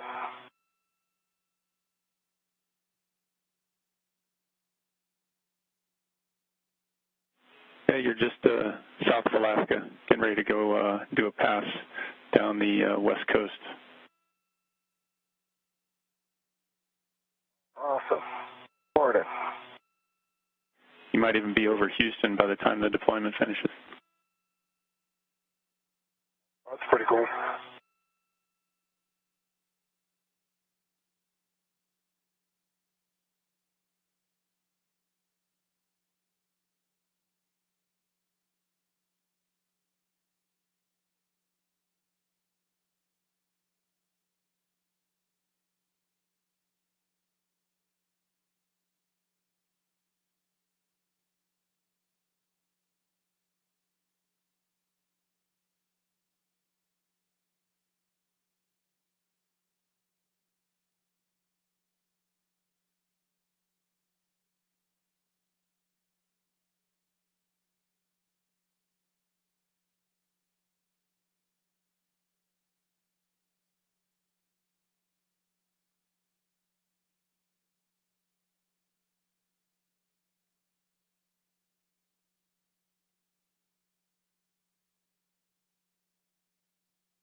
So the array continuing to unfurl the view that Josh Cassett is getting right now as it unfurls away from him after he released those 2 launch restraint bolts. You can see air traffic. Sure. Yeah, there's a contrail. There. Oh, yeah, I see it.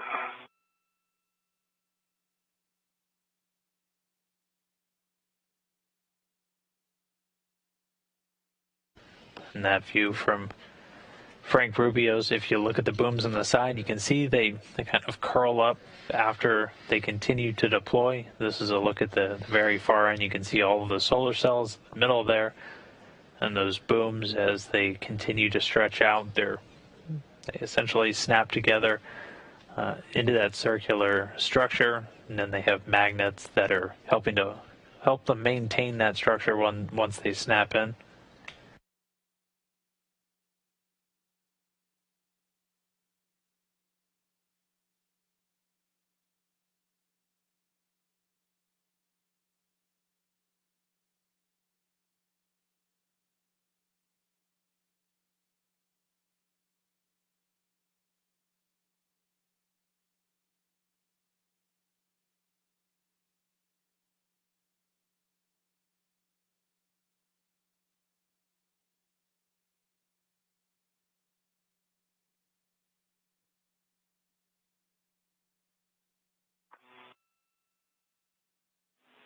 And Frank, Josh, while we hold position and wait for the deployment to finish, just kind of give you a heads up on the way forward, at least near-term steps. We've got the tensioner bolts that we're going to do, and then we'll move into kind of cleaning up the scoop and the cable bag, and then we'll focus on trying to get the arm clean and FSC in a good config. Okay, sounds great. Copy that.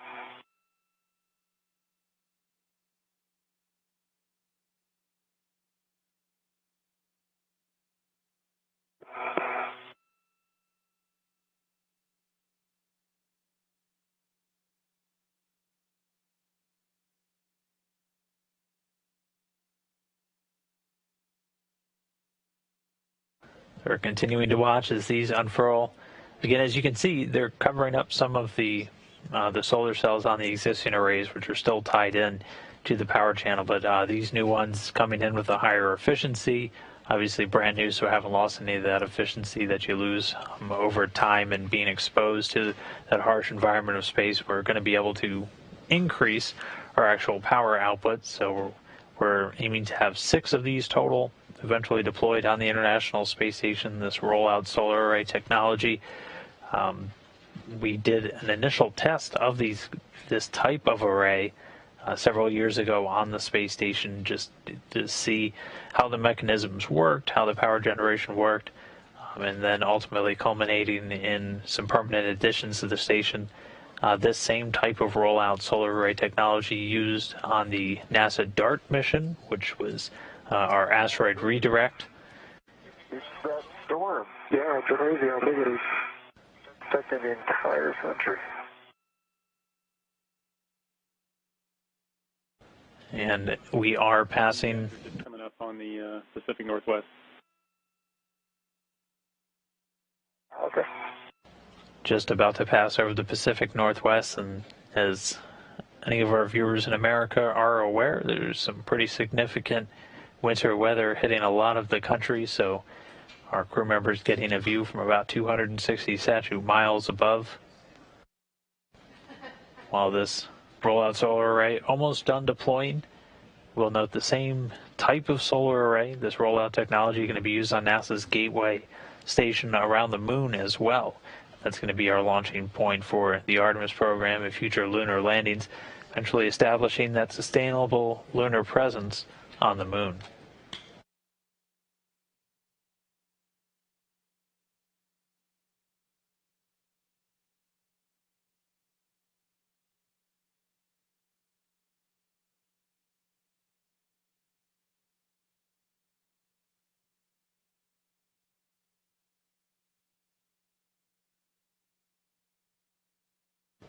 So our crew members continuing to stand by, observing the rollout after this deployment sequence is complete. We'll have a couple of final steps. For Josh Cassada, he's going to have 2 blanket tensioner bolts that he's going to release. These essentially activate a spring that it's going to pull on some internal wire to the solar array itself to add some tension, which will be necessary as we're maneuvering and gimbaling the solar arrays, as we always try to point them to track the sun. Look at the mountains. Also all right? Yeah, it's coming right meter right now. Between, I don't know if you can see between the 2 solar arrays. Yeah. Wow. That is a lot of snow. Biggest Sierra Nevada than Denton.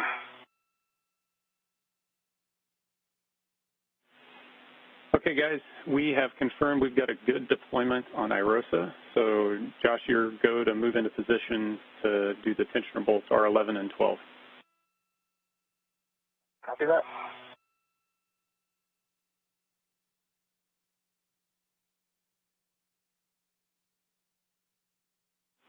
And for both of you, I've got a handover in 15 seconds. Copy that.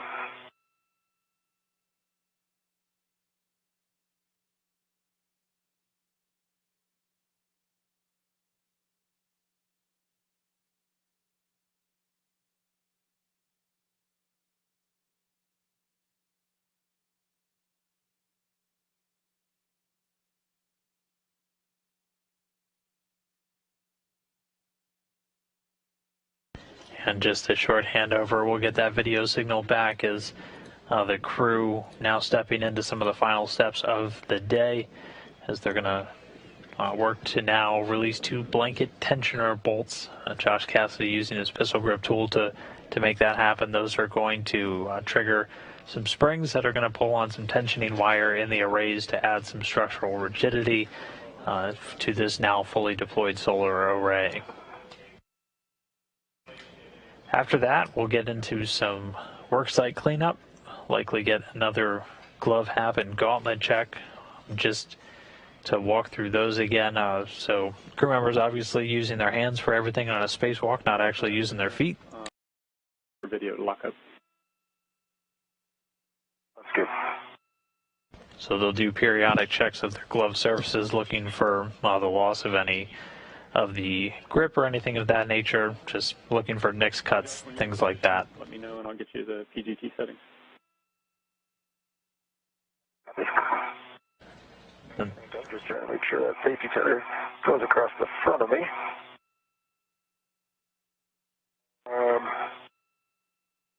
There it is. Yep, got it.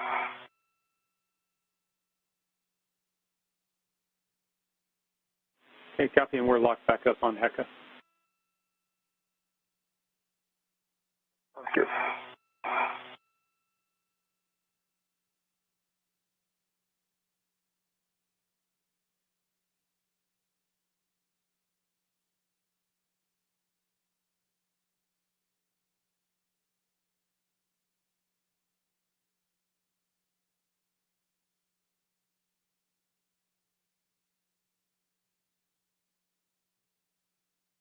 Okay, Nick, I am going for my PGT. I'm over at R11. Copy that, R11. PGT settings are alpha 1, counterclockwise 2. Alpha 1, counterclockwise 2 on R11. Yep, and you're going to release 5 to 6 turns.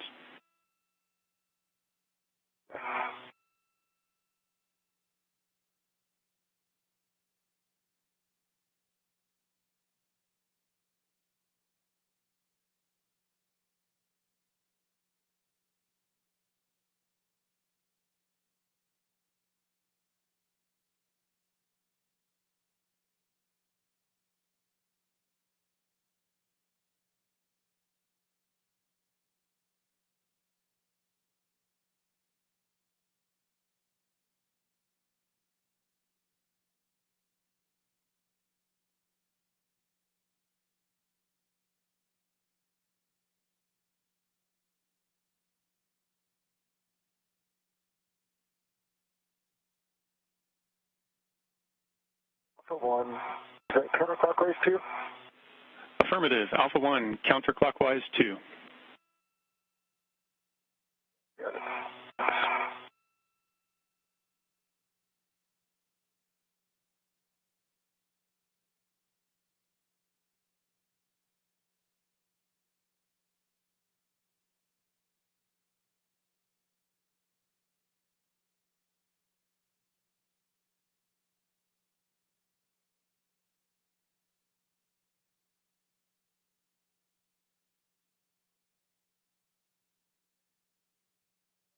Alpha 1, counterclockwise 2, start and turn. Copy. 5 to 6 turns. It should pop out when fully released.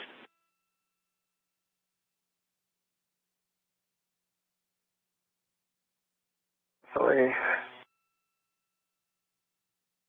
popped out a little bit, but I definitely felt the tensioner. You can see a white line probably popped out 1/4 of an inch. Copy. That's a good release. R11's good.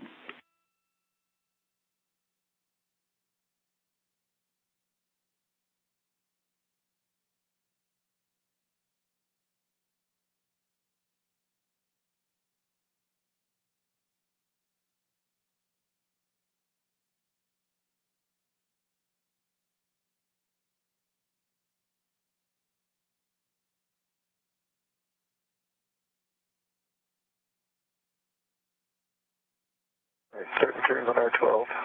Copy.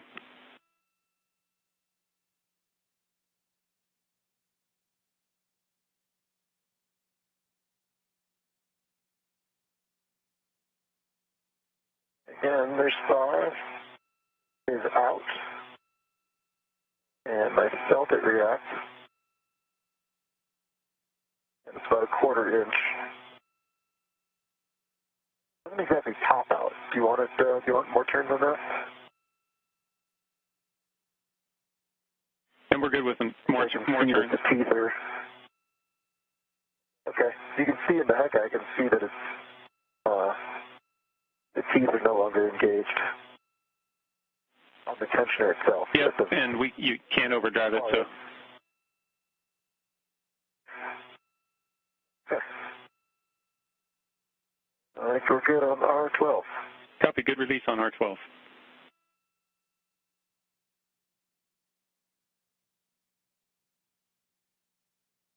And so, Josh, once you stow your PGT, we'll want to do a once-over on the mod kit to make sure all the MLI is in place. The one piece of equipment we've still got out there is the scoop. So if you want to grab that scoop. Yep, happy to do it. Stand by for 1 second, Frank. So, my PGT, the ret is not going back where I expected it to be going to. Can you see? Yep, it's wrapped around your extender. My extender? Yep.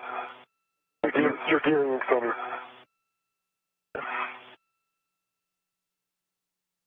I think you might just want to let it be, or you'll have to undo your PGT and go, oh, I see. I understand. Yep. Maybe when I'm close to you, we'll just take my PGT out of the swing arm. Yep. Sounds good. Around it. That sound good? Yep. All right. All right.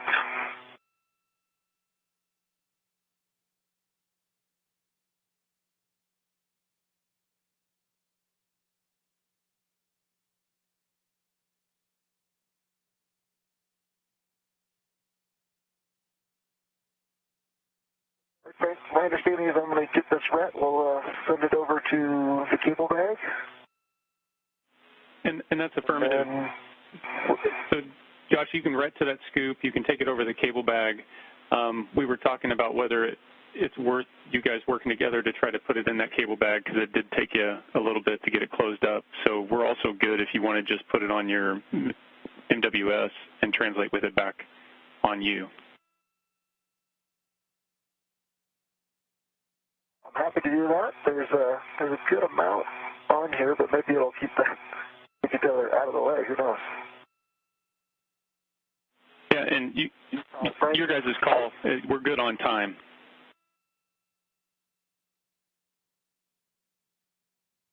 Say it again, Josh. I just trying to figure out what you want to do with the scoop. I can put it on me right here, or we can go with that plan and put it in the cable bag. Yeah, let me look. I think if we can avoid opening the bag, it might be better. Oh, yeah, let's not do that. I was thinking we were going to tether it and then try to jam it in the side. But if you want, I'm happy to put it right here on the front of my mini workstation. I mean, we can put it in here. Let's try it. I'll give you a little bit easier translation.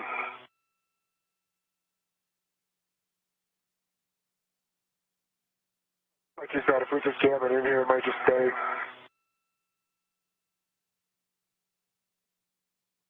All right. Can I pass it to you? Here.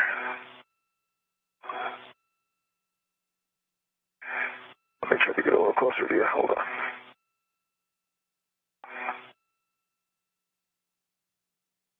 You ready? There I go.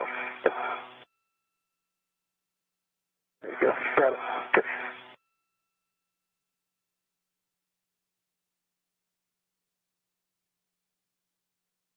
For yours? I'm ready.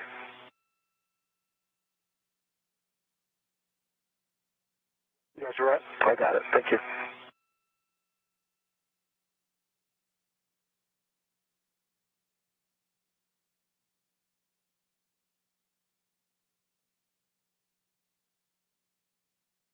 Oh, what's the verdict? Did it go in okay? Give me 1 second.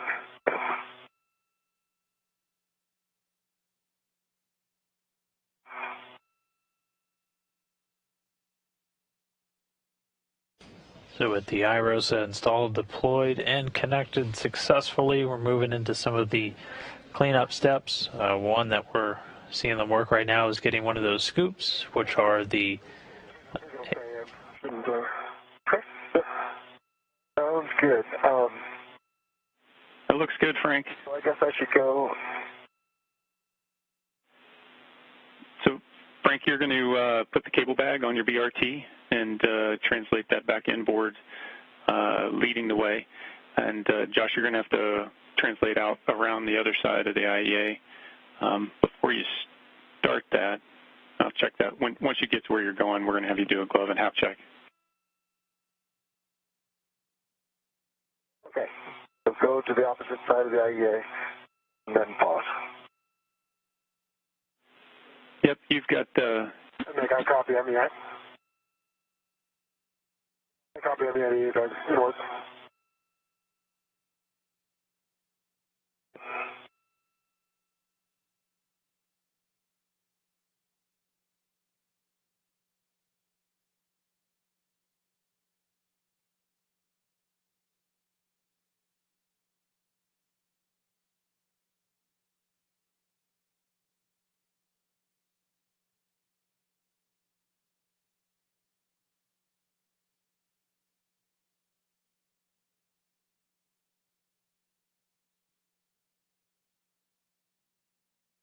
Okay, next couple things here. That load alleviating strap on that red reel. I've got 2 stitches. I've got 1, 2, 3, 4, in fact. So you can see, I won't mess with it, but you can see it kind of came unrolled there, but just a matter of rolling that back up. And I do see 4 on the other side. Okay, copy. Thanks for the words, Josh. Looks good. And also wanted to know if you had adjusted your TCV at all. We saw some data indications down here that thought you might have. No, I don't think I changed it without talking to you. You remember making it cooler? I don't remember when I did that last. I'm pretty sure I didn't omit any calls. Okay, yeah, just checking with you. We're looking at the data. Okay, sounds good. I did get a little cooler while I was there on the mod kit, but I figured we'd just live with it since we're going to start moving. In terms of gloves, I've got no changes to the gloves, and my half is dry. Copy. Thanks for the checks, Josh. And so once Frank gets the crew lock bag or the cable bag on his BRT, he's going to lead back inboard. Okay, copy that. Navigating is kind of a behemoth. Yeah.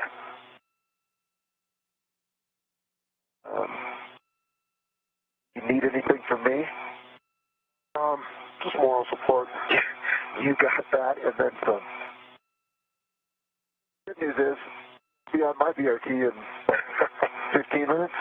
Yeah, I wish there was actually a way I could keep it. Once you have this thing on, it's just easier.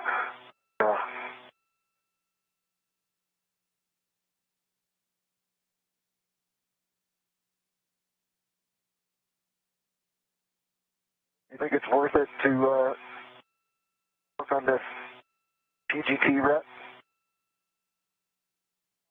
No, I think it'll be good all the way in. So don't worry about it? No, I wouldn't. Unless it, and then I could just translate to you and fix it if we need to.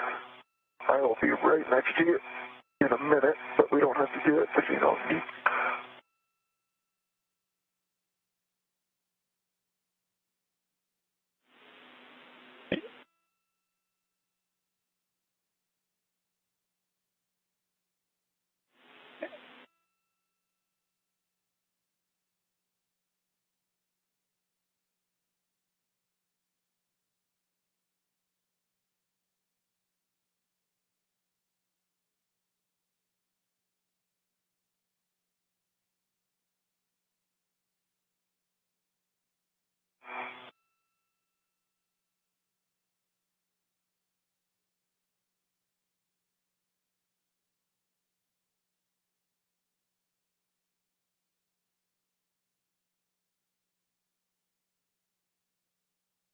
And Josh, while you're waiting there for Frank to lead the translation back, we wanted to look at the MLI on the lower struts of the mod kit.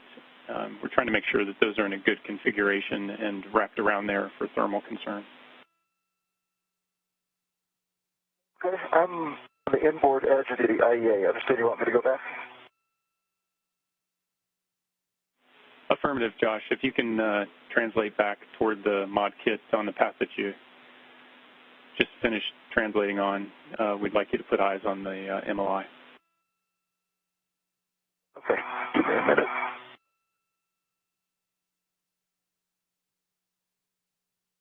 Josh, you want me to stick around or head back? I think we're okay, but I guess I'll defer to Nick on that one. I don't know. Yeah, Frank, you're good to translate back in. It shouldn't take Josh long to work on the MLI. The area of interest, Josh, is on the lower struts, just below the base of the mod kit plate, the mounting bracket.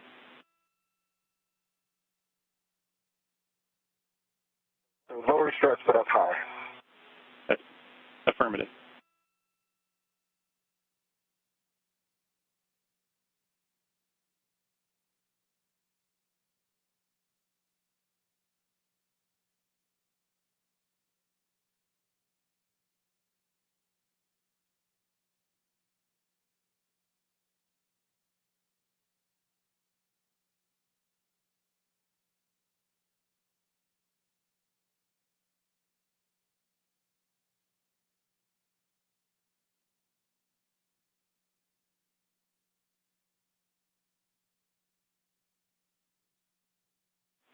And Frank, while Josh checks out that MLI, you're heading to the port CETA cart to temp stow the bag. Okay, copy that. Yeah, sorry, Nick. I could have told you about this earlier. I know what you're talking about. There is no way to get those up over the bolt themselves. I gave it a really good pull earlier. There's a hole that the bolt is supposed to go through, and the MLI will not reach. I think when this was installed, that was probably the case. I did bend, at least on the right side, I bent the wires structure in to try to get the hold on. Yeah, copy that, Josh. If you can just hold position there, we've got a good video of it. Let us discuss. Okay.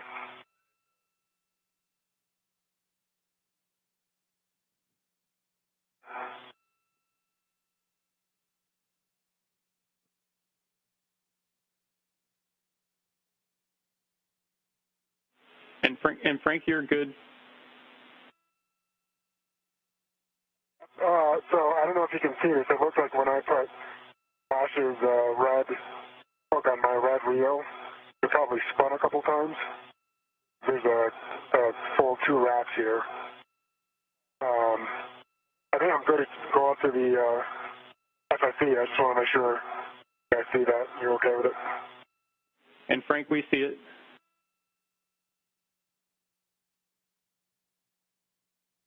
And Frank, you're go to continue. Okay, copy. And I'm sorry, which CETA code am I putting this bag in? The starboard or port? I think it's the port one. Copy, thanks. It's the port CETA cart. You're just dropping the bag off temp stow so that we can go work the FSC beam. Copy.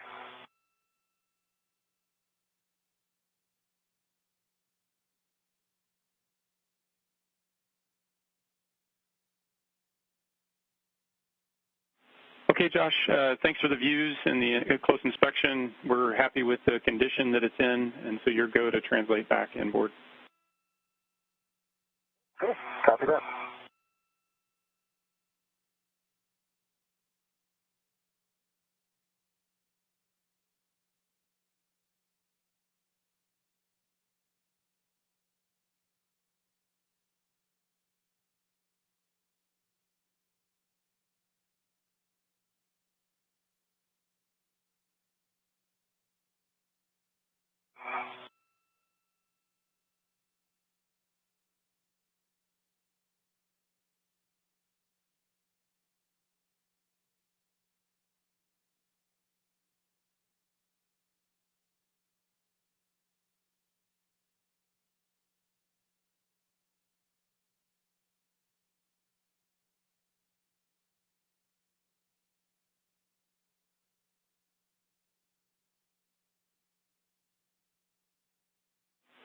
And Josh, as you translate back inboard, the next step is going to be working for the APFR removal. So when you get into a good position, you're going to work with Koichi and Duke to retrieve that APFR. Copy.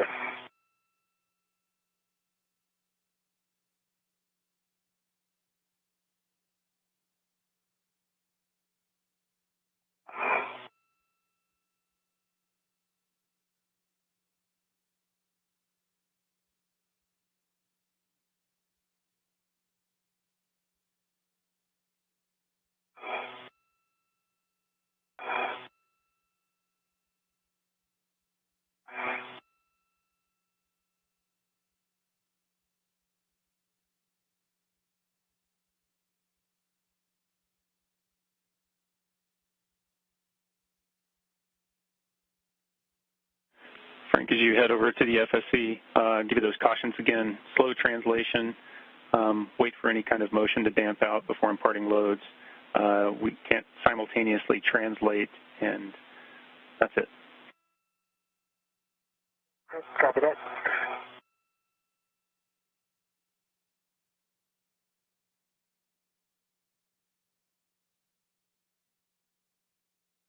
Okay, and I am over at Alpha. Okay, Frank. So you're going to loosen the adjustable equipment tether from the beam so that you've got some play with the beam, and then position it into the final stowage location.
Okay. We are 6 hours, 8.5 minutes into today's spacewalk. I don't know if you need the comm, but I'm going to have to take it calm here for a little bit. You're good. Okay. And coming back around, that safety tether going above me right now. I think when I came around that A-frame, it just got hooked above me. I think it's going to be okay. So no rush, but when you get eyes on, or probably when I go past you, it'd be helpful. Okay. Yeah, I'm actually going to need the same, so it'll work out.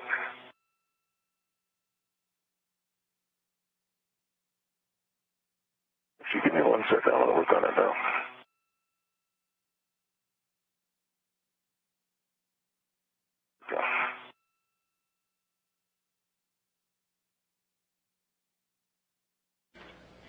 And again, we're almost 6 hours, 9.5 minutes into today's spacewalk. The primary objective of the day was to get that new rollout solar array installed, deployed, and integrated into the power system. And we were able to do that successfully. It's now been fully deployed, all the connections made. So at this point, they're going through some of their cleanup steps. Frank Rubio, he's on the left there. And Frank, so you're going to try to hand start that. There you go. It shouldn't overlap the end of the stanchion. Yep. That's great. Thank you. So right now, Frank Rubio working to more permanently. So we're looking for 2 turns on the hand start.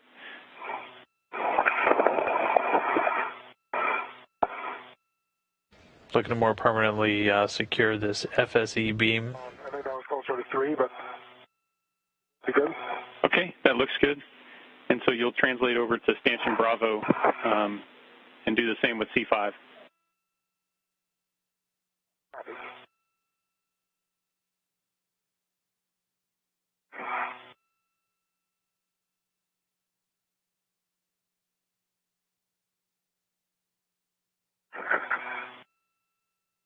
Okay, M2, EV2. Let's go ahead. Okay. I'm ready for the GCA to the published for the APFR retrieval. Okay, copy that. This will be maneuver to ISS aft for 1 meter. Good published position. Got it. And while Setting up the manual mode, Josh, now. And while Frank Rubio secures those beams which were moved out towards the beginning of our spacewalk to clear the way for the IROSA, they're now going to get permanently attached there to the FSE. The motion in 3, 2, 1, starting. Meanwhile, Josh Cassidy is doing some cleanup work on the robotic arm. I see good motion. We're hearing the voice now of Koichi Wakata, who's at the mobile workstation inside the station's Destiny laboratory right next to 10 meters to go. Right next to NASA astronaut Nicole Mann, who's at the controls. They're moving the robotic arm closer to Josh Cassidy so he can access that articulating portable foot restraint. Continue additional 20. Additional 20. He's going to be taking that foot restraint off the arm. 3, 2, 1. And Position hold. that's going to work. We will call that GCA complete. Copy. Okay, brakes on. You have a go for APFR removal.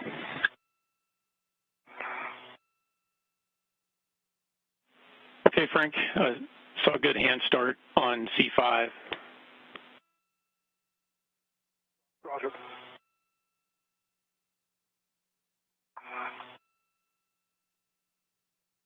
And Frank, your PGT settings are going to be Bravo 7, clockwise 2. Bravo 7, clockwise 2. Copy. And we're going to stop on turns. You're going to go 20 turns. Copy.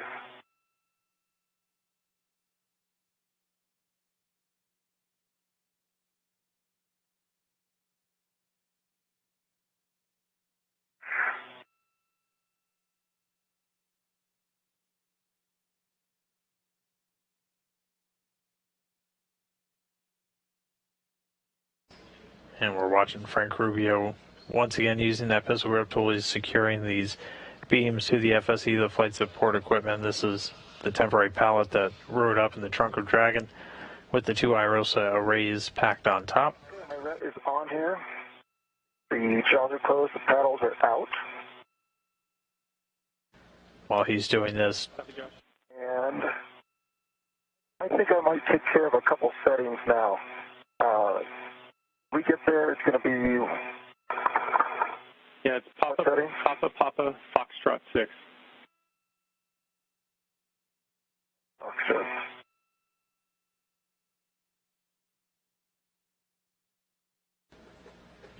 while Rubio's securing these beams, Josh Cassidy is working to get that foot restraint off the end of the robotic arm. That'll make more sense.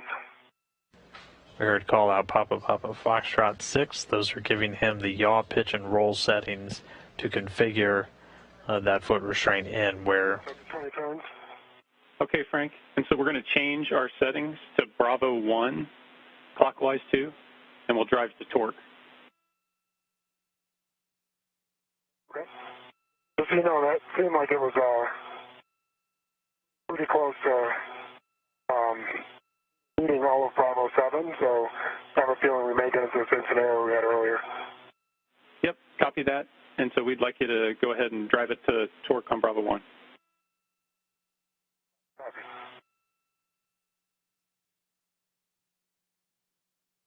I'm sorry, Bravo 1. Bravo 1, Settings, please? yeah, Bravo 1, clockwise 2. Copy.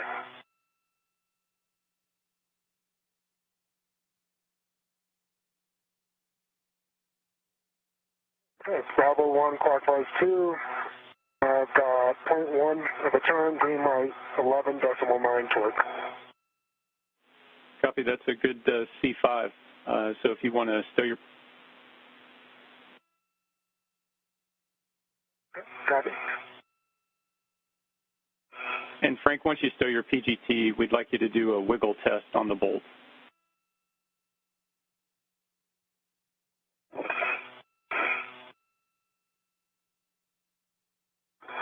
I think the pretty tight. And we expect that, Frank. The turn count wasn't adding up down here. Okay. Actually, the bolt is super solid. The actual beam itself has some movement underneath it. Copy, Frank. Stand by.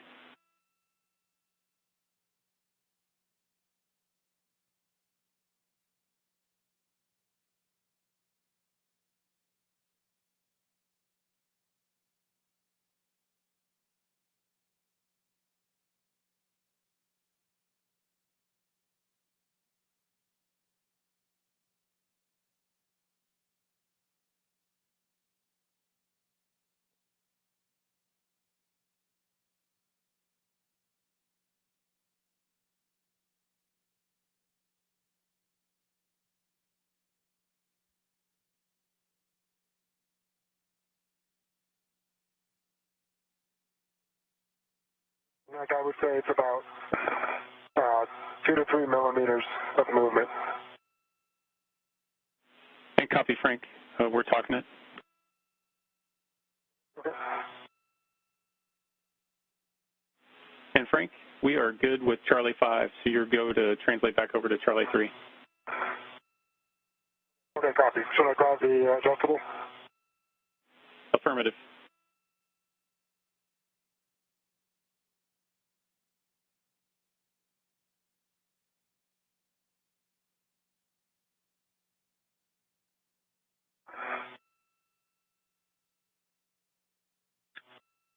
Josh, N2 for the SSRMS. If you're clear of the arm, we can maneuver the arm to the park position.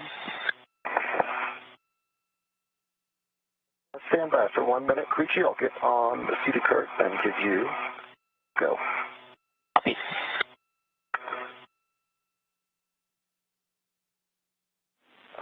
And Josh, when you get over there, it's with 3 that you're looking for. Okay, copy that.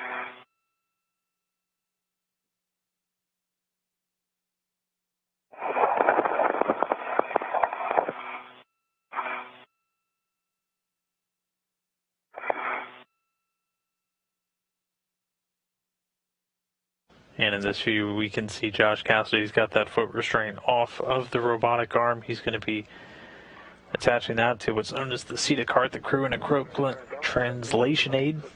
Safety tether when you can. Okay. Not at the moment. Okay. But it's I've got one more bolt to go and then eventually walked out.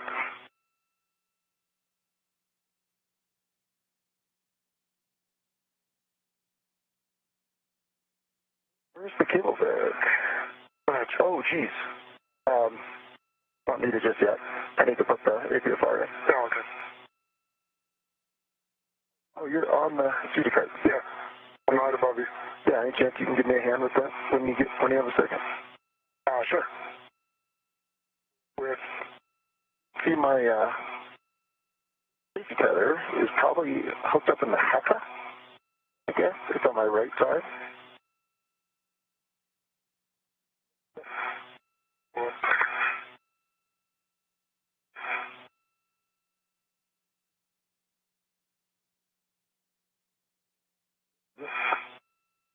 Super awesome. Thank you. Yeah. Had a lot of gymnastics to get rid of that. I'm going to go above you here. Give me just 1 second. Stand by. You want to make sure you don't get caught in the APFR. Thank you. I'm about to move station forward. I just need to get under that. We've got a cross on our... If you go station forward, we're going to cross our... Safety tethers? Yeah, they're going to wrap around each other. So they were already too twisted. It's just the... really? Yeah, when I put your... I think what happened is when I put your hook on my red wheel, it probably spun as I was translating. If I can quickly put this in, it looks like if I go more starboard, we're going to not have a problem anymore. Okay. You're good. I'll just wait on you. I'm sorry to make you wait. No problem.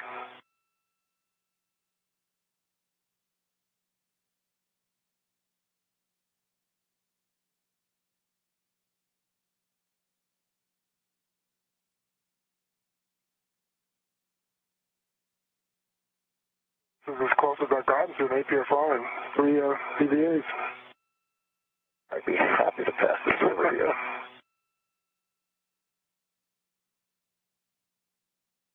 I think I've got Papa and Candy B depressed, and understand it was Fox 6. Yep. Up top, and then clocking 6. Yep, you're right. 6, Papa, Foxtrot 6. And understand if you need to hold position, Frank, for the safety tethers, but you've got to go for Charlie 3 when able.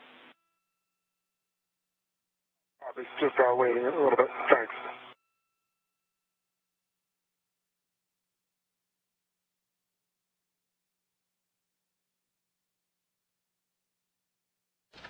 So this view from Frank Rubio's helmet cam, just below him there, Josh Cassidy working to get that foot restraint stored on the seat of cart, the crew equipment and translation aid, having taken it off of the Canadarm2 robotic arm that he was riding a little bit earlier in today's spacewalk.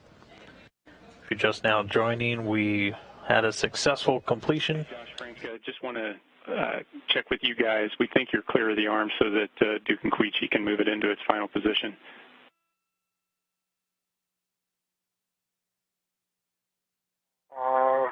Affirmative. We are well clear. Okay. Yep. Assuming they're going to go station forward, correct? Yeah, that's right, Frank. Station forward, 1 meter. Yep. You're clear, Coach. Okay, we'll maneuver to the park position. Thank you. Okay, there's Papa Fox 6. And is that going to make sense? It looks like it is. So I'll get the clock in a 6, I'll get out of your way. No worries.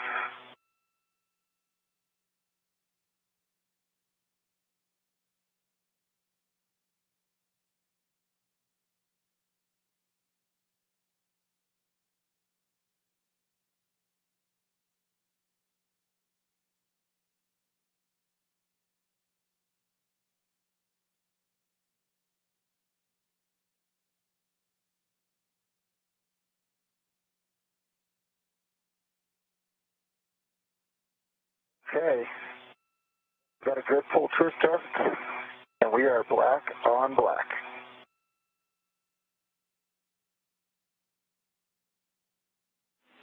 And Josh, copy the pitch knob check.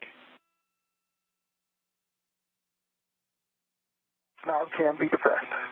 Copy. Thank you. Before I get out of here, you guys are happy with that config, right? You can probably see it in my haircut.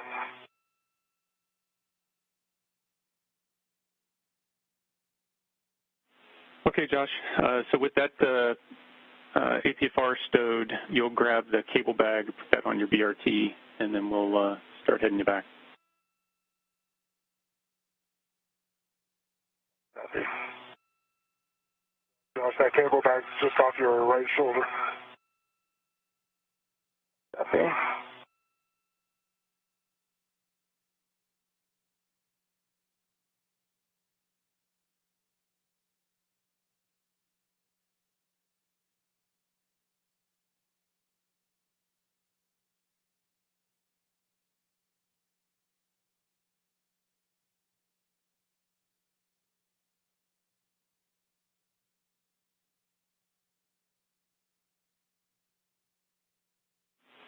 And Frank, Josh, we're working through a little bit of blockage. Want to let you know we got your voice, but no video. Copy, next, thanks.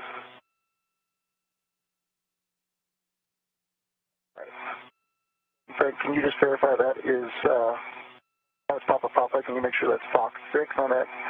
And I have a good ret on this guy. On the APFR, I can't really see from this angle. It looks right, though. I'm ready to the bag. Jaws are closed.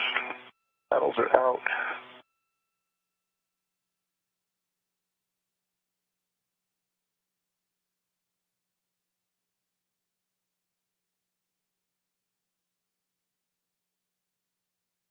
I'm going to try to swing it by me without hitting that APFR. And without catching your safety tether. You're good.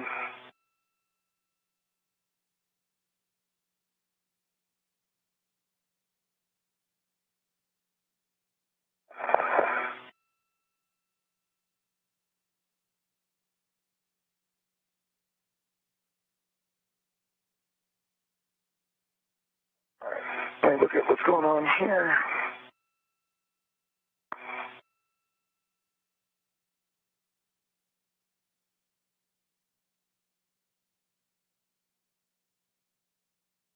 Okay. Agree that these tethers are going to be clear as soon as I cross over that cross. At least here they will be. I can't see further down. Oh, there we go. Hopefully it's completely clear down there, too.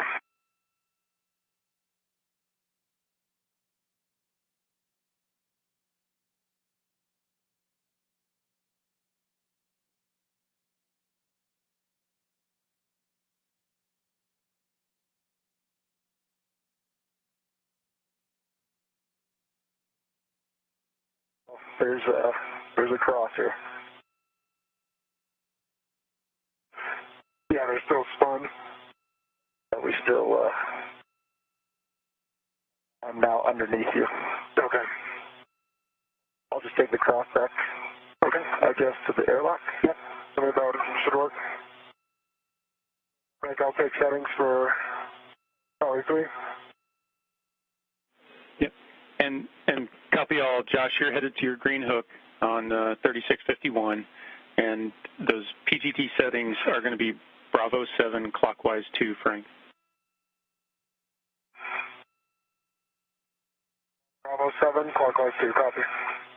And on this bolt, Frank, we're looking for 19 turns, 19.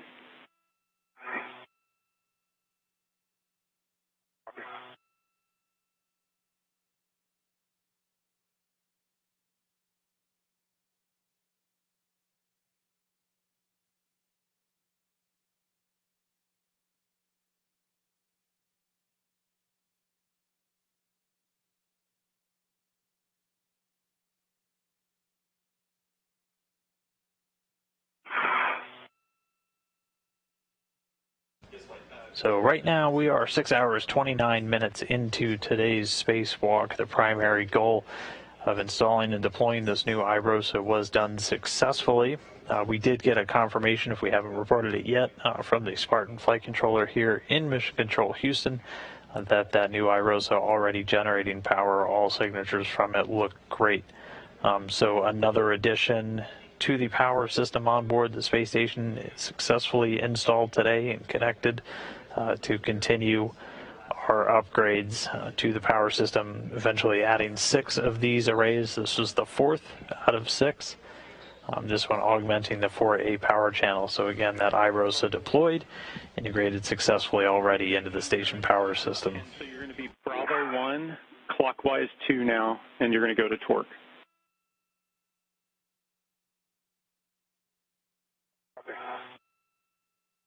Bravo 1, clockwise 2, going to torque. That's a good readback. This is not going to work, in fact, Frank.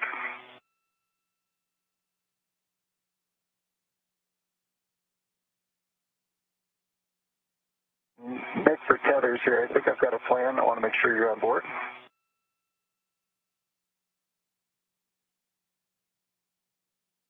Okay, stand by, Josh. We'll get this PGT info, and then we'll chat. All right, I had 2 turns, green light, 11.8 on torque.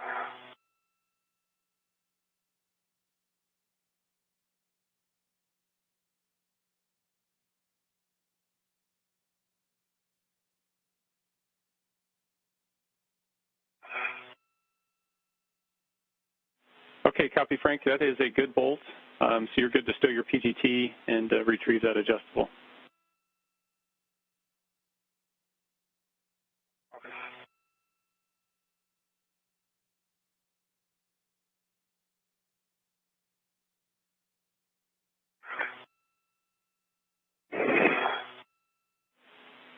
Okay, Josh, we're back with you. I took down my... Okay, so I took down my HECA. Hopefully you can see. Not sure how it happened, but we've got this cross right here. This is... And Josh, we're negative on your HECA. Together. This is my load.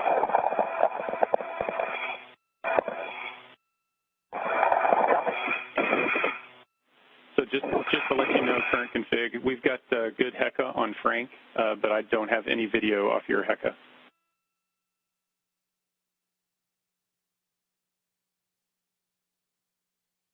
Okay, I've got a green light. I've got 2 green lights, in fact. And copy that.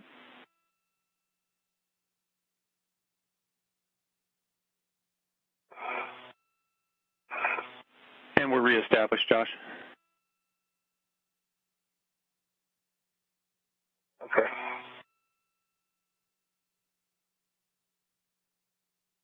Okay, Josh, we've got a good view of what's in front of you, and we're ready. You can see this in the HECA. So I think the best option, I'm not sure how we got here. I want to make sure we're not making things worse, but I think I disconnect his green hook, and I take my whole pack starboard of his green reel. So essentially stuff this whole thing through. And then if we have a cross. And Josh, copy the plan. And we concur. That's a good plan. You'll just carry the cross all the way back to the airlock, and that'll be fine.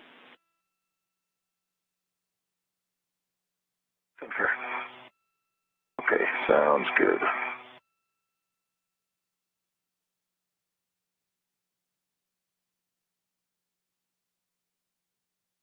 I'm going to move your green hook a couple times here. Okay, sounds good.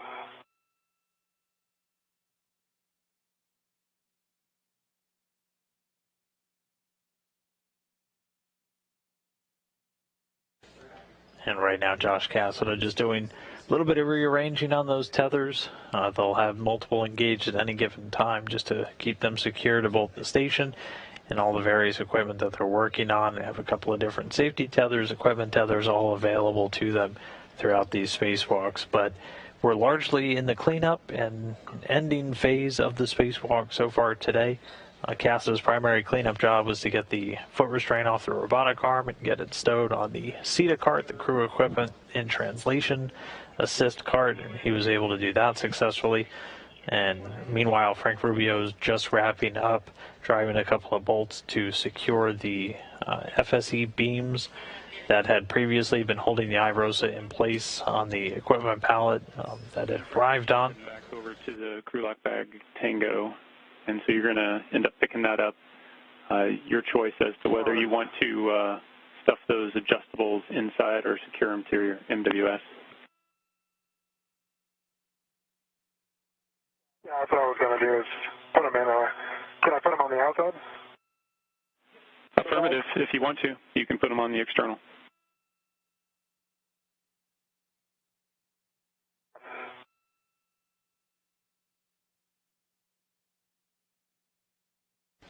Okay. I think we cleared it.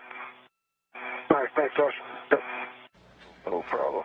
And then Frank Rubio's final job for cleanup is grabbing some of these adjustable equipment tethers, as they're working with. Nice work, Josh. I see you translating back in.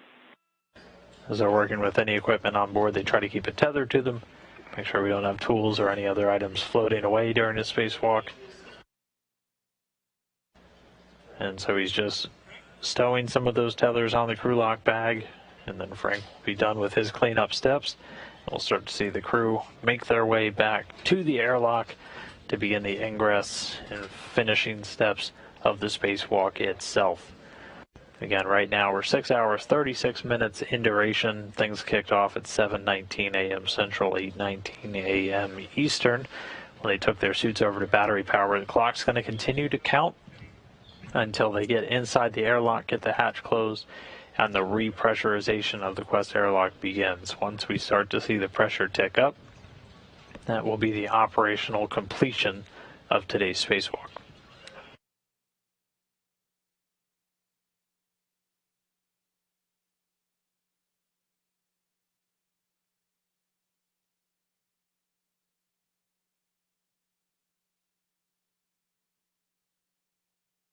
You doing okay, Frank? Yep. Yeah, I was just working this bag. Yeah, my BRT. Transferring adjustables.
Okay, Frank, I'd like to see this for...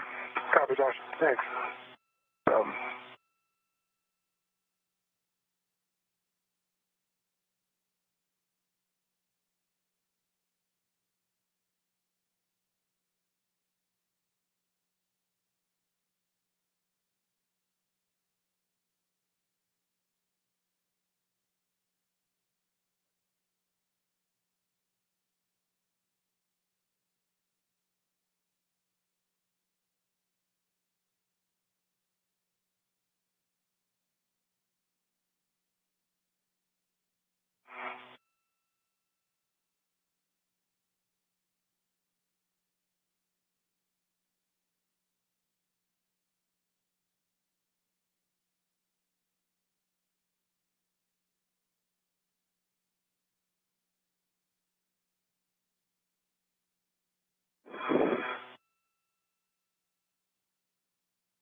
Okay, Josh, I see you arriving at the airlock. So you're going to stow the crew lock bag inside. Check that. It's a cable bag. It's a cable bag. Cable bag on. Translator back. Copy, Frank. I see you heading back in. Copy that.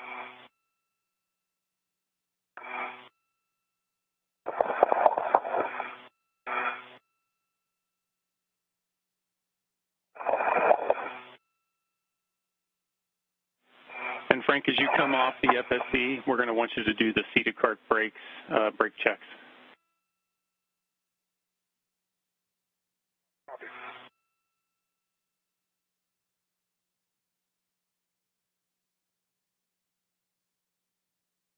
On the right, we see Josh Cassidy's back at the Quest airlock. Just open the thermal cover.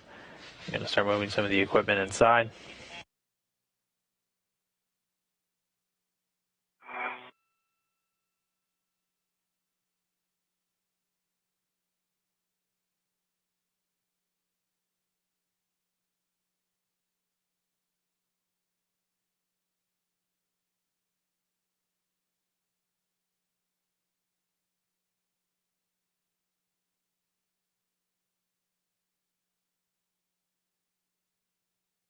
So Cassidy is going to make his way inside of the airlock first.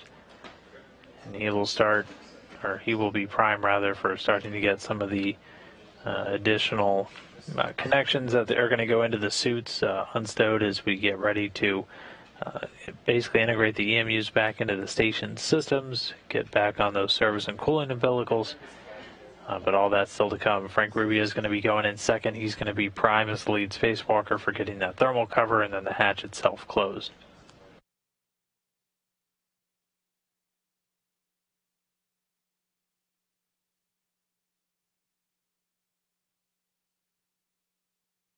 I've got 2 releases on the port seated cart. Copy. Good release on the port seated cart.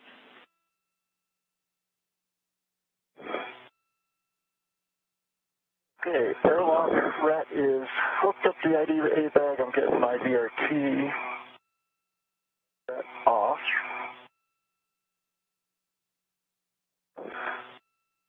Copy, Josh.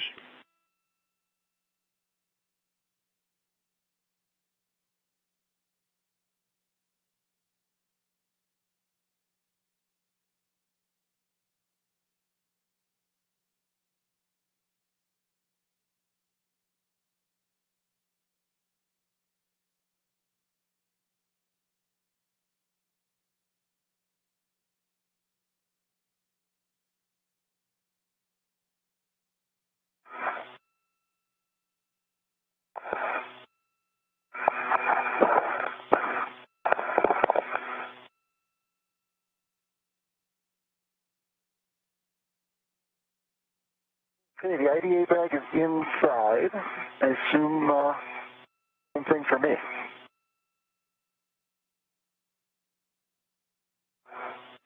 And Josh, the only thing left for you is to hook up your waist tether and ingress. Frank, you're working on your green hook. I see just the nadir of the seated cart, starboard seated cart. Roger.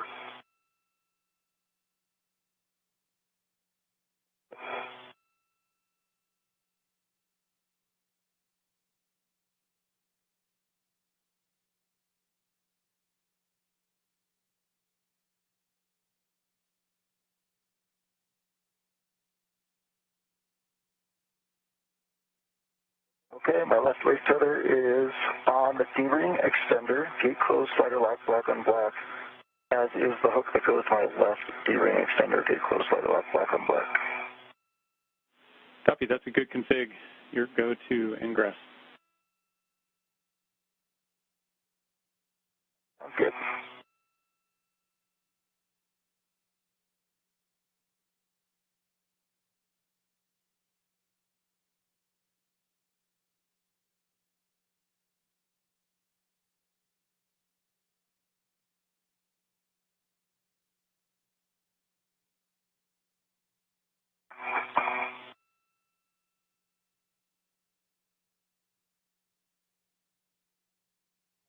My green hook is on my red wheel. Both wheels are unlocked. Okay, copy that. If you can do the brake release on the starboard seated cart, you're good to come on in. Okay. And Josh, once you're inside the airlock, you're go to turn off your HECA.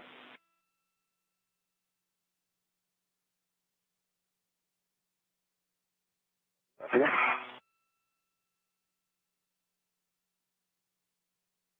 The brake release is actively placed. Copy, good brake release on the starboard cart.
A little over 6 hours, 46 minutes, and we are moving towards the conclusion of today's spacewalk. Right now, Josh Casta already back inside of the crew lock section of the Quest airlock. Frank Rubio making his way there now. They finished all of their cleanup steps. And soon we'll be going back inside to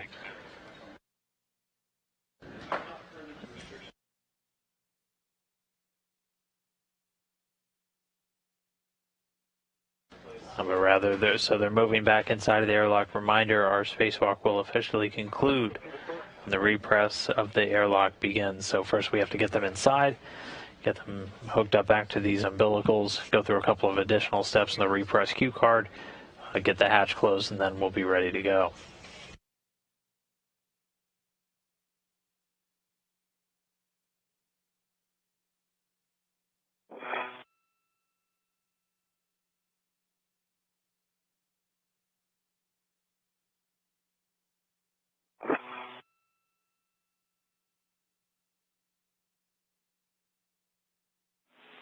Okay, Frank, as you show up, Josh has already got his waist tether down on the inside, so he's got a good load path.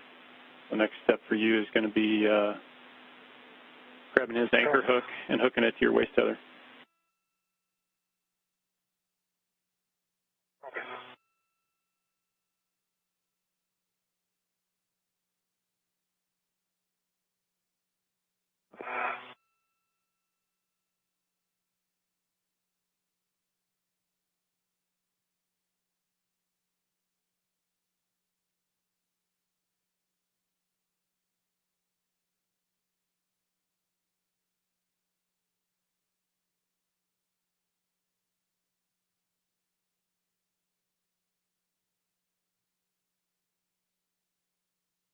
Josh, I'm back at the airlock. Okay. Welcome. Yeah, thanks. Nicely done out there. Good to be here. You too, man. I don't know how you drew the short straw to work on those beams again. It's all good. Probably because you gave me this bag. I've had my share of that bag, so. What's that? I've had my share of that bag. Okay.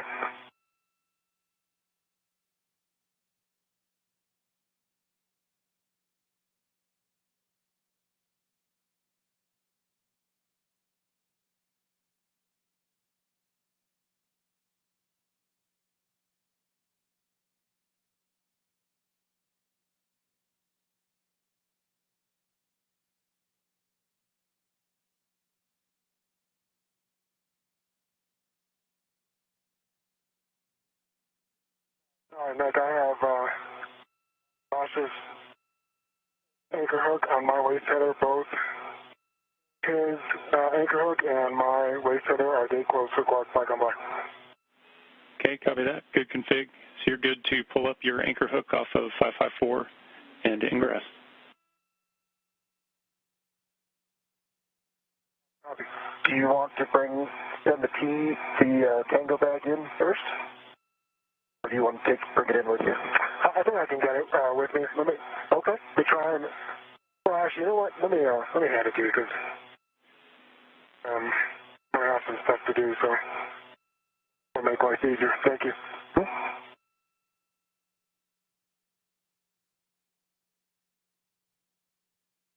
Let's just make sure it's on the.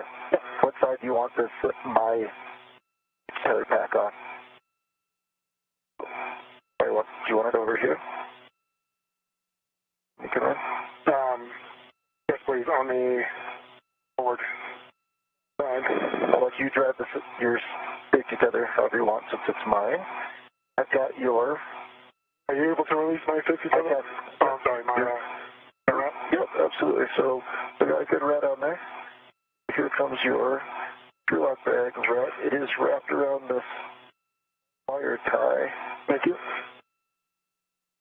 Oh, I see which wire tie this is. Alright, I'm going to go try to get out of your way.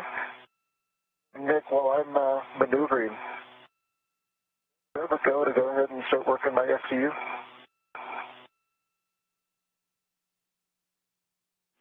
Yeah, affirmative.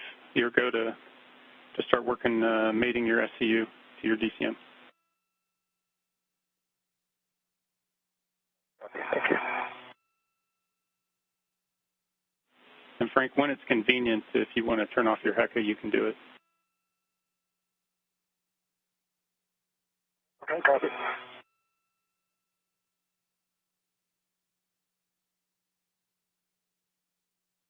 HECA's off.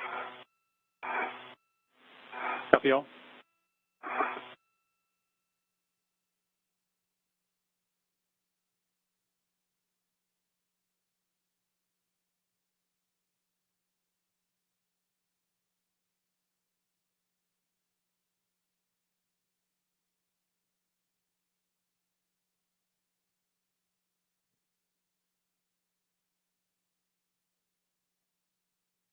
Okay, Duke was right. SSU does not have the satisfying click, but I push out, it does not come off, so I have made it. Great.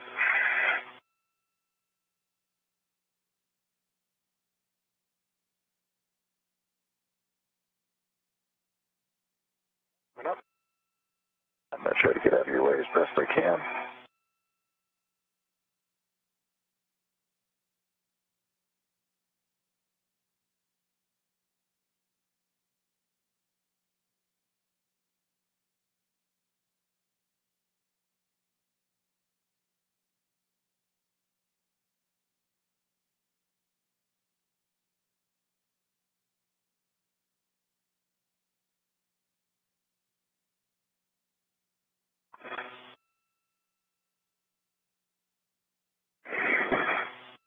All right, I am in the airlock, and the thermal cover is closed.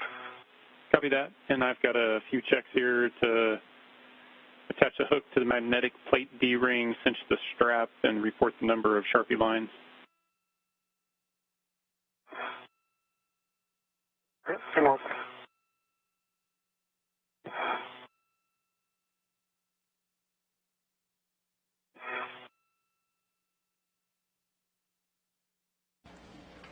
And 6 hours 53, coming up on 54 minutes into the spacewalk. That clock's going to continue counting until we get. Look, something's pulling me hard. I don't think it's pulling you. I think it was twist maybe. And a roll right. I'm sorry, roll left.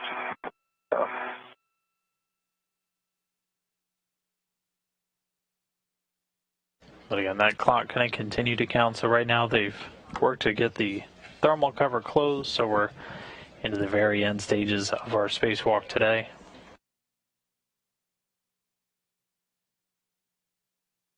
So after they get the thermal cover closed, we're now stepping into both crew members working to get their SCUs, their service and coolant umbilicals, from where they've been stowed throughout the spacewalk. They're going to remove covers on those, and they're going to connect the service and coolant umbilicals, the SCUs, to their display and control module on their spacesuit. That's going to essentially hardline them back in to station systems, and then they're going to start stepping through some of the settings, including turning the water off on their EMU systems. The cover is closed. Adjustable is on the clip point and IP6 Sharpie lines. Copy that. There's another check for the thermal cover magnet engaged. It is. Okay, with that, you're good to remove the SCU from its stowage pouch and install it on your DCM.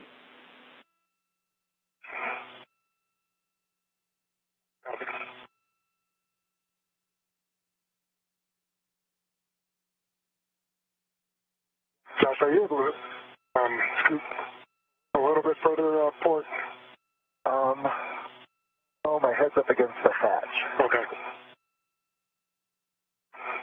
I can go a little bit, keep trying to roll to put my back forward.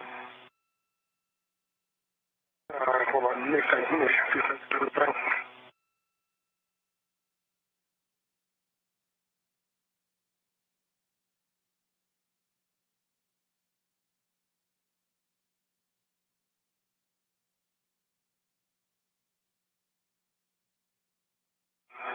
Yeah, if you could find good Velcro, I would do it. Otherwise, that's going to get in the way. Yeah. I'm just going to connect real quick in that way.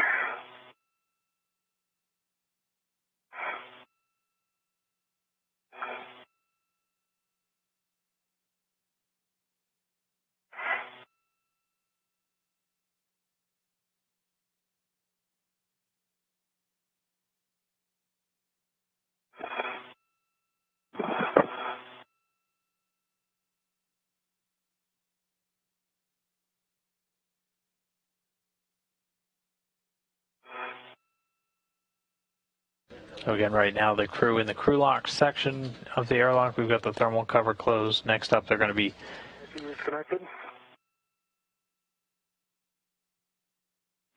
Okay, with that, you guys are both connected back up to the vehicle. You are good to take your water switches to the off OFF position and expect an H2O is off message.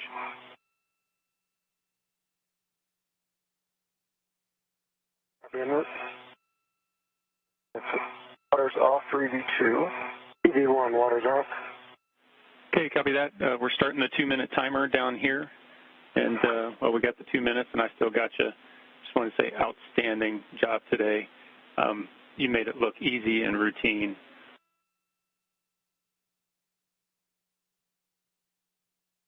Ryan, thanks so much to you and the entire team. Great job again. All the people who helped plan and execute this, so thank you guys. Appreciate it. Josh, you got anything? Same words. Can't thank you guys enough. Don't know about routine. Certainly didn't feel that way. Never does. That one felt like a lion fight. But I think the program was asking Santa for a new, and that team just made it happen. I got to say, you've got a lot of people who are very glad that their holiday plans are still secure. Hey, we're incredibly happy that that's the case. Frank and I are going to put in for some leave. Chuckles all around the room.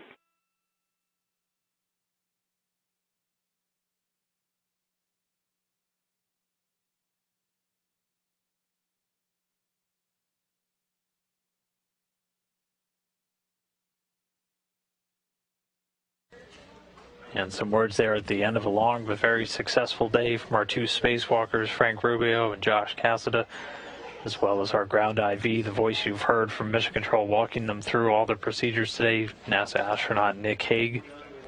this point, we're just waiting. We've got a 2-minute timer after the water turns off before we start moving into the actual repressurization of that section of the Quest airlock.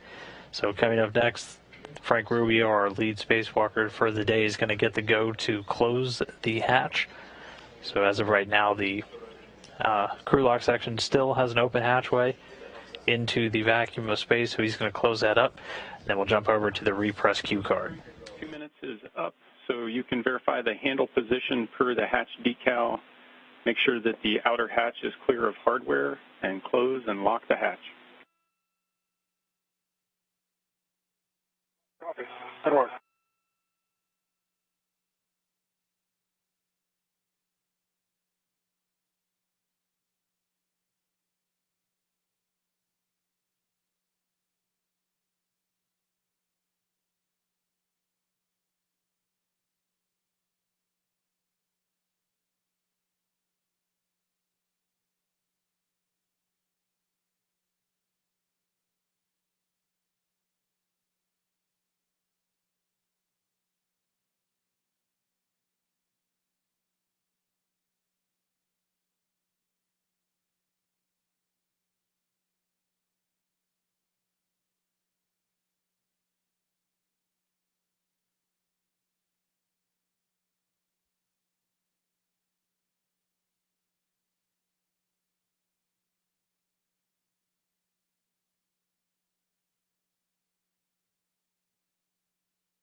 Okay, Nick, we are last and in the lock position. Copy, Frank.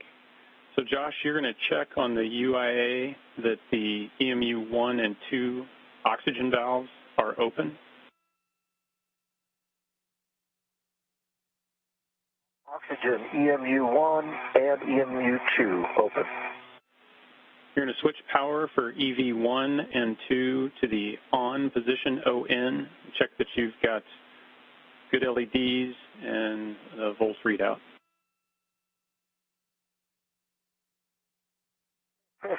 Power EV1 coming on. Good LED and volts 18.6. Power EV2 is on.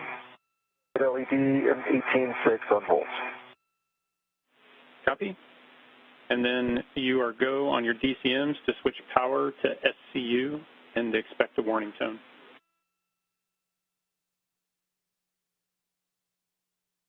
Copy, power to SCU. One. EV2 is in SCU. Okay.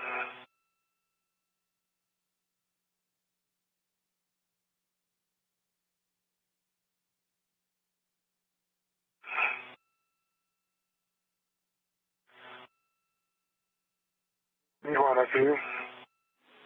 Copy, Frank. And so with that, I will hand you two back over to Koichi.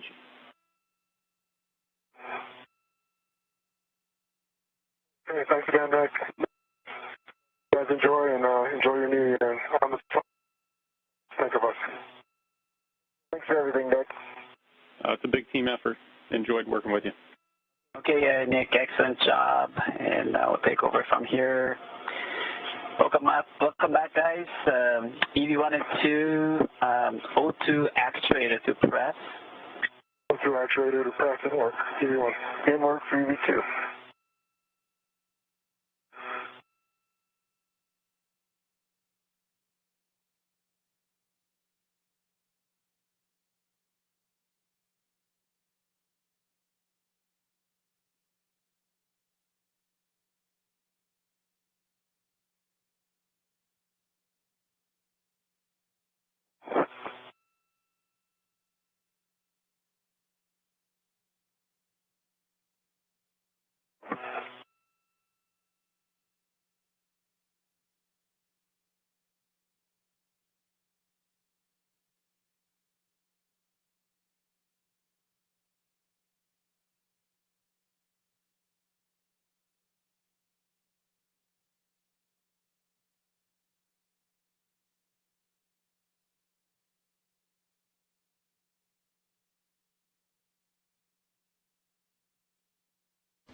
And this is Mission Control Houston, just about one step away until we can call the end of today's spacewalk.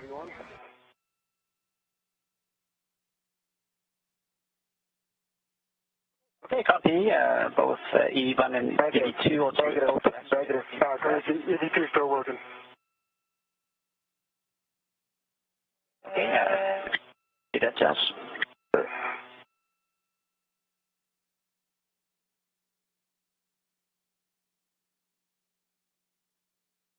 Koichi, I moved my TCV to 6. Okay, copy TCV 6 or EV1. Actually, well, I'm saying TCV is set press. All of a sudden it says O2 actuators off. Copy that. O2 actuator back to press then. And EV2 is in press. You still want to make sure everyone is in press. We currently see Frank's in off. We need him in press. EV2.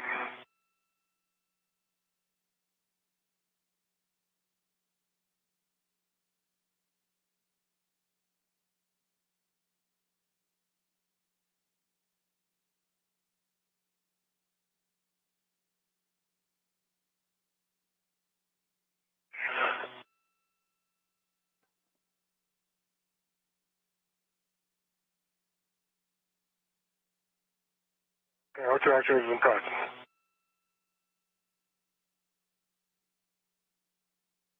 Okay, copy that, Frank. O2 actuator in press. So with both of you in press position, we will start the pressurization with the IV hatch equalization valve. And if the rate is too fast, let me know. I will start slowly. Okay, Koichi, can you stand by for 1 second? Copy, standing by. And Megan, for EV2, do you show press? I'm not showing anything on my display.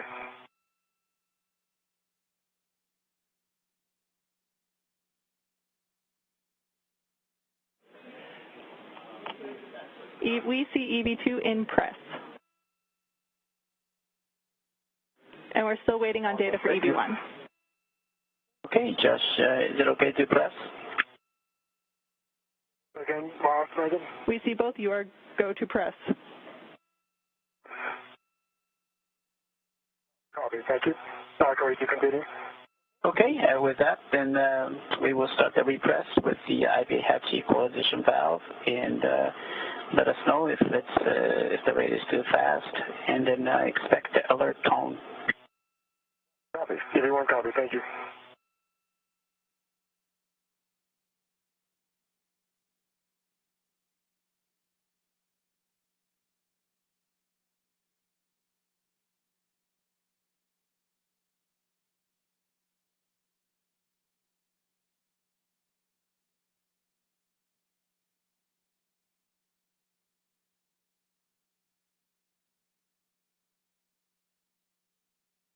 And confirmation that the repressurization of the Quest airlock has begun, stopping our timer for today. And we finished right in the dot, 2:27 p.m. Central Time, 3:27 p.m. Eastern, for a total elapsed time of 7 hours and 8 minutes in today's spacewalk. So again, 7 hours, 8 minutes. The repress starting at 2:27 p.m. Central, 3:27 p.m. Eastern. That's 20:27 GMT. Houston and EV2. Would you expect me to see anything on my display? I've got the brightness cranked up to 6.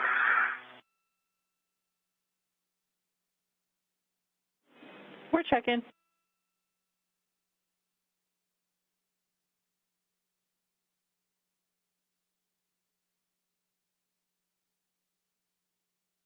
EV1 and EV2, how's the repress rate? Good for EV1. I like it. Thank you, Koichi. EV2. See that. Thank you.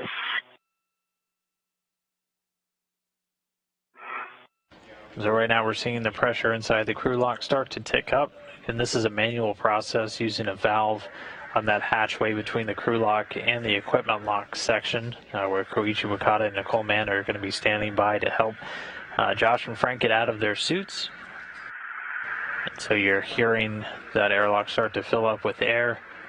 It's a manually operated valve called the IV, or intravehicular hatch equalization valve. They're able to just throttle it between off and a normal fill. They also have another setting where we can very rapidly start to repressurize, but that not necessary on a normal end of today's spacewalk. Again, that total elapsed time, 7 hours and 8 minutes.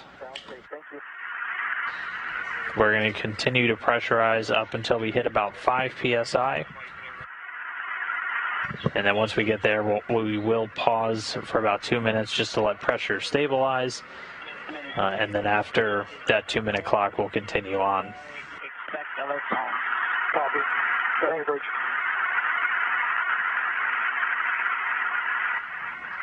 And difficult to hear, but Koichi just told both crew members to expect an alert tone once we hit 4 psi, which we just passed.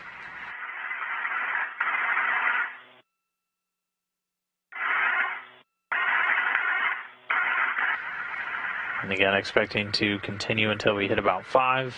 And then Koichi will close that hatch equalization valve. We'll pause for a moment to allow the pressure to stabilize before we continue with the repress all the way up to about 14.7 psi.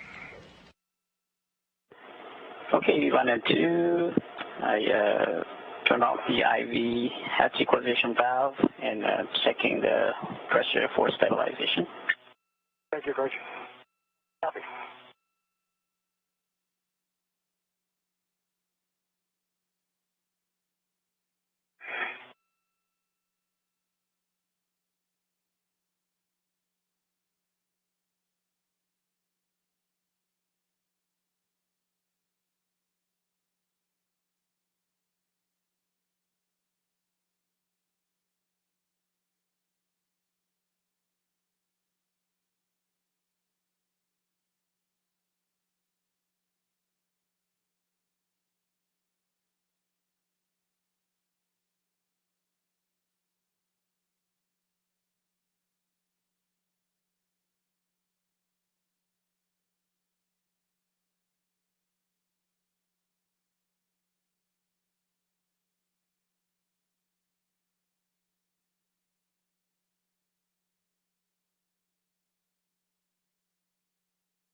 And this is Mission Control Houston again. We're continuing with the repressurization of the crew lock section of Quest. We're pausing at this 5 to allow the pressure to equalize. And after about a 2-minute timer, Koichi Wakata, waiting inside the equipment lock, will be able to open up that valve again to continue the repress all the way up to about 14.7. So that'll equalize it with the equipment lock section, get both Josh and Frank back into essentially a sea level atmosphere. We're going to do it gradually. Again, very similar to any pressure changes you go through here on Earth. You don't want to shock the system by going too quickly. So it's a very gradual repress for them today. After that hatch pressure gets equalized on either side, crew will be able to open up the hatches, bring them in, and then begin what's known as suit doffing, essentially just getting helmets off and then the remainder of the suit, and bringing an end to the day for both Josh Cassada and Frank Rubio. This was a fully successful spacewalk today. They were able to remove and install a new rollout solar array, and we did get confirmation from the Spartan flight controller here in Mission Control that that solar array already integrated and providing power. Checked out great. So the primary... EV2, we had good cool-lock leak check. Please check the switch of glove heaters OFF. Off for EV2. And off for EV1 and copy on the pressure check. Good words. Thanks, Rachel. Okay, great. And check gloves for contamination. And if you see anything, please report to Houston. Negative for EV1. Negative for EV2. Houston. Okay, next step. Both EV1 and EV2 O2 actuator to IV. Good words. Copy. Coming to IV.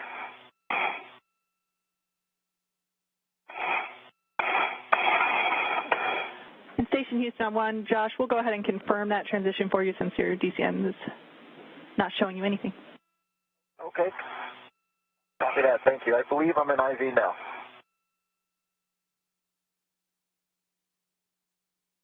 Okay, copy that, Josh. Stand by, please.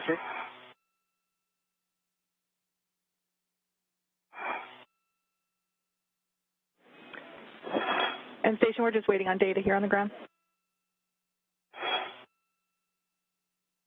Copy. Sure. EV1 is IV.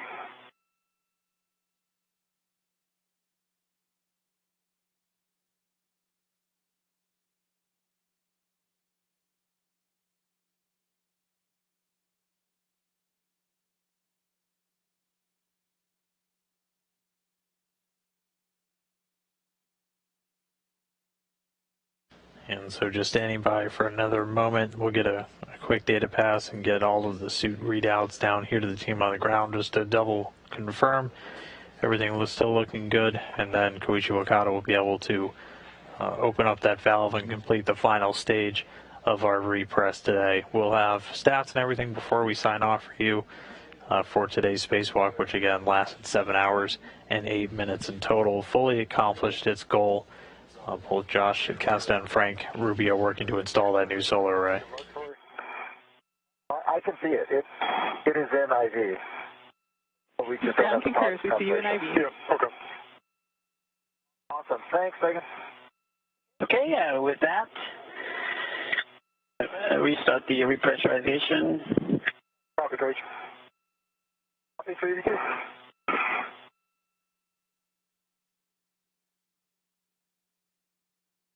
Okay, EV1 and 2, expect alert tone. EV1 copy. EV2 copy.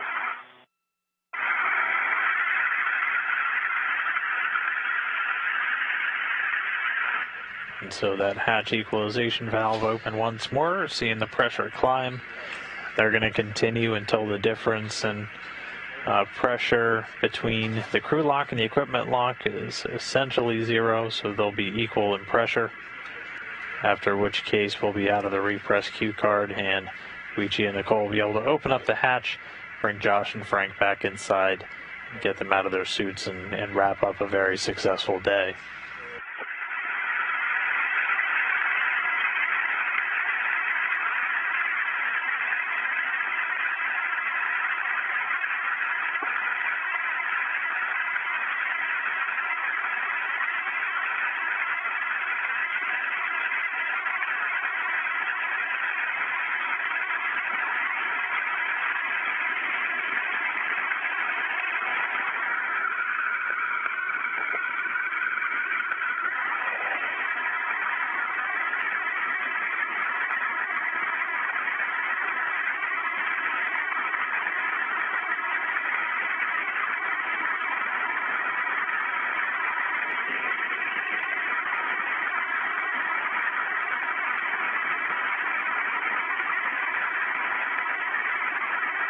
And we're a little over 10 PSI. Again, we're looking to get to right around 14.7. Looks like we're a shade under, but that's roughly the sea level pressure that the entirety of the station's kept at. Just over 11, we'll see that pressure start to equalize out pretty soon, and the hatch will come open.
All right, and the pressure inside the crew lock just crawling over 14 psi, so we should be getting real close now to that equalization.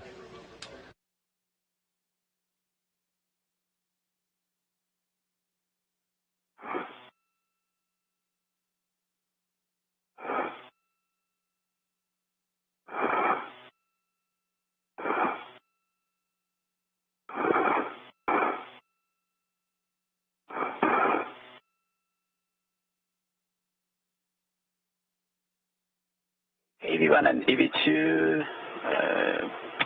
visibility is approximately 0 and expect alert tone. Copy. EV1. EV2, copy.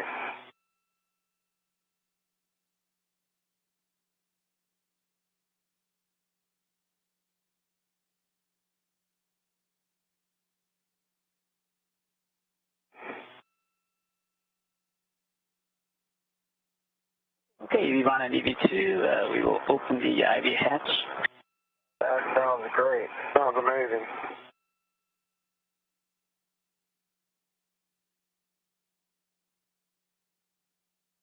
And with the pressure now equalized, Wakata working to open up that hatch between the crew and equipment blocks.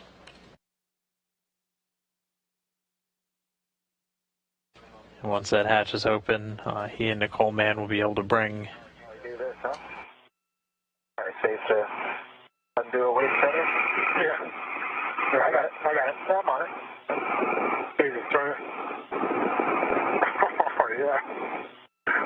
Little stiffness after a few minutes. Yeah. All set. Thanks.